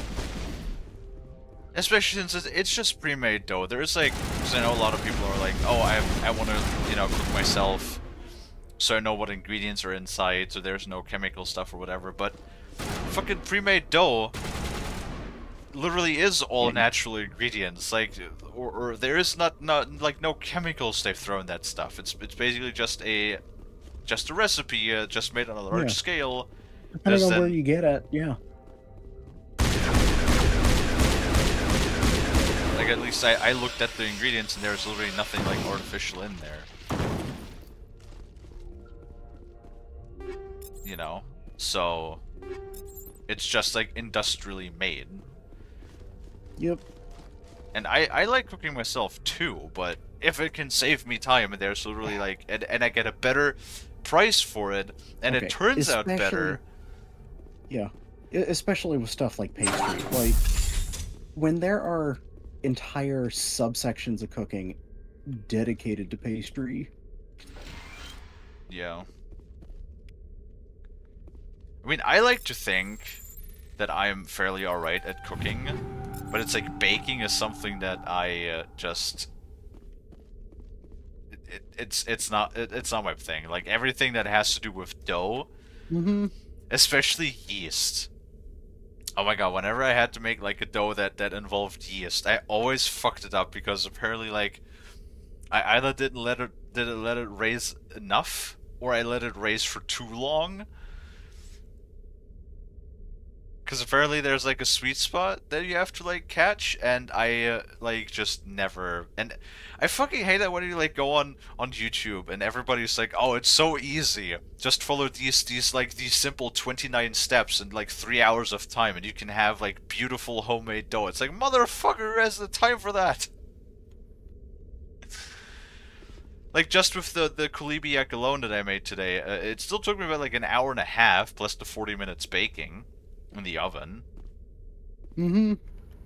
Like, and that is, I only do those like when I do the short stream on Wednesdays when I go grocery shopping, because that's like the only time I actually have time to do that, or maybe on the weekend. Yeah.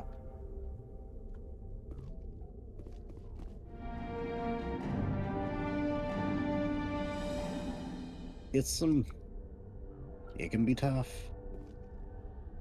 Yeah.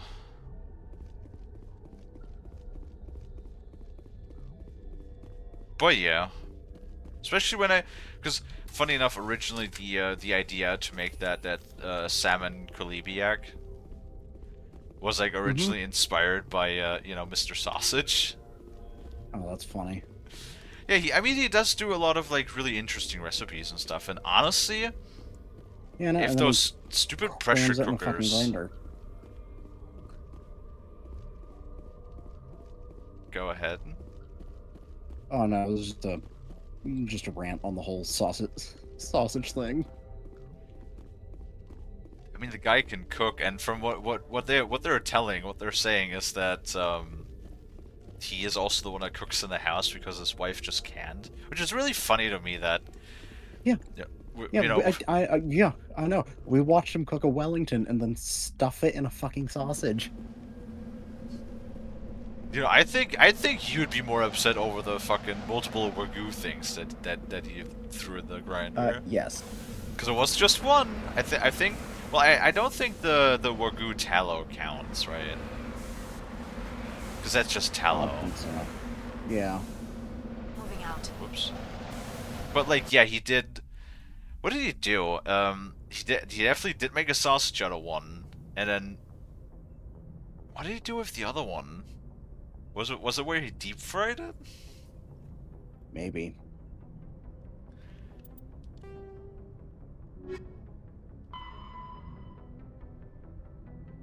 Oh my god, and now why can't I just send a fucking transmission? Do I have to talk to that fucking guy in person? Are you kidding me?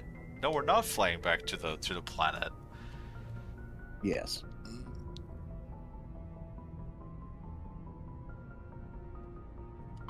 But we will find the probes. Amazon system in the Voyager cluster.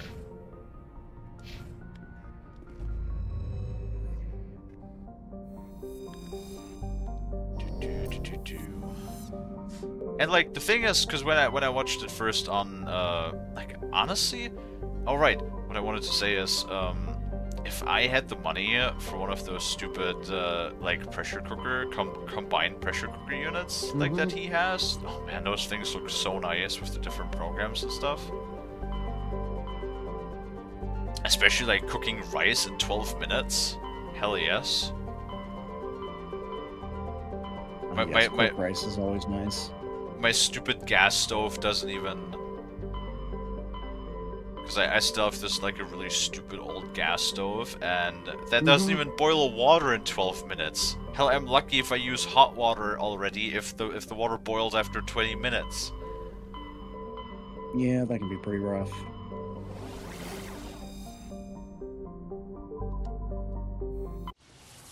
So yeah, and maybe then I would also try to make some sushi. I'd have to like see where I can find the dried. What is it? Is it kelp? Or is it seaweed?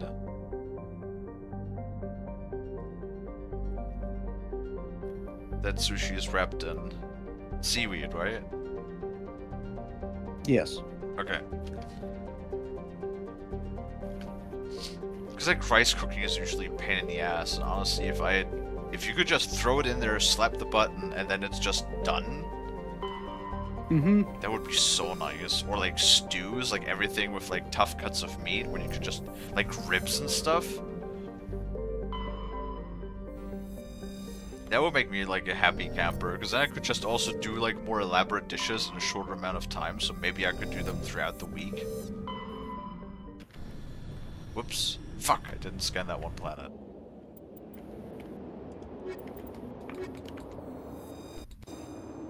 But the one that Mr. Sausage has is like 200 bucks. And it's like, why is everything nice so expensive? Why can't it be 60 bucks? If it was 60 bucks, I would already have bought one. You know, but because I can't just like justify spending 200 bucks on a thing. Not without some really good reasons. I mean, I'd probably get some good use out of it. Like, I mean, I used my sous vide for a very long time, and still do on occasion now. It's just I used to eat like way more meat back then, before I knew that I can't eat beef, really. Yeah. Which kind of sucks now in retrospect, because like, I don't know, I used to also do some venison steak in the sous vide, but venison always gets really weird in the sous vide. You know, I can see that being the case. I typically prefer venison grilled. Yeah, like, sometimes it would still be tough, and then other times it would be so soft that you could like almost spread it like a spreadable. Interesting. Yeah, I've never really. Was this like the same? Was it just like a difference in cut? No, it was usually always flank, I think. Huh. Interesting.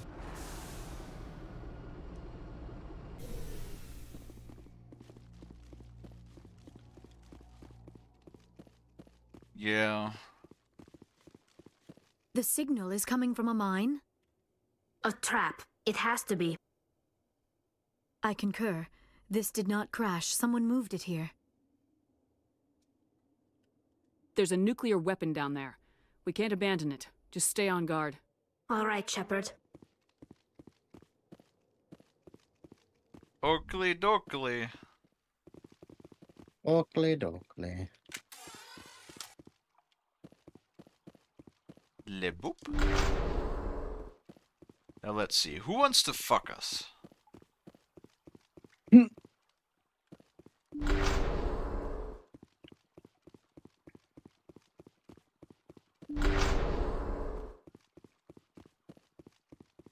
I don't Not 100% sure why, but that just reminded me of the, oh gosh, that one video with the bird. The Becky you want to smash. Oh, the you want some fuck? Yes, the you want some fuck. Bitches love blue. Yeah, it's with those birds that like put all sorts of colorful things in their feathers. Seismic charge. Someone did that on purpose. Shepard. At last. Ilanos Huliet? You have me at a disadvantage. My name is Ilanos Haliat. I doubt you know it. Who do you think runs the Terminus clan, Shepard, huh? Thousands of pirates, slavers, criminals of every stripe? Terminus clan. I don't study the internal politics of pirate bands. The strongest leads. The one who kills the most men, seizes the most ships, pillages the most colonies. Oh, good for you. 3 years ago, I was the strongest. I used my influence to assemble a fleet. We would drive your kind out of the Verge. Oh, the Skillian Blitz. I've heard about that battle. You're the one behind the attack on Elysium. I was the motivator, the instigator, the one who promised glory and riches for sacking the largest human colony in the cluster. The one blamed when it failed. Failed! I was ruined when your kind held against the Blitz. What better way to recover my reputation than by eliminating the first human Spectre? You'll see me again, Haliat. Count on it. I rather doubt that. Goodbye, Shepard. What do we do now, Shepard? I'll think of something. I don't know. Let me think. You two, see if there's anything in here we can use. There's no time to get out. You have to disable the bomb before it goes off. Oh, Jesus. You know what? I'm just gonna use my fucking Omni Gel. Fuck you. You're just rolling in it. Damn right. Oh shit, then I have to hack it like multiple times. You've disabled the bomb. Ha! Ha! Get fucked. How much did I just spend? What? Oh, I had 380, yeah. It's fine. Oh yeah, you only had to spend 100. Yeah. And you can pretty much gain that back pretty easily, just dismantling shit. It is true.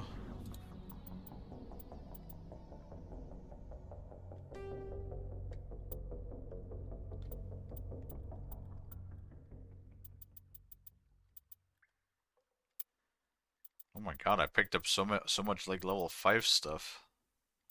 Hmm.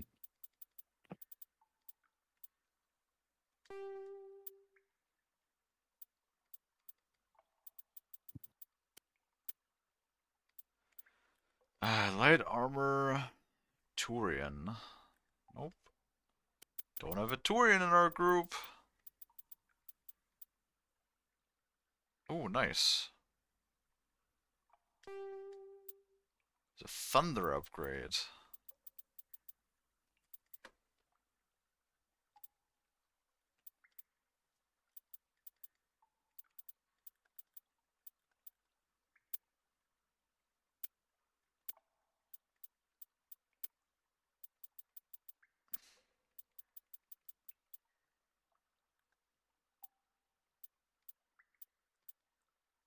Oh, 148. This is actually better than the one that we had.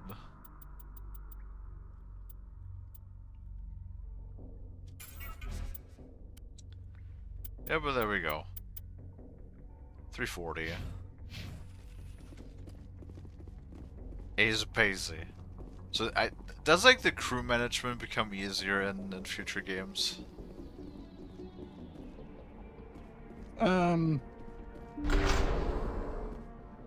Yes and no. Great. Well, I guess in the sense that, yes, it's a little more intuitive, but there's also a little more to manage. It's just kind of annoying that you have to like go through all of the weapons the entire time. Can I just like go through the stuff? Where the fuck am I now?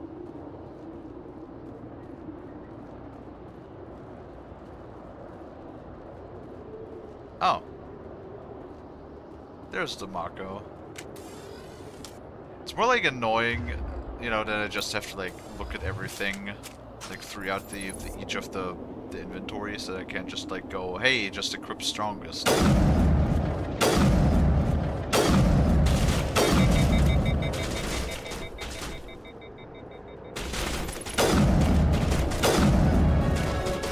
Hey, level up.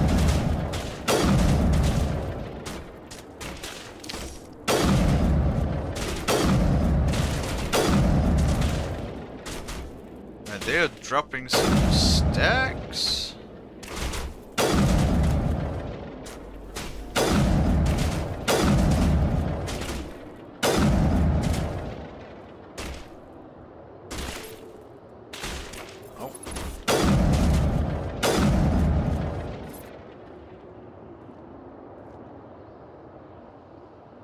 Well, nope, that one's still alive.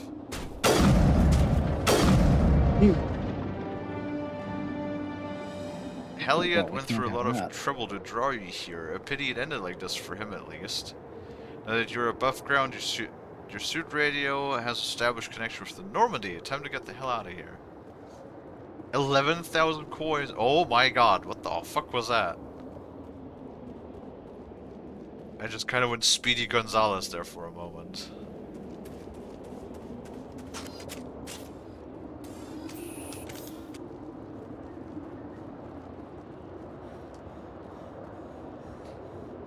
So did we?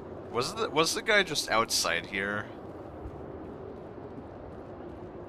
That's what the text makes me believe. That would be so fucking stupid though. Like, they did clearly state that this was a 20 kiloton nuclear warhead that was about to go off. I think he was a little bit too close for that. I'm just saying. Oh, don't be silly. It's video game logic. Right.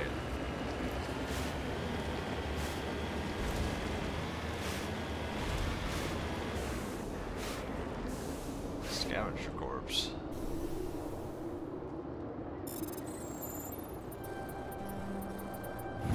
Hey. 5,500! My god. So much shizzle? Yes. Oh wait, what? How did I unlock an extra point of charm?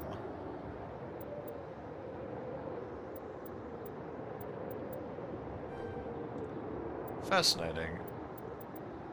Do I unlock like more skill points just through like doing certain quests?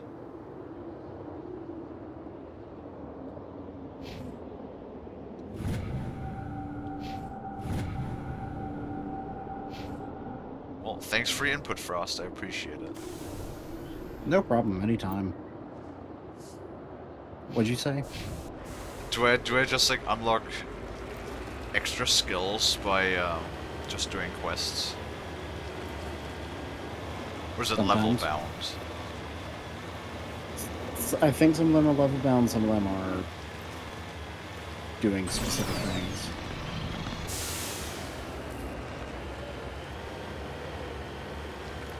Am I going to be super over-leveled again, since I'm doing all of the side stuff?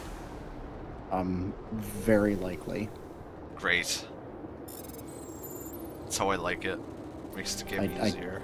I do not think there's level scaling of that type.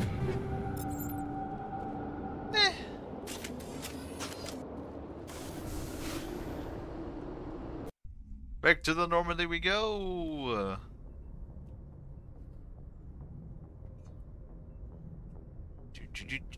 And that should be the, Yep, and now basically we just have to go back to Earth and hand in that one, but that's about it.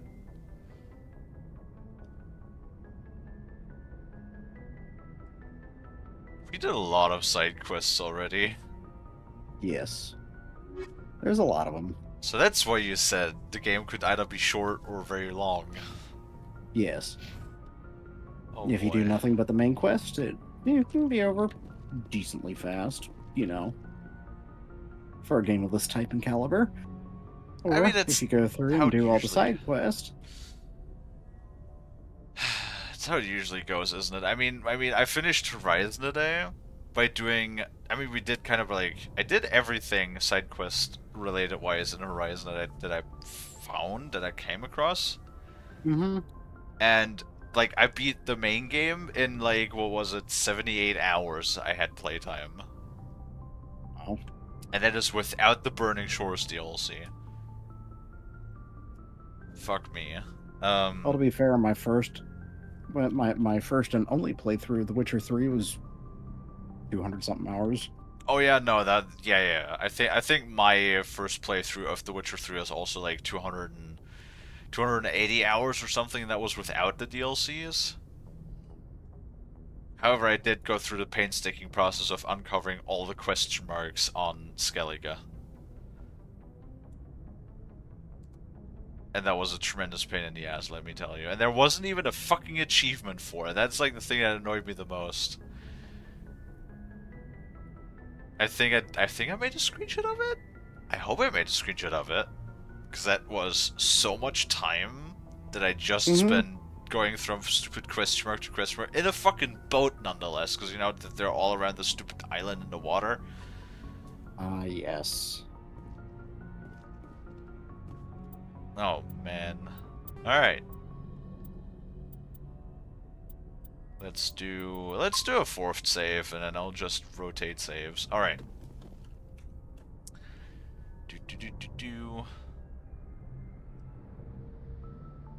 Alright, we did at least get the achievement for killing 250 enemies in either Mass Effect 1, 2, or 3.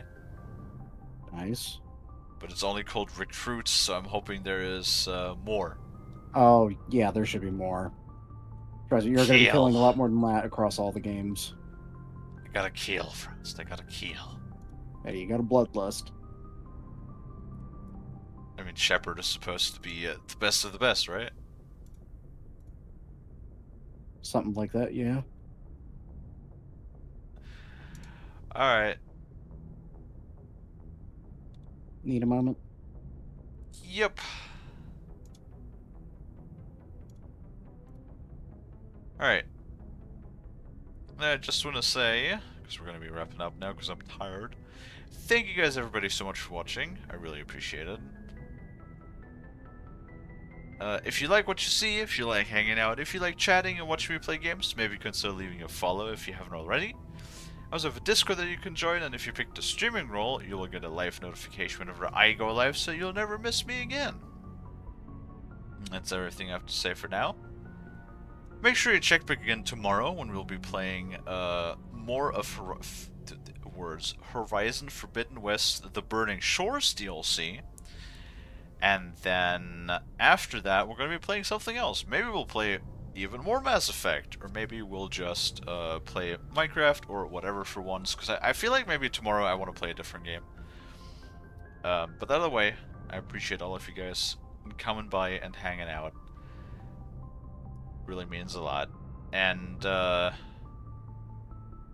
yeah, once again, I want to thank you everybody so much for watching. I hope that I can catch all of you guys back in the next one. And until then, bye bye.